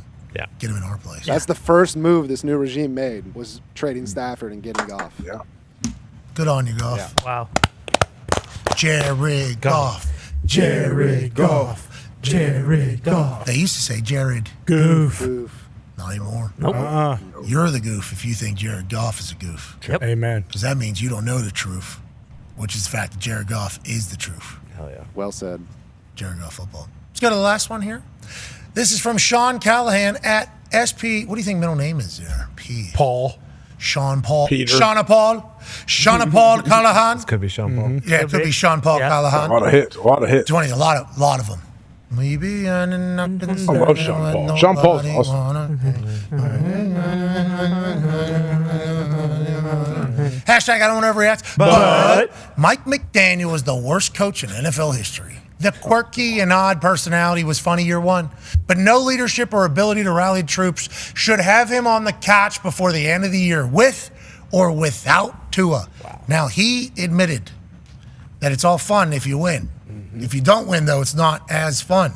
We've chatted about this. Gumpy, is Shauna Paul Callahan speaking for everybody in Miami and Dolphins fans? We're not over McDaniel, are we yet? A lot of the Finns faithful are. I am not, because you need Tua and McDaniel. They're just stuck to each other like glue, as Shauna Paul would say. Well done. But Very well done. Thank you. Yeah, I don't know. It's not pretty. We suck. It's tough. It's tough to watch, especially with that offense being so. Maybe everyone who said Tua wasn't good, here's what you get. The guy was holding the fucking franchise together by himself, it looks like. Fair. The defense has played well. Like, the defense played very well yesterday, but if the offense can't stay on the field, then they can't get off. Watching you go through the game was something. He got humped in the face by Blue. No. Spilled my fucking Coke Zero all over me. Yeah, I don't know if it was just Coke was Zero. fucked up. Blue walks over to Gump. Gump's sitting in the front row. Obviously, there's a lot of this and hat off and come on, man. Yeah. A lot of that. Blue hops in to say hello. Blue's got this little hip thing, that he does. Oh, yeah, we've seen it. Yeah, everybody's seen it. A lot of that. And he walks out and he sees Gump standing there all by himself. We're all standing behind. And Gump just looks at him. And Gump goes, Blue, I think is what he said. And Blue takes the thing and bang, right in the face. No. And we all go, oh. And then obviously Blue hears that. Yeah. Oh, no. How could you not hit him with a pop, pop? You got him again? Another one. Yeah, two of them. On the way out. And then he comes in, he comes back, talks to everybody. See, it was good. Didn't talk, obviously. Took pictures to everybody. Goes to mask, whatever, can't speak.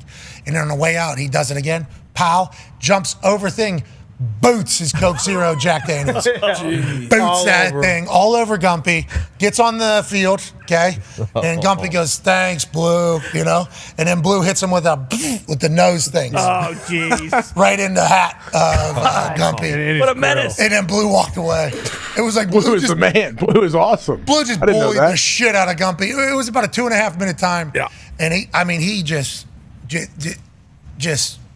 Gump, don't be scared to go back after him, Gump. I mean, if he's making physical contact with you. I'm trying to focus on the game, AJ. I just wanted to win a football game one time. You know, it's only the second time in my life I've actually seen the Dolphins live, so I just wanted to win a fucking football game. I didn't know that. It was a good time. It was a good time. Sorry about it. Until Snoop got hurt and people wanted to fumble the ball. I can't reiterate this enough. Get Tim Boyle off the fucking team. Let Tyreek play quarterback. Anything other than that guy. Tyreek getting the ball would have been cool. As a person that went to the Loud House yesterday, it would have been fun to see 10 with the ball. Yeah. Just a little bit more. That was only the second time. What was the other time?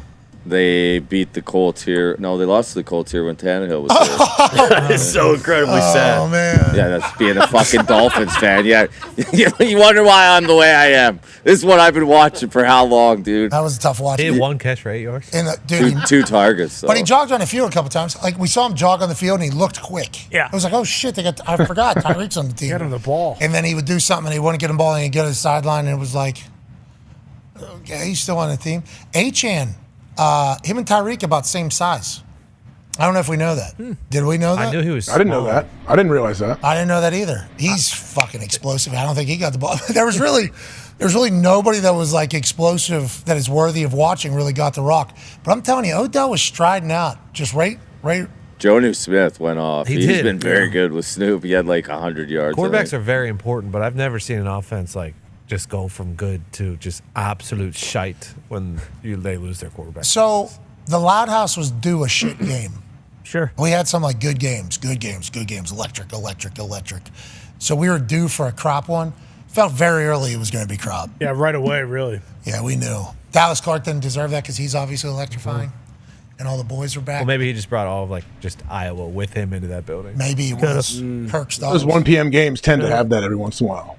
Curtis Painter has 6 sleeve. Unbelievable. First time I've seen him in a long Looks time. cool. 6 sleeve. And he's like jacked too. Very jacked. It was cool to see him. He's sweet sleeve. Mm-hmm. Yeah, it looked awesome. It really did. I was like, he walked by, I'm like, fucking Curtis. It's a good looking fucking sleeve. Looks sweet. What's up, Pat? Good to see you, man. Good to see you too. Austin Coley draft class. Curtis Painter draft class. It was good to see my mom got to see Austin for the first time in a long time. Oh, good to see you. He's got like 100 kids. We don't have to get into it. Sure. No. He's Mormon. I heard there's a sweet show about that. AQ loves it. Yes, he does. I think he would love it if it was just the premise that he tells. Yeah. I think he would just try to watch Saw the trailer. regardless. All right, let's get the hell out of here. Big one tonight. We got our picks. Me and AJ disagree on both of them. AJ has the Bucks plus 3.5, I believe, against the Ravens. And he also has the Cardinals plus 1.5 against the Chargers. Should be a big Monday night doubleheader. And then we'll be back tomorrow. Aaron Rodgers Tuesday. How's that going to go? Can't wait to find out. Great. That's a good tease. Genuinely interested. Great tease. How do you think it's going to go? I hope well. What would well mean? It's a great question. It's a great question. I'm not necessarily like pumped for the conversations after losses. You know, would much rather like win. No doubt. But I am very intrigued to hear how his brain operates in these situations. You know, I'm talking about a Mount Rushmore here. So what are his thoughts? What are his opinions? How do they go forward? You know, because Jets fans are at the point where they're like, we're sick of it, fucking, we fire this guy, we bring this guy, we do this guy, we all win. Yeah, those tweets were funny. Then the Mets lose. Oh.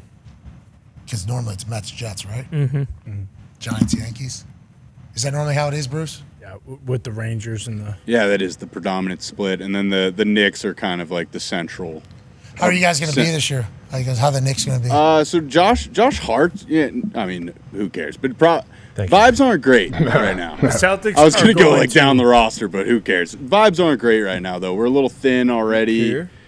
We'll see. Pacers vibes are high. Very. Are they? Very high. Yes. I heard Very high. I heard Are they something favorites else. to win? What? Celebratory videos. Yeah. Yeah. Getting sent out to 50 Cent. All I know is the Celtics are going to fuck the Knicks tomorrow night. Really? Yeah. All of them? Yeah. Whoa. AQ, watch it. That sounds like a. He would. That sounds like that's what we were just talking about. Yeah. All right. Be a friend, tell a friend something nice. It might change their life, like our friends at Dude Wipes. That was a good overreaction. Congrats, all the overreaction tweeters. Congrats. Shout out, Mark. And even for the ones that didn't make the program, we can't thank you enough for adding to the internet. Great shit.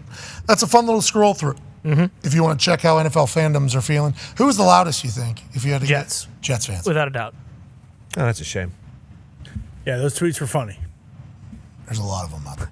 The internet is funny. Yes. That is just, if you take them as jokes. The internet is very mean if you don't take them as jokes. Correct. Like comedy clubs. Well said. Got to take them as jokes. Because if you're taking them as mean, those are very mean. Those are very talented, mean things. Let's enjoy this life. Team on me. Team on three. We'll see you tomorrow. 1, 2, 3. Team. Goodbye.